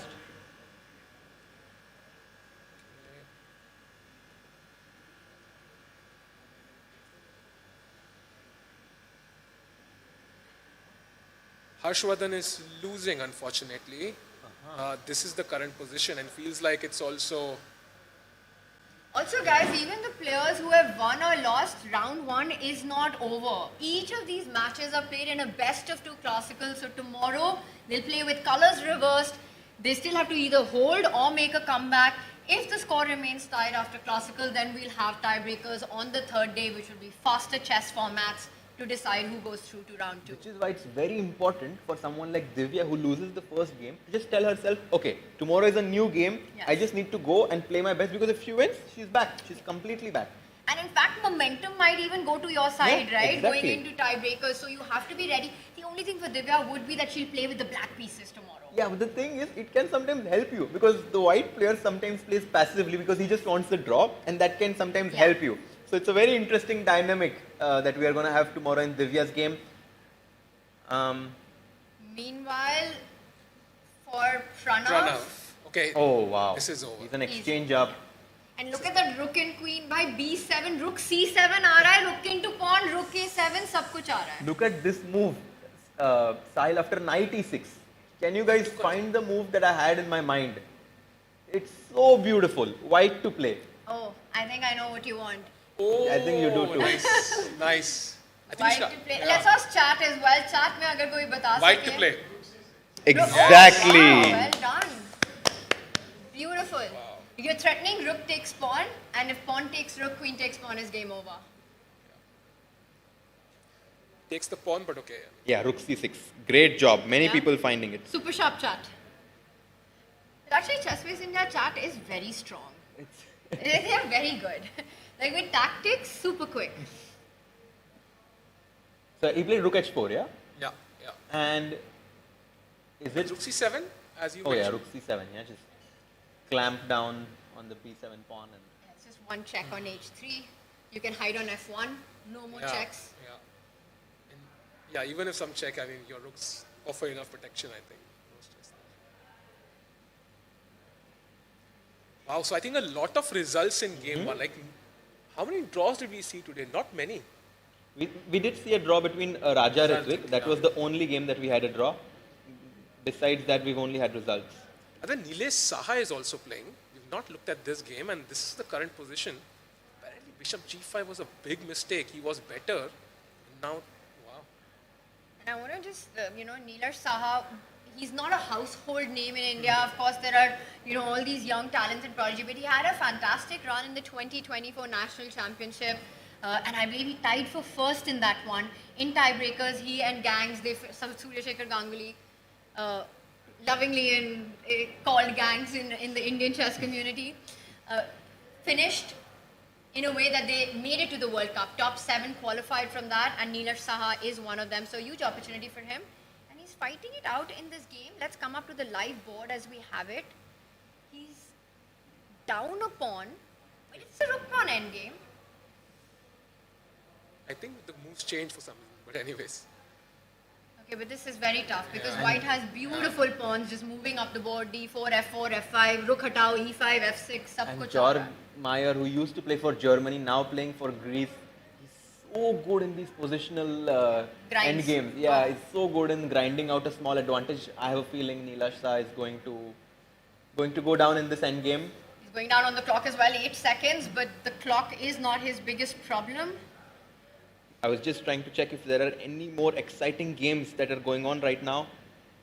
Divya, They are still struggling. her move, well, F6 has that pawn, it hasn't been picked up No, yet. it's there, hiding behind the king. Hiding behind the king. But every move, it's just that white is totally paralyzed on that board. You can't move either of the two rooks. The king has no scope. You're running out of moves basically to fight. Yeah, rook f1, just rook b6, I guess, and you pick up this pawn. At this point, usually a player के दिमाग में दो चीजें चलती है. या तो you're thinking what went wrong in this game. You're thinking not about the position that you have in front of you. You realize that this is gone. There's not much to be done. So you're thinking कि middle game में मैं क्या कर सकती थी? Is this where I messed up? Either that's going on in Divya's mind, or she's just sort of moving ahead. Kind of thinking that okay, this is done. I need to calm myself down and just this is over and look at tomorrow now. It's not easy to come in terms with that though, Yes. Tanya. I mean, when you're playing with the white pieces in probably one of the biggest tournaments that she's playing, it's not easy to come in terms with the fact that you went to the last round of a World Cup, and this time it is quite possible that you get knocked out in the first round. Of course, she needs to stop herself from having these thoughts. She just needs to keep having positive thoughts. Meanwhile, Ivanchuk, one of the, greatest talents that chess has seen, is playing in this tournament. So good to have him in India with the black pieces. I have a feeling that he was one of the only players, correct, I need to check this, that also played in 2002. In Hyderabad. It's very possible. Where Vishy won. That was the last time a World Cup was held, and I think we've got somebody who has the information on that. Sorry? Yes. Yes. Yes. Can you have a mic, Can you have a mic, please? But just really quickly, let's remind everyone the last time World Cup was held on Indian soil was back in 2002. It was in Hyderabad when Vishwanathan Anand Vishy claimed the cup there. And yes, sir. From Hyderabad. Oh. I am the organizer and arbiter of the 2002 World Cup. Oh! Awesome to have you. Amazing Yes. to have you with us, sir. I'm exciting to see the second World Cup also. And Sonia, I know you very well. I met you in Asian Team Championship in Vizag. Yes. And you played some GDP tournaments in Hyderabad. Yes, I've played a lot of tournaments I am there. your fan, and Thank you, sir. how you are getting energy for this commentary? Really, expressions and energy is so high level. Thank Once you. again, I am happy. And my question in Hyderabad 2002, the World Cup organized between 32 top men and 32 top women at the same time. And that time Swiss system they approached. But and of course now, why did they selected this knockout system for World Cup? Can you explain? Yeah, they've changed the system since 2002. I think we've seen lot of evolution in the chess world that happened in early 2000. By the way, meanwhile, Divya we do have a resigned. result. Yeah, Divya resigned. Dimitris We'll come back to Stamatis that, won. sir. And yeah, tough result for Divya. She needs to come back tomorrow in a must-win situation with the black pieces. Yes. And you just have to reset. You know, I think Divya understands also more than anybody that, of course, this playing in this tournament, coming into this match, at the end of it, I think on her there's no big pressure, you know. Harshit, like, it's a huge experience for her to Well, be that's here. how she should approach it anyways. Yes, that's how you approach it. And she knows that tomorrow now, there's only one result that works for her. She's going to give it her all. She fights with the black pieces. Today, she really created her chances. She got that first opening surprise in. It's going to be, I think it's going to be amazing to watch her come back into tomorrow's game. But sir, to your question about the format evolving, I think we've seen that happen even to World Championships. The World Cup now becoming a big part. Even back then, it wasn't a part of the World Championship cycle like it is right now, where top 3 go directly into the candidates. So I think we're seeing the whole system change, become, you know, more adapted to modern times. But that was a fantastic tournament. I was so inspired as a young girl watching that.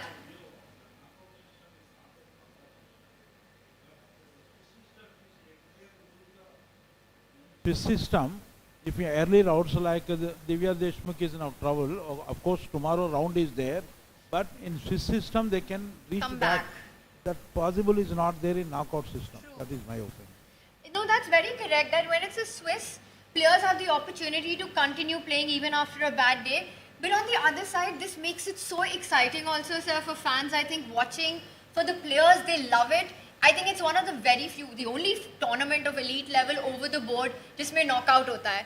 So you know that you, one off day, one bad day, and even the biggest names are out. So every game is high stakes, which makes it so incredibly exciting. Yeah, and I think it's happening. It happens in all the big sports as well. Like you lose one game in tennis, this happens so much. You lose one game, you're just out of the tournament. It happens in football. It happens in cricket. So I think just trying to adapt a similar.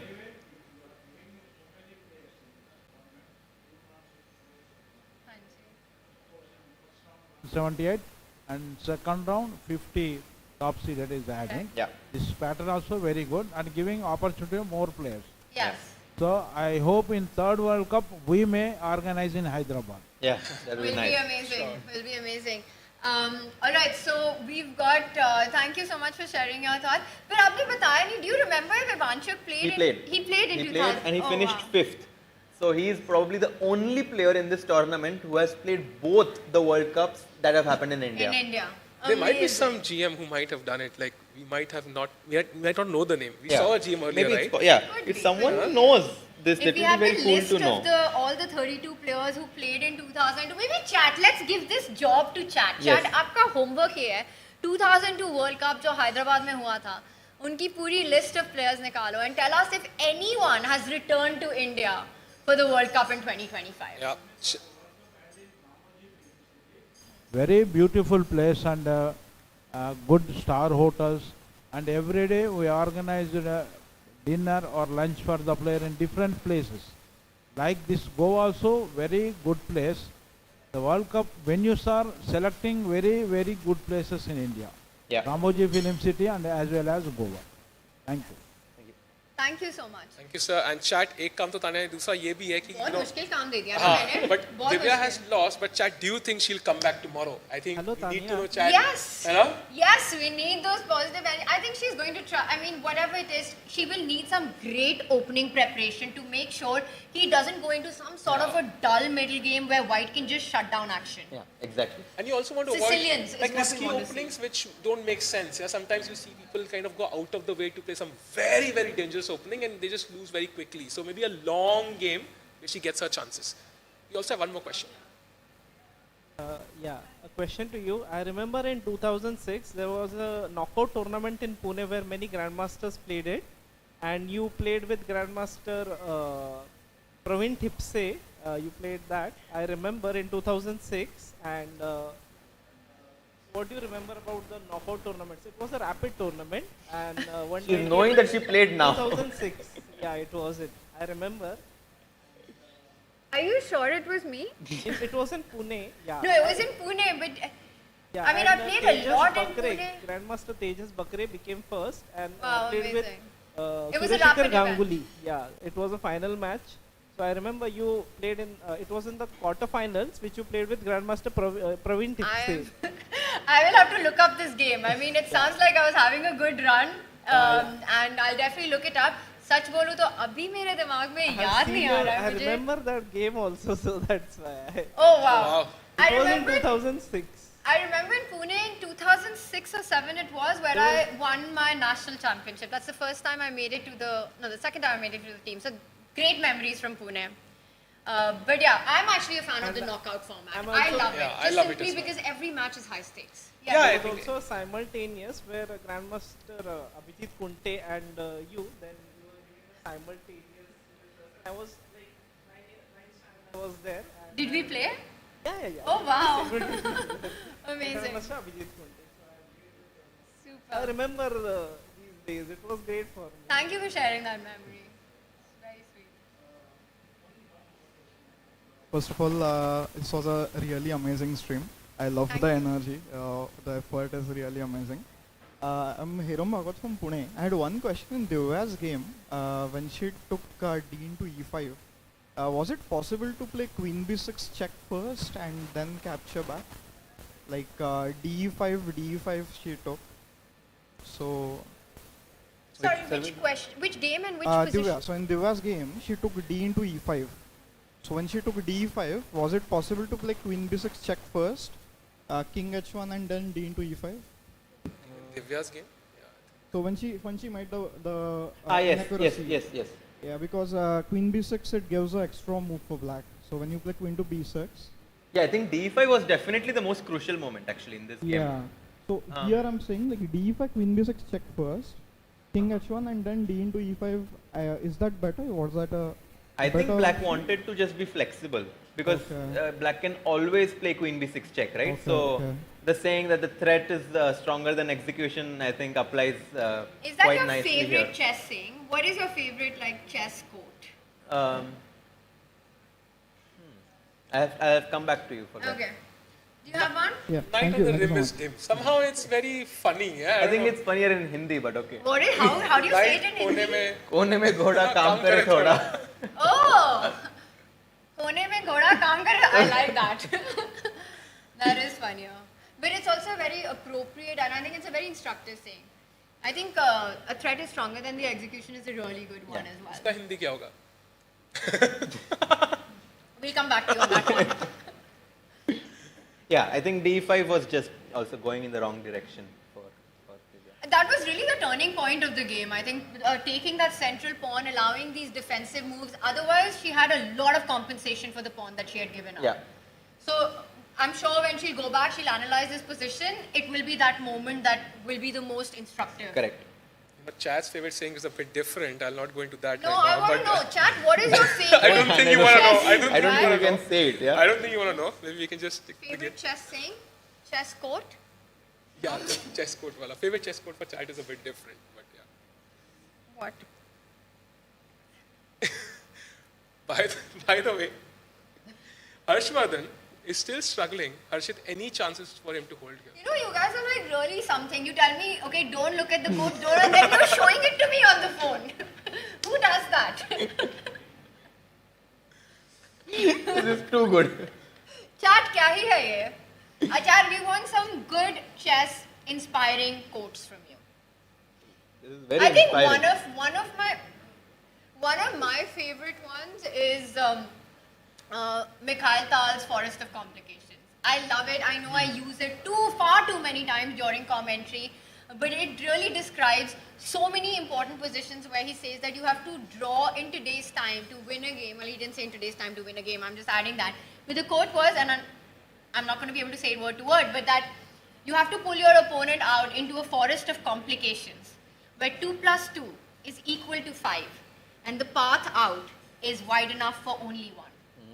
So the whole idea that you have to get your opponent into chaotic, messy positions on the chessboard where there are opportunities for both players to go wrong.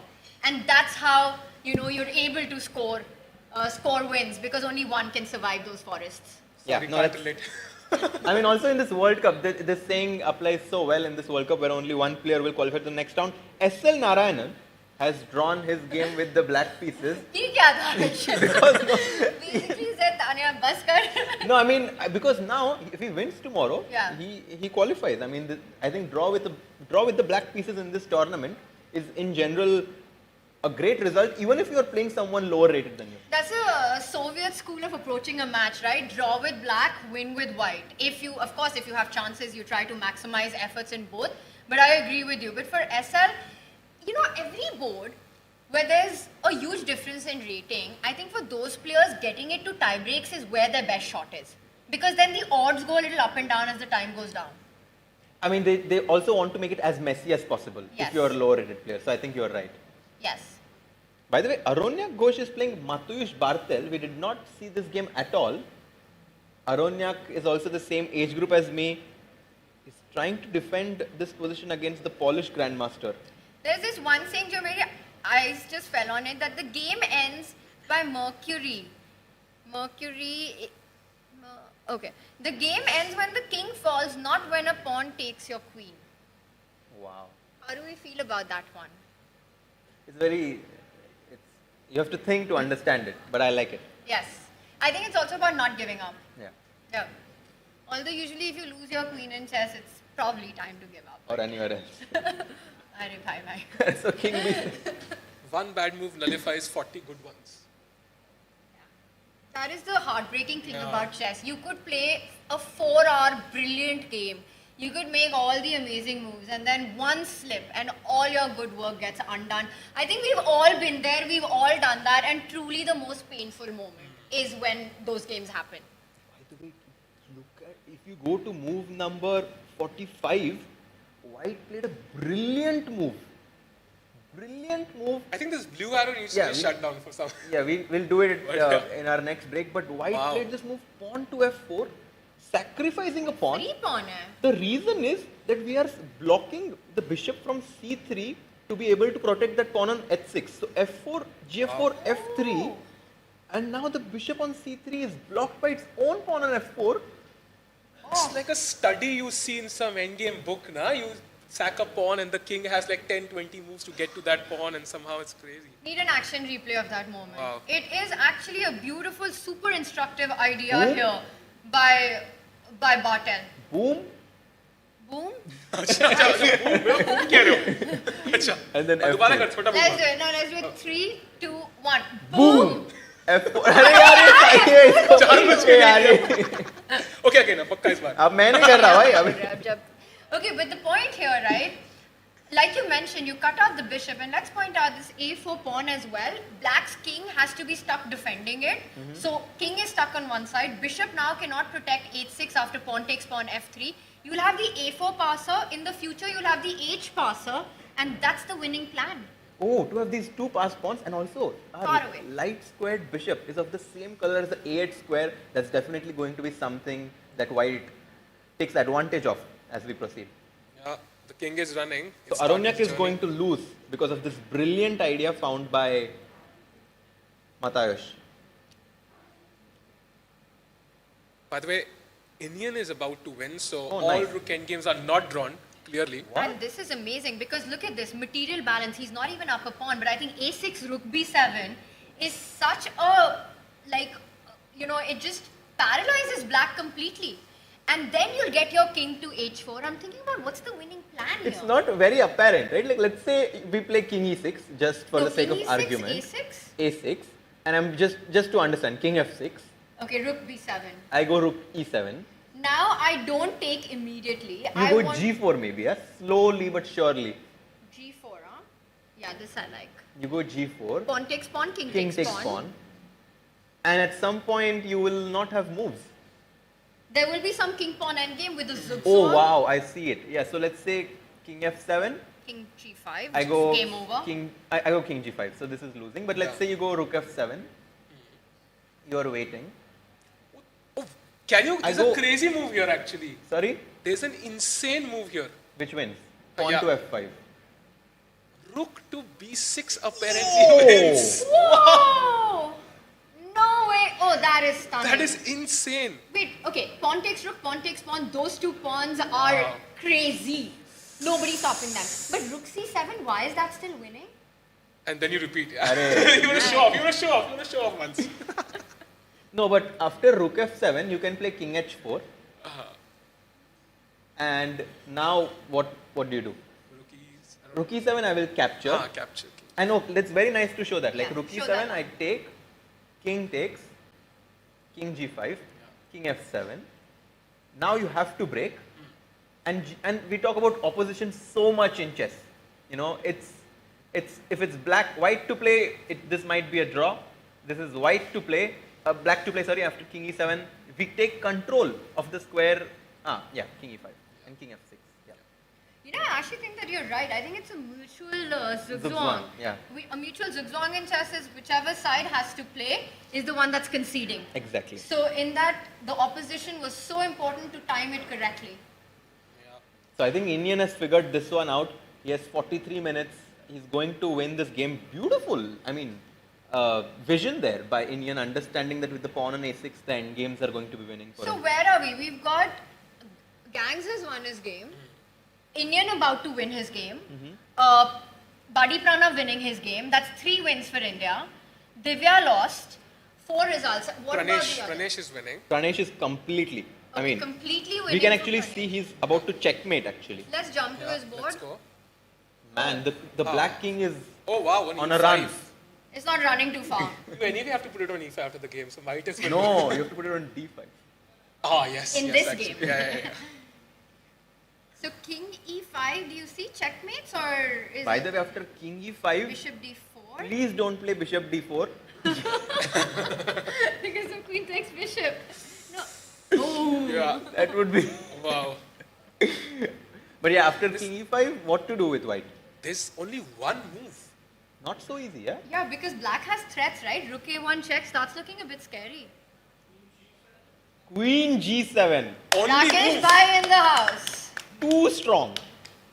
Okay, that is very strong because rook a1 white to play, guys. Rook a1 white to play. Check. Rook f1 check. Yes. Counter check. That's why queen g7. And white it's counter check and white is completely winning now. How old do you think Prani is? Oh, unfortunately, chat can't see this photo on chess.com. But there's a very sweet photo of his. I think maybe he was like 7 or 8. His chess.com photo. He's only 19 now, so he's still so young. About to win his first game in the World Cup. He On played the board. Queen. Finds it. Super stuff by Prani. So that's 5 wins that we've counted. So right? let's just see. King e4. Let's try to run. Okay. Let's just try to Queen finish g4. this. No, queen g4, king e5. Queen g6 maybe. Yeah, queen g4, king e5, queen f5. Nice. Beautiful. So king e5, queen f5. Queen f5 is checkmate. Okay, so this is over. This is over. Yeah. This is over. That's 5 wins for India today. We've calculated. We've counted. Or did I miss somebody? I think that's 4, right? So, Ganguly, Buddy Pranav, Pranesh. Wait, somebody was winning. Someone is winning. Indian was winning. Indian was winning. 4. Indian is completely winning, yes. Indian is completely winning. Yes. Leon is still equal, balanced. Yeah, so 4 wins. 4 wins so far.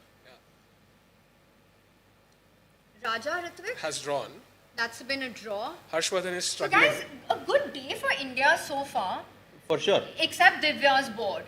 You know, and she was playing a very strong She was playing a grandmaster. strong player. He played well, Yeah. and I mean, the good thing is that this is not the conclusion of round one. No. This is only the conclusion of match one. There is another one, yes. game one. There is still another match for Divya to make a comeback, and it's quite possible that we still see this matchup that we are waiting for: Divya versus Nihal.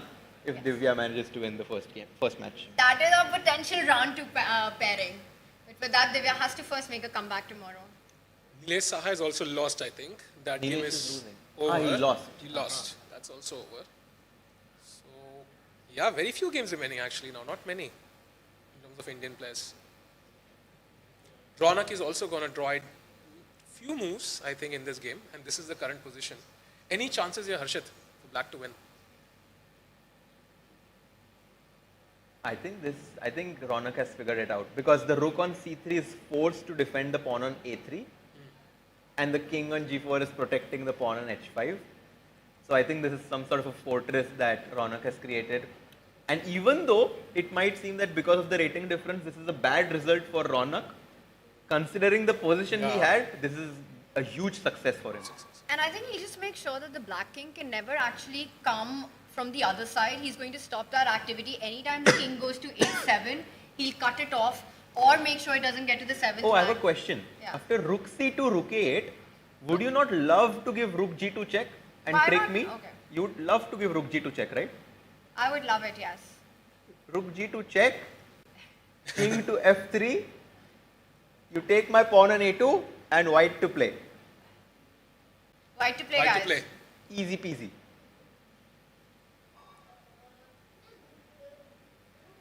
Exactly. Well done. Rook at Rook eight, h8 checkmate. checkmate. So this is a nice mating pattern with the pawn on h5 and black pawn on g7. Okay, rook e3 played. I would for sure play rook e8 and hope he plays rook e4 check. Rook e4 actually goes in the same direction, right? You'll just go king f3 and But this- he can take the h4 pawn. Okay, so. Yeah, Yeah. then you lose, yeah, certainly. No, so then you'll have to... it's like rook e4, you'd have to go king g3 then. Or just king f4, king g4, just wait. Okay. So this one most likely heading towards a draw, which actually for Daniel Barish is a very good result in this first round with the black pieces playing against Raunak Sadhwani. But Raunak was dead lost out of the opening. Exactly. So I think he's going to be the more relieved one that he gets this draw. So this is likely going to end in a draw. Next is Lalit, who's, well, it's a very interesting endgame. By the way, Karthik has drawn his game. Oh, that knight g5 won. Yes. The game that we were a bit worried about has ended in a draw. And I'm sure Karthik is going to be quite happy with this result. Yeah. And we can take a look at this game first. Knight c3. No, we can just see Max's game. So, knight c3. And why is this a mistake? Apparently this was the position and he had to play knight e3 instead. So it's an inaccuracy. Trying to there. go to f5. And set up this mating pattern. I wonder because after knight c3, is it because it gives the option to weaken Take the or- pawn structure by taking on c3? And maybe after knight e3, you still could have taken with the king? Wait, I have a question. Knight c3, bishop takes c3, rook takes c3, rook takes Actually c3. lost. Is this like can Yeah, I ever because- dream of this You being can't. I cannot. You can't because king pawn ending down a pawn you No, never see. I was it, hoping right? ef4, gf4, Okay. and maybe this one is a draw. Yeah, g4 Because, is actually a draw. Wow. The h pawn is. Only move b5. Oh wow. And basically you make sure the white king is never running to the b5 pawn because the h pawn is a passer and you put your pawn on g6 and just sit. These endgames are so rich. Like on surface, they seem very drawish and like boring, but when you actually think about it, they have so many possibilities.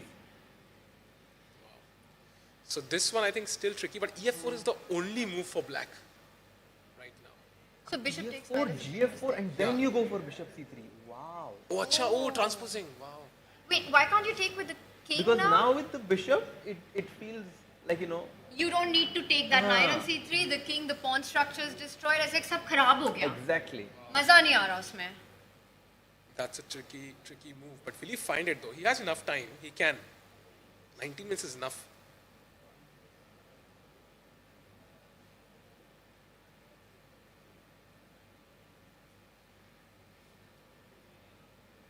Yes.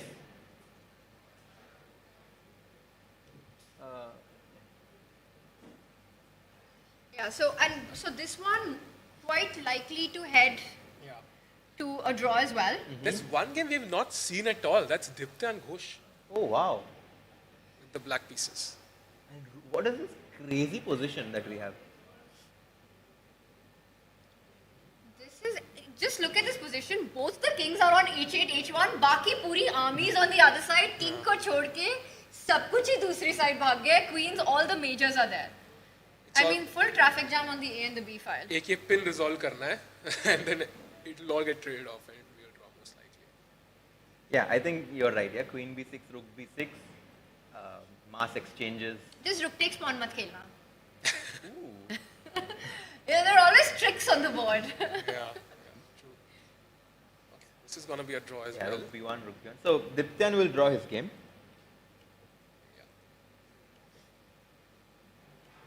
Who else is playing? Is there any other Indian playing?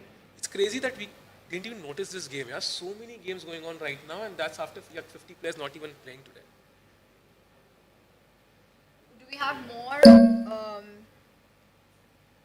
games? I think we covered all the Indian players now. We covered all the Indian players. So actually, overall, it's been, I would say, a pretty decent day so far. So who lost? Divya lost. Only Divya, I think. No. Oh, Aronyak was losing. And anyone else? Nilesh Saha lost. Nilesh Saha lost. So 3 players lost. But also Aronyak and Nilesh on their boards were the underdogs. Correct. Also Harshardhan is still, kind of Fighting. losing. So it might be 4.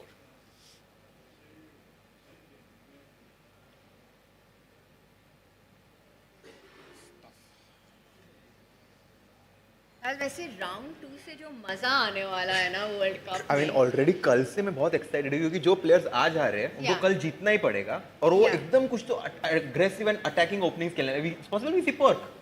Yeah, because they will have to find a way to get those imbalances, get a game with black, and how do you do it if you're going to play e4, e5 or d4, d5? You have to find these, maybe we'll see those hedgehog positions, the porcupine structure with... Porcupine structure? Yeah, like b6, d6, e6, g6 rakhe. So we might see all of that, but let's just once again reset the stage in numbers of where we are here in Goa at the FIDE World Cup. 8 rounds, right, in all for these players. Each round is played like a mini match, best of 2 classical with both colors, and then tie breaks. We've got 206 players. The top 50 seeds were given the first round bye. So they only join in from round 2, which is why you're not seeing Gukesh in action, Prag in action, Arjun, many others. Anish will join in. Vincent Kaimer, Nodebek, Abdusatrov, Yanna Palmrishi, Wesley So. Sagar Shah. Sagar Shah, everybody. Sagar will be with us tomorrow. But everybody else coming in from 4th of November in round 2. Today we had 156 players.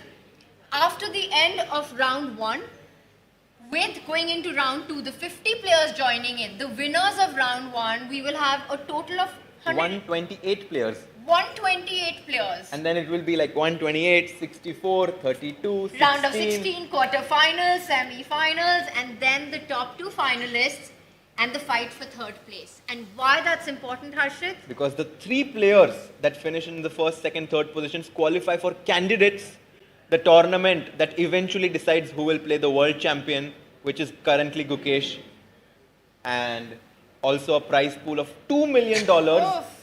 120 or $40,000 is the first prize. Here, a lot is at stake.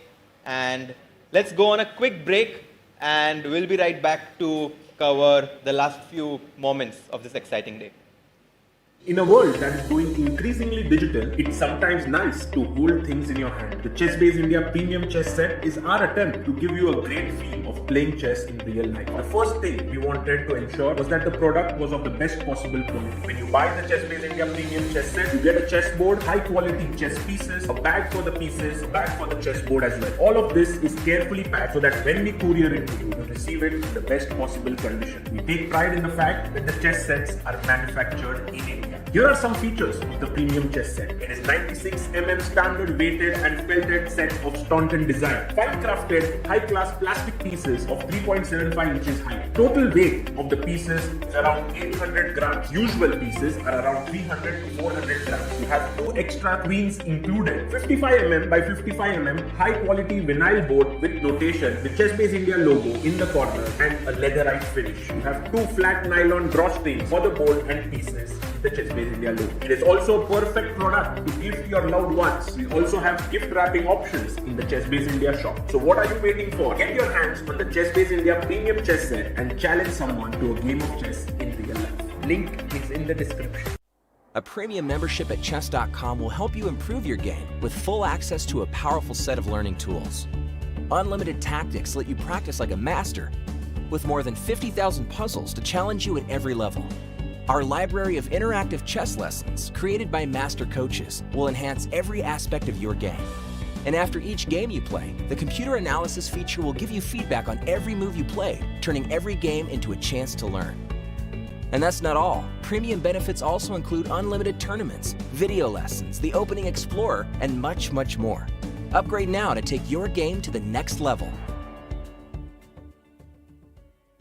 Want to play chess but don't know how to get started? Try chess.com. Play for free against someone at your level or challenge one of our friendly computer bots. Trying to improve your chess? Learn the Queen's Gambit and other openings with guided interactive lessons. Like chess but don't want the pressure of playing games? Chess.com has hundreds of thousands of fun puzzles to help you relax and sharpen your mind. Play your friends, make new ones around the world, follow the latest games and more. Sign up and play for free at chess.com today.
Cover the final few moments, and we have Sahaj who has joined us to cover these final moments. Sahaj, please tell us what's the most exciting thing that you have seen today.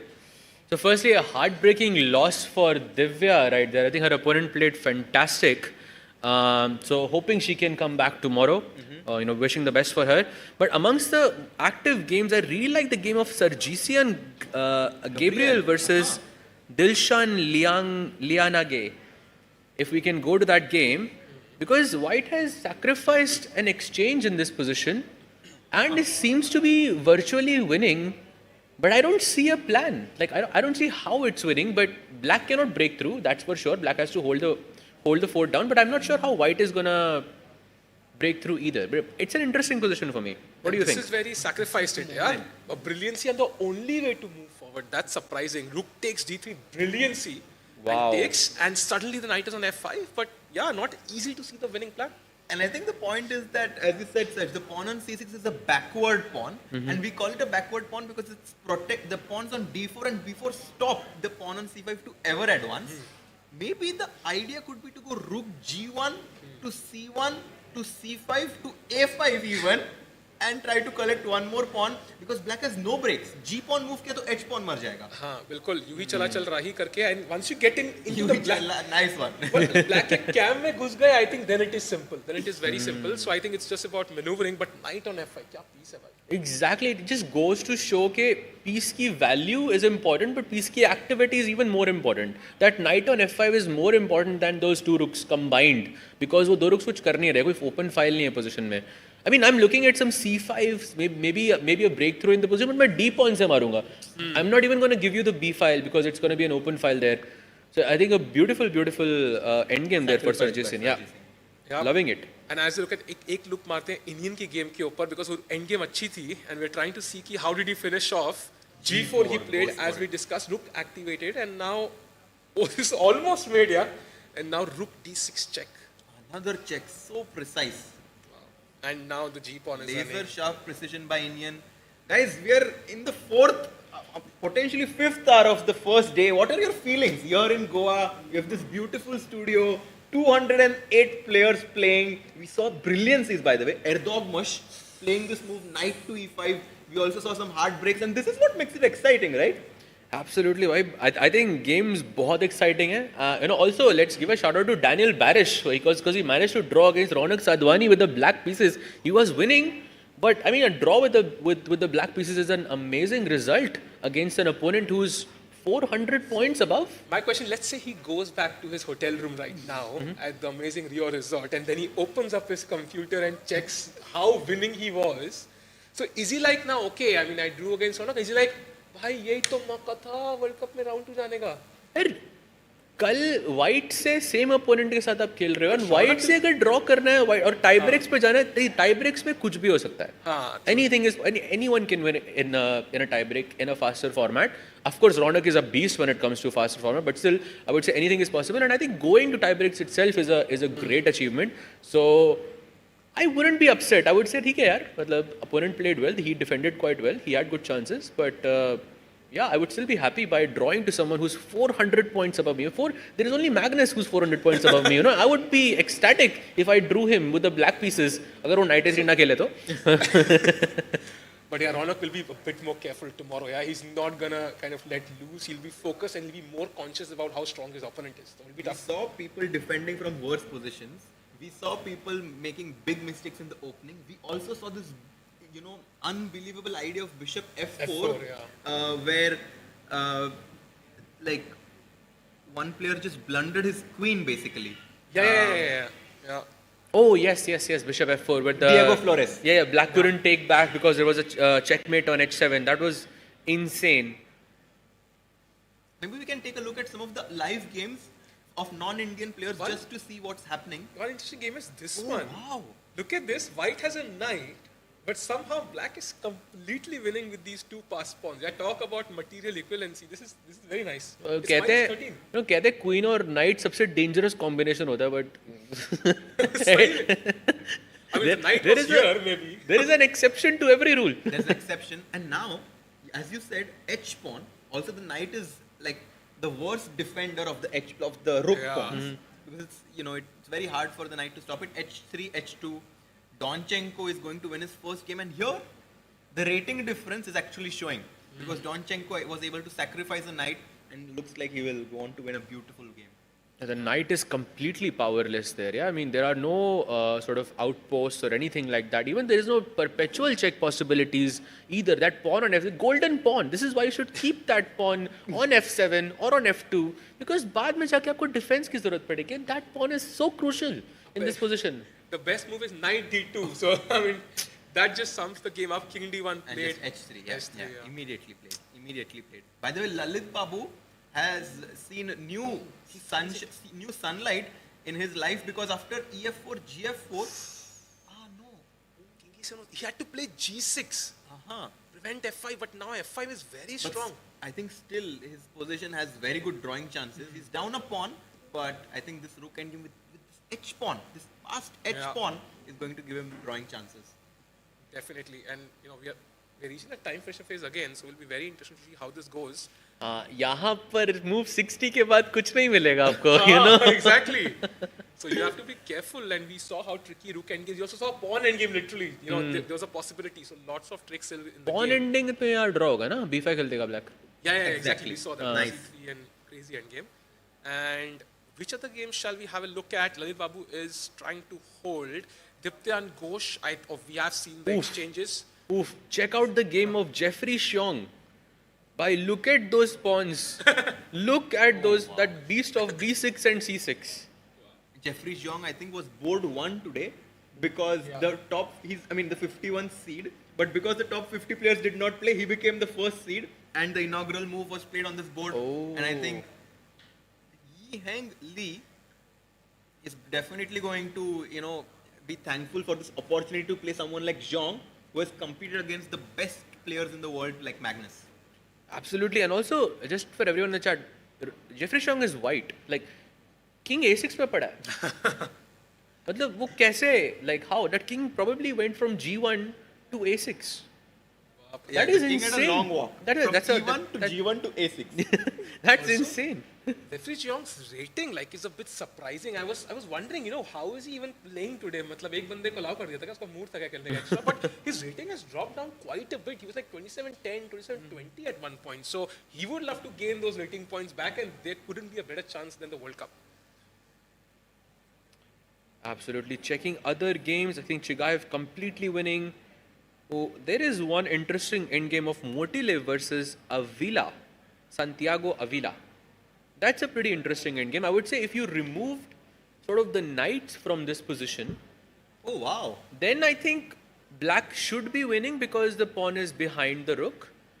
However, with the knights on the board, it's not so simple. I honestly feel that practically to defend these positions is like borderline impossible because you have 8 minutes, black will just keep making moves, and at some point, let's say he tries to exchange the rooks, or at some point he goes h5, h4, and then suddenly you have to make a decision, and with a few minutes left on the clock, I have a feeling that Motilev, who was an ex-2700 player, should be able to win. A slight error apparently, and a rook b6, putting the rook behind the pawn, natural move is going to happen. Somehow, I mean, rook b6 is the only move. Yeah, otherwise, you lose the pawn on. Yeah, exactly. You lose the pawn on b4. But I still have this feeling that how is black going to make progress? I'll just go knight d4 back. I'm not going to allow you to play b3. Maybe I can get my king to f3 and e4 and try to activate my king. He goes immediately king f3. Yeah, I think I'm not so sure if this is easier to push or if it is easier to hold. Like if I was playing this as black, I'm not so sure if I would be able to convert it to a win. But if I was playing this as white, I would be more comfortable trying to hold it to a draw because there are knights present on the board. But I could be wrong. So Santiago Avila from Colombia has to be very precise to hold this end game. And by the way, we have a result. Jeffrey Xiong has won the game on board 1 today. Yeah, and his king was furthest away possible from home when the resignation happened. On A7. So, literally on A7, the corner of the board. From G1 to A7 by. Dipten is going to draw his game. Aronyak lost the opposite color endgame to Mateusz Bartel.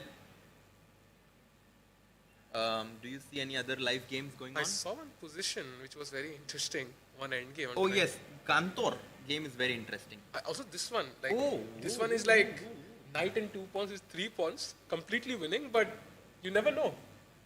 Knight f2 पे बैठा दिया तो आप. Very nice. Knight on f2, pawn on d3. d2 भाई d2. वो pawn push भी नहीं करूँगा. Push ही मत करो. मतलब king goes e5 f4 से आएगा f3 पे आएगा तब d4 push करूँगा मैं. True. So Chigaev is going to win his game as well. Yeah, Chigaev looking really good. Yeah, what about this game? The game between Gergely Kantor and Sean Rodriguez Lambois. This one. This one, yeah? Interesting position. 8 minutes. That knight on e3 looks super strong for black. But That's I feel, Yeah, but I feel that the other pieces are just not contributing enough. I mean, the only trick I see for black is queen d5. And just pray. Pray that he defends the a2 Just pawn. play queen d5 and look on the other side of the board, you know. And rook complete. e2, right? You will save the pawn. Oh, wow. Apparently rook c7 check is the only move after queen d5. Wow. Okay, but not a difficult one though, because queen f6, queen h8 mar. If you go rook e2, let's just show this. Black to play. Can you find it? Yeah. Let's see if the chat can find it. Chat, let's go. Black to play. Only move. Last opportunity. No, chat will definitely find this. I feel he's not gonna go for this. And the time situation is what, 11 minutes plus 8 minutes. I mean, you have enough time. Yeah, chat found it. Rook g8, of course. Pinning and winning, you will have to lose the queen and black wins. So queen d5, definitely worth trying. I think one option. Yeah, but sadly it does not work. And if you don't play queen d5, then you can go ef4, I guess, but there's queen e4 check incoming. Yeah, many people found it. Rook to g8, and the white queen is losing there. Okay, so this one is also interesting. What about Harshardhan? I mean, we haven't seen this game in a while because we thought black will manage to win, but he's putting on some stiff resistance. Yeah, and one more pawn exchange. You never know. Rook knight against rook. Sahaj, your favorite endgame? Oh yes, I love those. It's your favorite endgame actually. You love those endgames, absolutely. But you know, I played Harshardhan in this qualifiers, the Chennai qualifiers, and I was completely winning out of the opening, like completely winning. But the guy, I don't know what he did. He just managed to turn things around, and within like I think a minute, I was completely lost. So I think I'm seeing. I see Pranesh doing this a lot, where you know he's losing positions where he like and he just turns it around. Maybe Harshardhan is doing something similar here. And he's playing fast. Actually, I think he has decent chances to hold this, no? For sure. But rook d3 is like, why not take on f6? But knight g5, fg5. But knight g5 is a tough move to play. No, कि knight रुक g5 is ending very में tough जाने to play. से पहले ना आपको पता होना चाहिए कि विनिंग है, नहीं तो रिस्की हो जाता है. And also the pawns are doubled. उसका किंग a3 पे पड़ा लेगा, किंग g3 पे होता तो may be he has chances. Exactly. Yeah, this is lost, I think. Okay, maybe he doesn't find it. Yeah. Yeah, I think that game feels like it's going to finish soon because knight g5 incoming. And I think the only other Indian game is Lalit playing that I see, and he's still thinking. So we saw f5, rook a4, c4, only move. Only move. They're so good. And now rook b3. Study your end games, chat. This is the golden rule here. And But this is difficult now. Rook c7, passive move. Then white can just play king f4, wait, try to, you know. Why, but again, white progress कैसे कर रहा है? Black, let's say black खेलता है rook d7, rook c7, rook d7, rook c7. How are you making progress? That's the question. Like you have to create some. After rook d7, maybe king e5. Rook c7 वापस. भाई मैं बस wait कर रहा हूँ. I'll just keep waiting. आपको जो करना है करो. I know, but maybe it's not the easiest thing to do over the board because it's always hard, I feel, to just sit and wait. Yeah. People always want to, you know, have active defense. And at a young age, I think everyone is taught that active defense is better than passive defense. But still, I think, how do you break? Let's say rook b6, I try. ठीक है, rook c7. Now Wait. I want to play f6 actually. That was the goal. I don't know if it helps or not. Check दिया तो I can take probably. Or are you going to capture with the rook? No, for the pawn. ठीक है, king e8. Simple. ये तो I think equal है. Bit scary, yeah? King h6, king g7 maybe. Oh, king h6 is nice. Maybe I have rook c5 check. King h6. भाई कुछ rook c6 वगैरह तो नहीं आ रहा ना? King h6. भाई king h6, rook c6. No, I can take. Take what? Take and then I'm in time. Achha, because I take. अच्छा हाँ, you're in time. Nice. Maybe h4 then. Is it in time? h4 then, and then I just push the pawn all the way down, and I think black is doing fine there. h3. ये वो pawn थोड़ा बहुत risky लग रहा है. b3, h2. Rook h3 and then rook c2. I think, but practically, just coming back to the live position right now, rook played c7, rook rook b6. b6. I think white does have good practical chances, even though objectively this might be a draw. I think mistakes can happen. For sure. And also keeping in mind that Max has more time on the clock. Yeah. By the way, Harshardhan played this move Rook D3 and Rook F1, big mistake, allowing the white king to, because the king was cut. Now the white king is in the game suddenly. And played. He played it very quickly, that too. Wow. And now Mustafa is less than 3 minutes. Yeah, the time cost him, I think, half a point. अब तो knight g5 नहीं मारेगा. Because अभी क्या हो रहा है? अब तो weaker है ना. King b4 पे है मेरा. King cut off नहीं है मेरा. King c5 पे आ सकता है maybe. King c5, king d5. I mean, I don't have to. I mean, it's just a worse capture now. I don't know what the point of rook f1 was, to be honest. Did he want to play f5 or something? Point क्या है rook f1 का? Yeah, I think. Knight f4 maybe. Knight f4 maybe is what his point. Then now rook a3, yeah. Oh, rook a3 is scary. Yeah, that's scary. Does this mean that he has managed to save his position? Objectively, yes, but practically maybe. But practically भी 16 minutes है उसके पास और opponent के पास 2 minutes है. But So he has more time, like way more time. And what does black play? Because this tension still exists, right? You have to decide at some point what to do. 1 minute 40 seconds. I mean, he needs to be careful to not lose on the clock. Have you ever lost on the clock, like in a classical game? It happened literally. I have lost only once in my life on time, and it happened this year. And against CRG Krishna. You know him, right? Yes. I'm sure you also know him. He's an Indian international master, I believe. He's shooting. He just made his, I think, maiden GM norm some months back. So I was playing against him. Move 40 happens, and I'm a pawn up, and I try to think, and I think I thought 40 moves are done, or I don't know what happened, but I just didn't see it, and I just lost on time. And now less than a minute. Oof. Man, Harshardhan has fought back really well. Have you lost on time ever, Harshad? I don't remember, or I don't want to remember. But now, now I think I'm going to predict that Harshardhan won't lose. Do you guys agree? I'm going to wait for this move to kind of be sure. I would be shocked if he loses this. What if knight is white better after knight g5? No, right? Not really. Like 1 minute है यार. 1 minute में आप क्या करो? Knight g5 taken. He played knight g5. Okay, you have to take, and maybe c5 or king c5. I think king c5 seems to be the best move, and I think king c5 makes the most sense, yeah, because you're activating the king, you're centralizing the king. Also, you're helping your pawn as well on the king b6 bhi ja sakta hai. Q1 is strong here after c5. But here, I feel when you save the position and you know कि मैंने थोड़ी सी position save कर ली है, then you have this sort of confidence. Yes, and that can work against you. Because you are thinking अब बच रहा है opponent के पास 1 ही मिनट पड़ा थोड़ा जल्दी खेलता हूँ मैं, and that can cost you. So I think now he must spend some time to figure out the best defense in the position and not to play on his opponent's time, because वो तो कम वैसे ही रहेगा.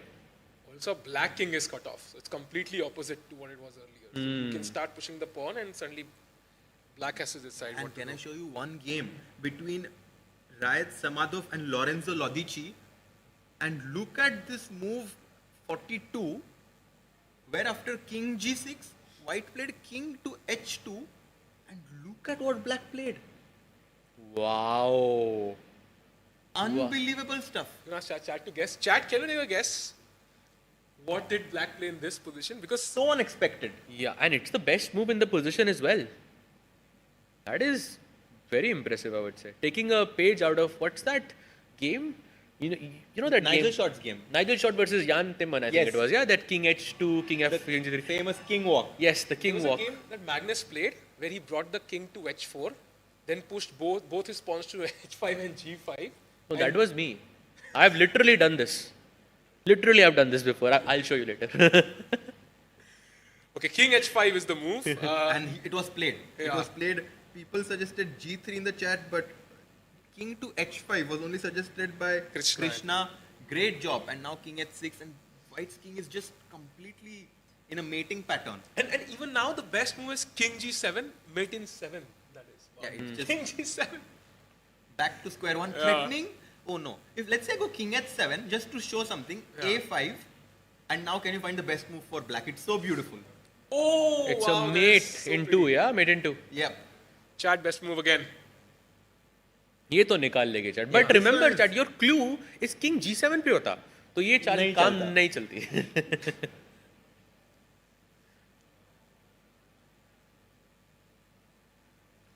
Yep. So it is actually queen takes d4, queen takes and rook e1 Exactly. checkmate. So beautiful. A lot of people finding it. Queen takes d4, sacrificing the queen. Beautiful Played. job. He goes king g7. What's the threat? Exactly. And if the king was on g7, then queen d4 would be a check, just to mention it. I think queen h4, right? I'm guessing. Ah, yeah, simple. Yeah, queen h4. Absolutely. And by the way, Motilev, you might be right because Motilev is winning now, or at least has a winning advantage now. You were absolutely right. White committed a huge blunder.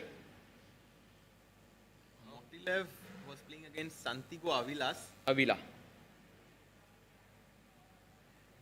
Oh, and now he just forgot about. Hey, it's really not easy, but black can play rook d6 check and bring the rook to d2, and you just say goodbye to your b4 pawn, and you just say, okay, give me the gold. Again, f2 why pawn. golden pawn? It's so important. Like सब players को वही चाहिए. अगर दूसरे वो जो king f7, वो जो king g8 पे था, pawn f7 पे था, like it's such a great defensive resource. And here also, once you take the golden pawn, you're just completely winning. Why? I'm telling you. So what's the best way to defend it? Do I keep the king on the king side and just kind of hold this pawn? Like what's the By best the way, way? rook d6, you cannot play king e3. Why? Ah. Because there is a sneaky fork. Knight to d1 check, and black is completely winning. So you have to go all the way now. And you cannot stop the invasion now with king d4, check, and rook d2. And to answer your question, Sahil, I think the best approach was कि आप king को घर पे रखो, like g2 पे रखो, and just keep playing knight d4, knight c2, knight d4, knight c2. But king को वो वहाँ लेके गया because he was being greedy, and now he gave up the golden pawn. Now the question is, will Motilev find the best move? He'll find it for sure. And by the way, lot of results today. Yeah, I think lot of results. Yeah, I think the Indian. पहले round में usually chilled रहता है, but आज chill नहीं है थोड़ा. Even all the games that are remaining, like 5 games, all 5, like one side is just completely winning. By the way, all the Indian games are over, I think. Really? Yeah. What about no? Harshardhan का चल रहा है. Can you see that? He's thinking here. FG5. I think we can try to finish. We can try to see the finish of this game, and then we can call it a day for By the today. way, Lalit's game, I think, has simplified. Rook b6, g6. They're giving away pawns like. And rook I c3. got it back. Only Beautiful. But rook g7? g7, king e6. King e6. Very important principle, yeah. b7. h4 खेला तो h4 h3 बच गया pawn. I mean, this. To me, it looks winning for white, to be honest. एक महान इंसान ने कहा था, you know, all rook end games are drawn. Yeah, but I have two pawns. I mean. But how do you convert this? Rook Let's b6, take GM rook versus h6. GM. Let's do it. GM versus GM. Let's go. Let's go. Come on. Guys. Guess who's on call right now? सागर भाई ये क्या लगा है भाई? Say hi to chat यार, वो take off कर रहे हैं. कहाँ हो? ये क्या चल रहा है? We are like already delayed by almost 40 minutes, and earlier when we were trying to call you, we were almost going to miss the flight, but फिर flight late हो गया और अभी take off कर रहा है. तो वापस आ रहे हो यहाँ पे? हो गया बहुत छुट्टी मार ली अमृता के साथ. अब आ जाओ. We are on the way, and कल से we will be joining the commentary. Let's go. Bye. Let's go.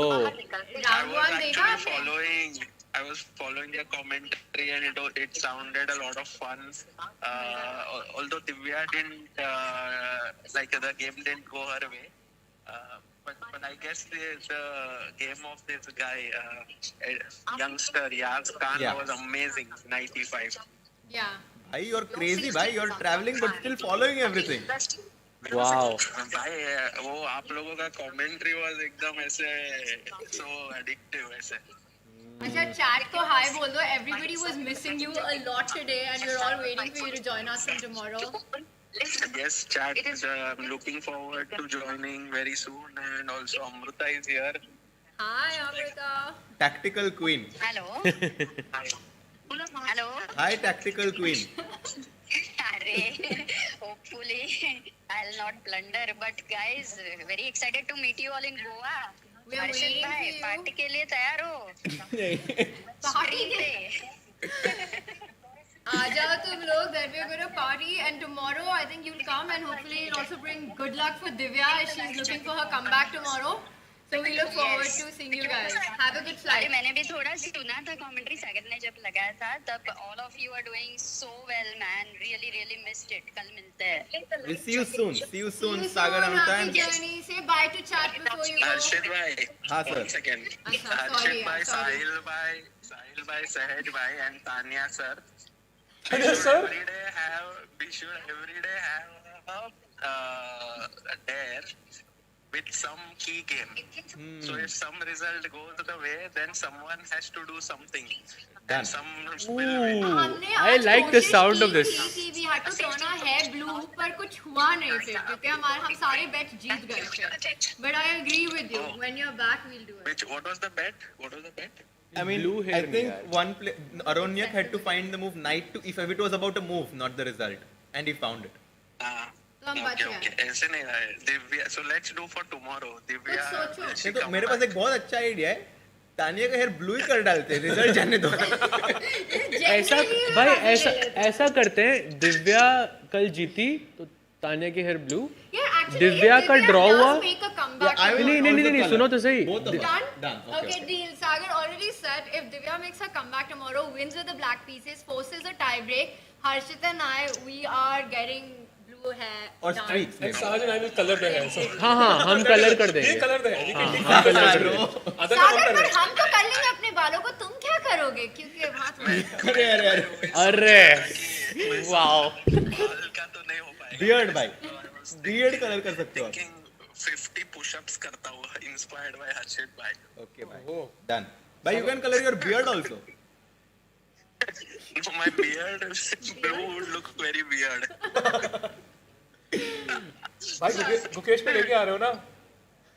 हाँ, गुकेश चेन्नई से आ रहा है. मैं इधर गोवा से अपने मुंबई से आ रहा हूँ तो I think Gukesh is also coming tomorrow, I believe. Oh, nice. Amazing. Chalo, looking forward. Also Vidit is also coming tomorrow. Oh, so nice. I think second. बढ़िया. सागर तुम पहले आ जाते. I can clearly see तुम्हारा बहुत मन कर रहा है to be here. But आ जाओ जल्दी, then tomorrow we'll start with the commentary. Today was amazing, Yes, by sir. the way. We had a lot of good results. And were there people in the fan zone? Yes. Yes. They can hear you right now. Oh wow. अभी तो सिर्फ अवध ही बैठा है. But we had I'm quite a biggest few. fan of chess. I'm surprised that Awadh bhai is in the fan zone. He is a fan who's zoning out currently. Okay. See you guys tomorrow. See you. Chalo, See you. happy journey. See you soon. Bye. Thank you. Okay, so coming back to the game. By the way, Harshvardhan के game में ये position है अभी. What? I don't know what's going on. King F6 उसने कुछ तो mistake किया. And now King B6 के बाद पोजीशन एकदम इक्वल है, like completely equal. A5 was the only move. Yeah? Can he win? My Bhai- question is, can he win now, or it's too much? I am with you. I'm with right? you. I'm with you. Some chances, right? He can win because psychological चीज है भाई. क्योंकि अभी he's still in that zone के भाई मैं जीत रहा था. But G pawn बहुत That's pass a है very ना? dangerous. भाई C pawn भी pass है भाई. So how do you just play it? Okay. King D5. No. King B6 भाई. King B6. King B6 pawn push करो. You wanna push C5. बस So push करना है मेरा भाई. तो simple है. मैं तो pre-move Push, की push, तरह. push. हाँ. You push, I push. हाँ. C5. Now Yes. rook F3. Rook F3 मैंने मिस भाई किया. इतने अच्छे moves मत खेलो यार. नहीं इसको बंद कर देते हैं. तो खराब moves खेलो थोड़े. Okay, let's say rook D1. Rook D1 हाँ. हाँ G. Push. Push. G2. Right? Push. Rook G1. Push भी कर देना. मैं rook F1 आ जाएगा भाई. अच्छा queen अच्छा check queen से. Rook G1 खेल लेते हैं. Rook G1 हाँ. Let's say. Rook I C7 give a Jeet check. गए. I give a check. Take on A6. मारो pawn. हाँ.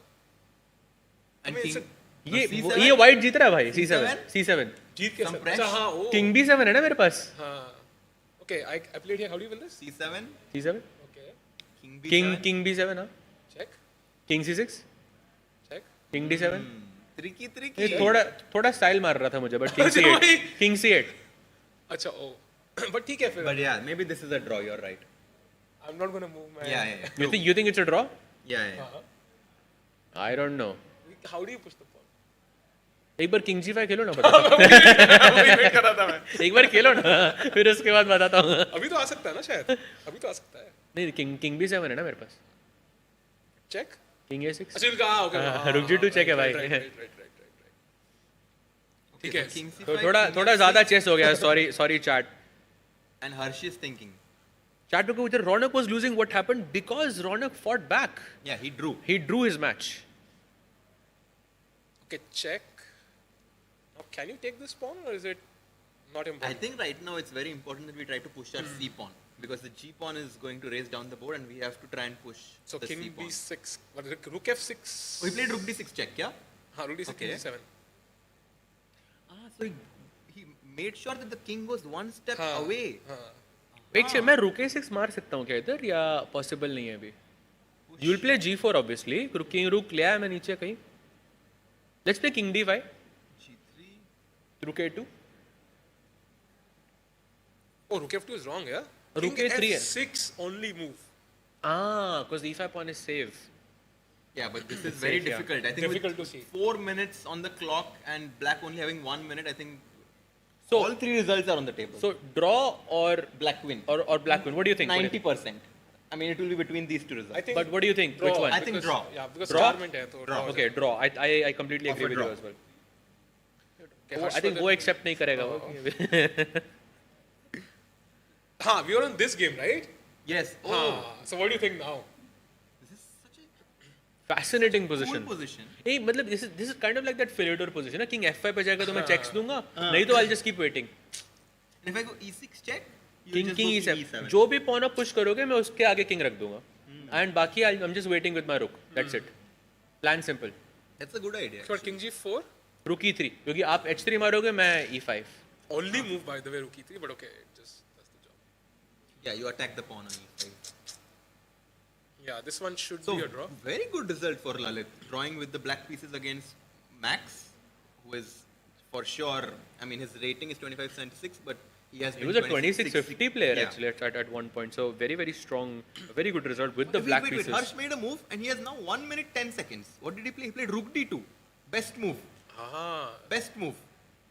He's also kind of offering a repetition. I have a feeling this game, I mean, all three results are actually possible. Like, let's say king d6, c5 if white gets next. I mean, like one bad move like a5. Let's just see what happens. a5. Is white king d6? Why a5 actually best move? Oh, what? g4. Oh, he makes a mistake. He played g4. Now rook g2 only move. Otherwise, Harshardhan is lost. But I think that was the idea of the move. Now वो खेलेगा. नहीं, idea मतलब point is कि आप king d5 पहले क्यों नहीं खेल सकते? Rook g2 अभी क्यों खेलना है आपको? अच्छा. That's the point. ना rook g2 बाद में भी खेल सकते हो. But I think it's because आपको g3 allow नहीं करना है. So rook g2, rook f4 force करो, then king d5 is better. Maybe g4 was a good practical decision by Mustafa. Okay, critical movement, yeah? He played king d6. King d6. Oh! This is exactly what we were discussing. But will he find king f6? I don't think so. In less than 1 minute now, not possible. King f6 तो कितना simple है. e5 pawn बच रहा ना सीधा. But मेरा question है king f6 के बाद अगर मैं rook g2 खेलूं, you have rook d1 check. You know, किसी ने मुझे एक advice दी थी, which has always like stuck with me. Like when it comes to rook pawn endings, ना the most crucial thing is intermezzos. Always in rook pawn ending. Like if I play rook g2 now, rook d1 check acts as an intermezzo, एक बीच की चाल. Now he played c5, so he's pushing his pawn. अब rook c1 एक ही चाल है. Okay, that's very tough because g3 is very tempting. Yeah. g3 is. You know, ये -1 क्यों दिखा रहा है भाई? यहाँ पे कोई ऐसी कोई. Why is it -1 is a weird relation to have, no? Equal है फिर वो. Equal है फिर वो. 55 seconds for Mustafa.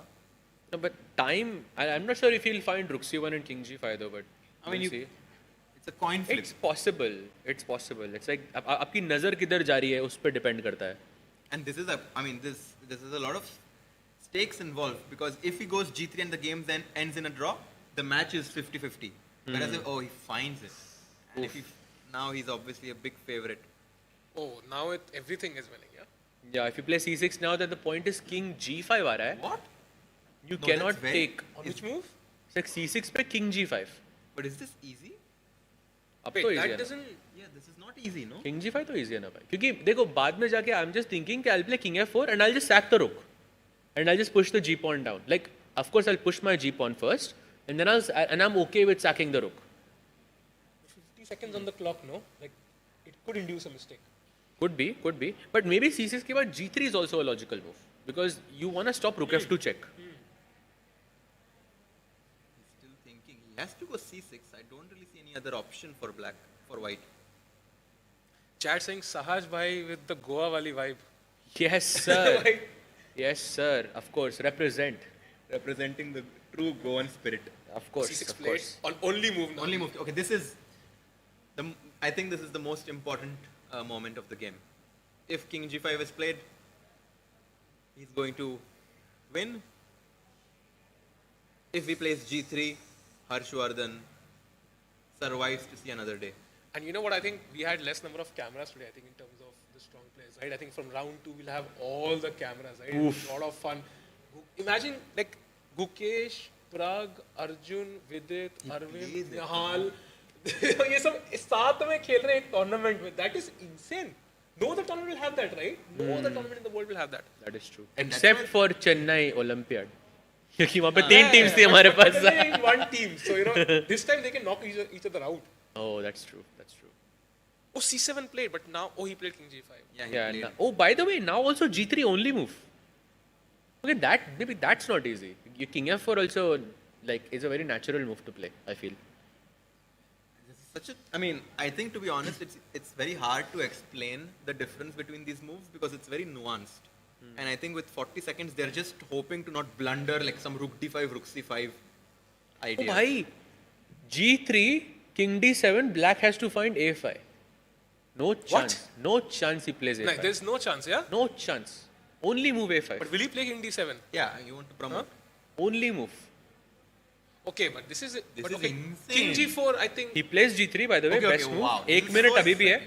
भाई थोड़ा जल्दी खेल हर्षवर्धन अभी 1 मिनट में वो कैलकुलेट नहीं कर पाएगा सब कुछ. King d7 is good. Yeah, king d7, just play quickly. Just play faster because you don't want your opponent to think here. But he doesn't know ना कि a5 is the only move. That's the thing. So he might think. उसके पास और चाल क्या है king d7 के अलावा?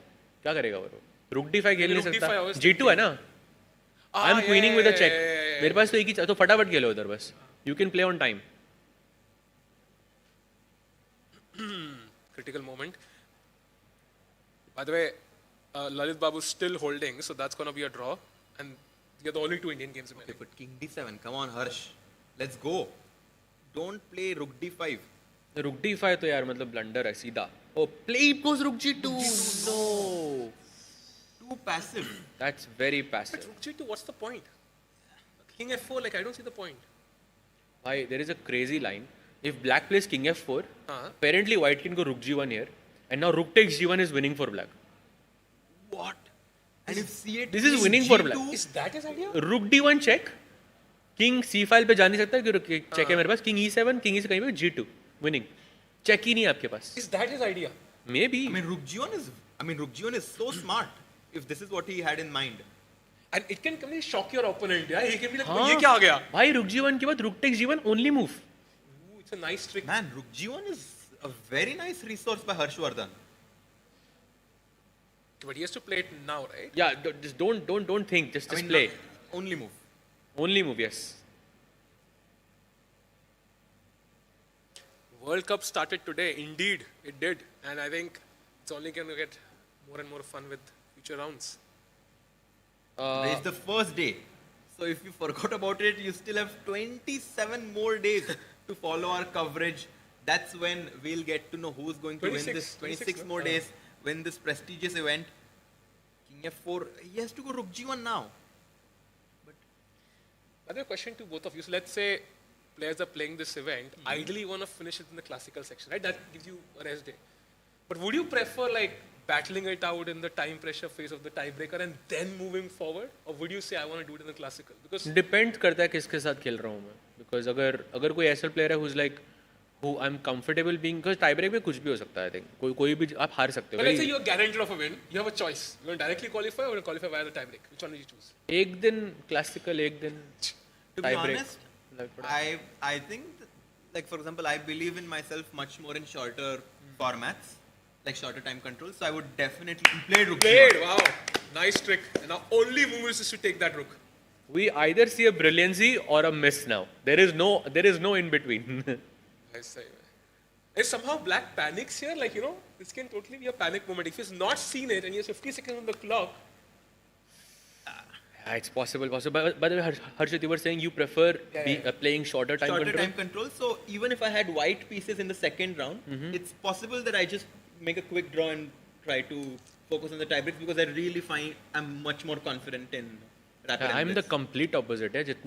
Rapid is my favorite because rapid it's a mix of both. I love that format, but blitz I will not trust myself even 1 second. Like I'll much rather play classical.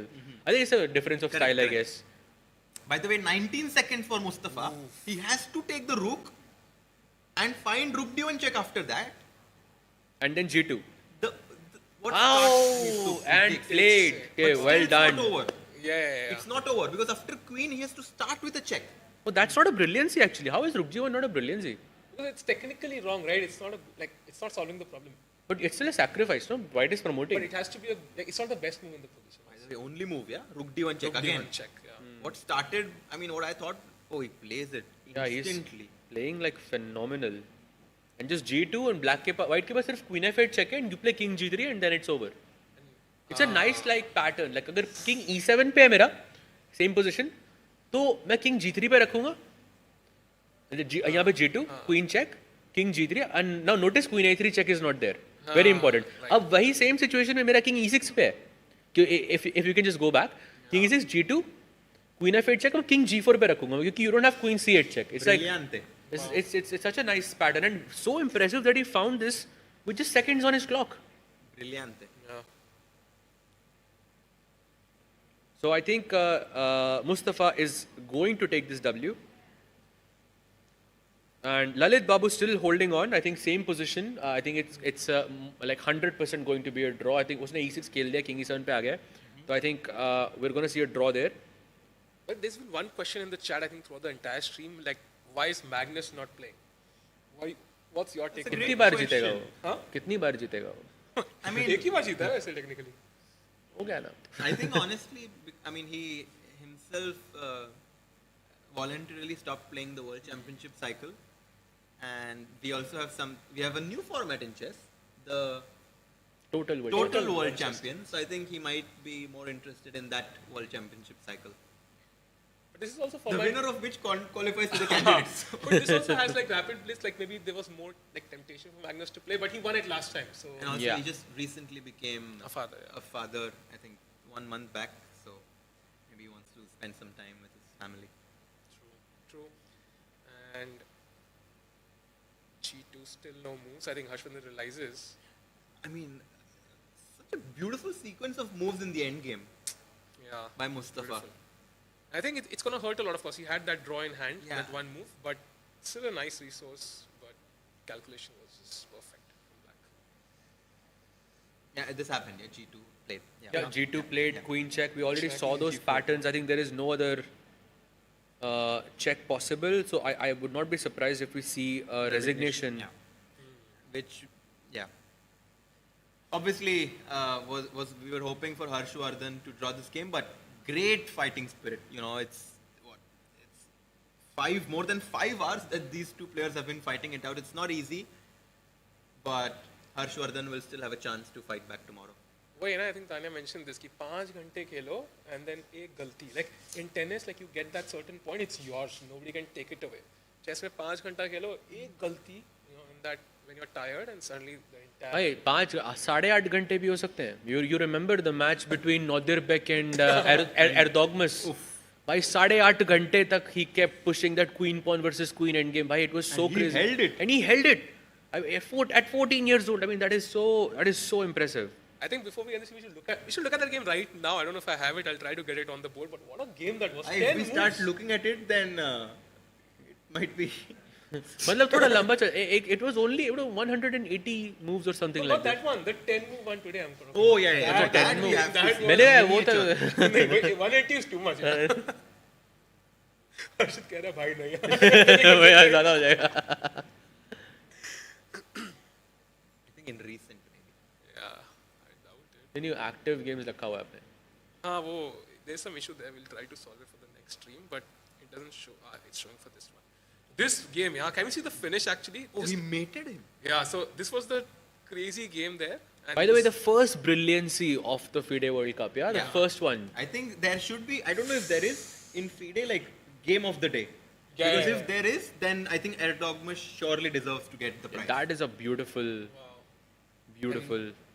And he calculated everything beforehand. He just Yeah. knew he's playing F5 like in half a second. Like I was waiting for his opponent to play. Bishop D5, King F1, took the rook. Oh, wow. Queen D1 check. Wow. And his opponent is so nice to allow it. Yeah, Queen Yeah. C5. Oh, he played Queen G5. Wow. तो देखा क्या? ये तो Queen C5 मारता ना. उसने देखा नहीं शायद Queen D1. हो सकता है. But yeah, what a game, yeah. Yeah, beautiful, beautiful. So yeah, Lalit Babu, by the way, on the verge of a draw. So I think we can see the end of this game of Harshardhan. He just took on E5, by the way. Check, King G4, King E5. Yeah, hoping for a perpetual. अब तो Queen है, King H5 पे बैठा देंगे and then it is GG's. He played. King H2, H3 भी draw he actually. Win I mean. Oh, wait. If I can just show this variation. King H5, Queen F3, King G5, Queen G4 check. Oh! Queen takes G4 stalemate. भाई भाई अगर ये हो गया तो भाई फिर तो ब्लू करवानी पड़ेगी भाई जो कलर आप बोलो crazy very close yeah like it's crazy what a move But yeah, of course. Oh, it stalemate Queen F4, King H5. Queen G5 yeah no you have Queen F3 and only then, but of course it was just a fantasy very. He has just opened my mind up to like I'm looking for these stalemate ideas like kahin se to kuch kaam kare but what a find it was. By the way, Lalit Babu's game has ended. That is, I think, a draw. Current position, yeah, King tak khele dono. So one more game remaining for us. Wow, lot of results. Yeah, barely few draws. वो एक तरीका मिल गया मुझे. Yes. So Queen G4. I'll play Queen F6. King. Went to F8. अरे यार Queen F6 जाना था ना. Queen okay. F6. King H6 is a blunder. Because Queen G7 check. Oof. Nice. It's a repetition. You cannot take it. Oof, beautiful. I'm gonna run now, but okay. ये Queen H8 check है ना मेरे पास. No, you can just play Queen H6. Queen H7. Okay, so Queen H8 check ना भाई. Queen H7, King G5, Queen takes G6. Oh. मारो. But वो Queen H8, Queen F6 simple है ना. Queen H8 and King G5, Queen F6. That's very simple. Beautiful. Queen G7 check. Wait, what? What? No. Wait. Bye. Queen F8 played. Okay, but now black can give checks. So this is वो white to play समझा था उसको. अरे यार. ये white to play होता तो draw है. Okay, I mean he will probably resign. Yeah? Probably yes. So Mustafa manages to make a nice win with the black pieces against the young Harshardhan. By the way, so what do you think about Divya's game tomorrow? Do you think she's coming back? I think it's very difficult. Like I would give her a 0.23% chance. What? Why? You don't know this? Why? Reference. Reference है भाई. Okay. When they asked what are the chances when Gukesh was playing against Ding in the World Championship in the last round, someone asked Vishisar if can he win this match, and then he said 0.23%. So that's where this is coming from. So I feel there is a chance, but little chance. Yeah. It's almost like the white queen is crawling towards the white king here, but yeah, there is nothing to do. The game is about to be over, and it's gonna be resigned soon. Yeah, I think. Yeah, I think the game is probably already. Oh, by the way, some checks have been given, and अच्छा मेटी है simple. I think he's just gonna. Okay, pawn नहीं रखने दूँगा भाई. Pawn कैसे pawn? Rook queen भी मर रही है उसके बाद. So it is GG's. So, and that's it. Sahaj and Harshit, day one, I think about to be over for the Indian players. I think few players lost, few players won. Ideally, when we won the candidates, Gukesh won the candidates, we had 3 out of 8 players. that made it so likely कि कोई Indian ही qualify करेगा candidates and किया भी Gukesh ने. So you ideally want कि maximum से maximum players go into round 2. For but sure. odds improve कि कोई Indian candidates में जाएगा. अभी जहाँ एक ही Indian player है, that is Prague. So you want the people to come back and of course the people who want to kind of keep winning, but it's a tough tournament. Tough Boys, day 1 is about to conclude. Very exciting games. Lot of, we had you, Sahaj, Tanya was also here. Tomorrow we'll have Sagar and Amruta who will join us. Thanks a lot for everyone watching. Everyone who came here to see the production team. We'll be back tomorrow, same time, 3 p.m. for game 2 of round number 1. See you all tomorrow. Bye. हम ही कर रहे हैं.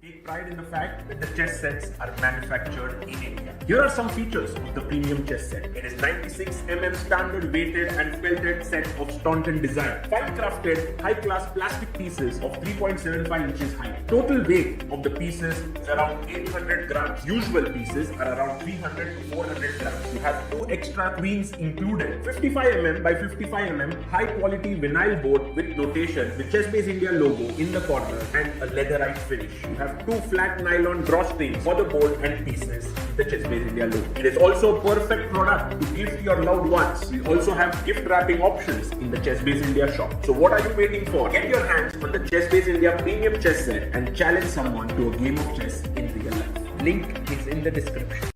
A premium membership at chess.com will help you improve your game with full access to a powerful set of learning tools. Unlimited tactics let you practice like a master with more than 50,000 puzzles to challenge you at every level. Our library of interactive chess lessons, created by master coaches, will enhance every aspect of your game. And after each game you play, the computer analysis feature will give you feedback on every move you played, turning every game into a chance to learn. And that's not all. Premium benefits also include unlimited tournaments, video lessons, the Opening Explorer, and much, much more. Upgrade now to take your game to the next level. Want to play chess but don't know how to get started? Try chess.com. Play for free against someone at your level or challenge one of our friendly computer bots. Trying to improve your chess? Learn the Queen's Gambit and other openings with guided interactive lessons. Like chess but don't want the pressure of playing games? Chess.com has hundreds of thousands of fun puzzles to help you relax and sharpen your mind. Play your friends, make new ones around the world, follow the latest games and more. Sign up and play for free at chess.com today.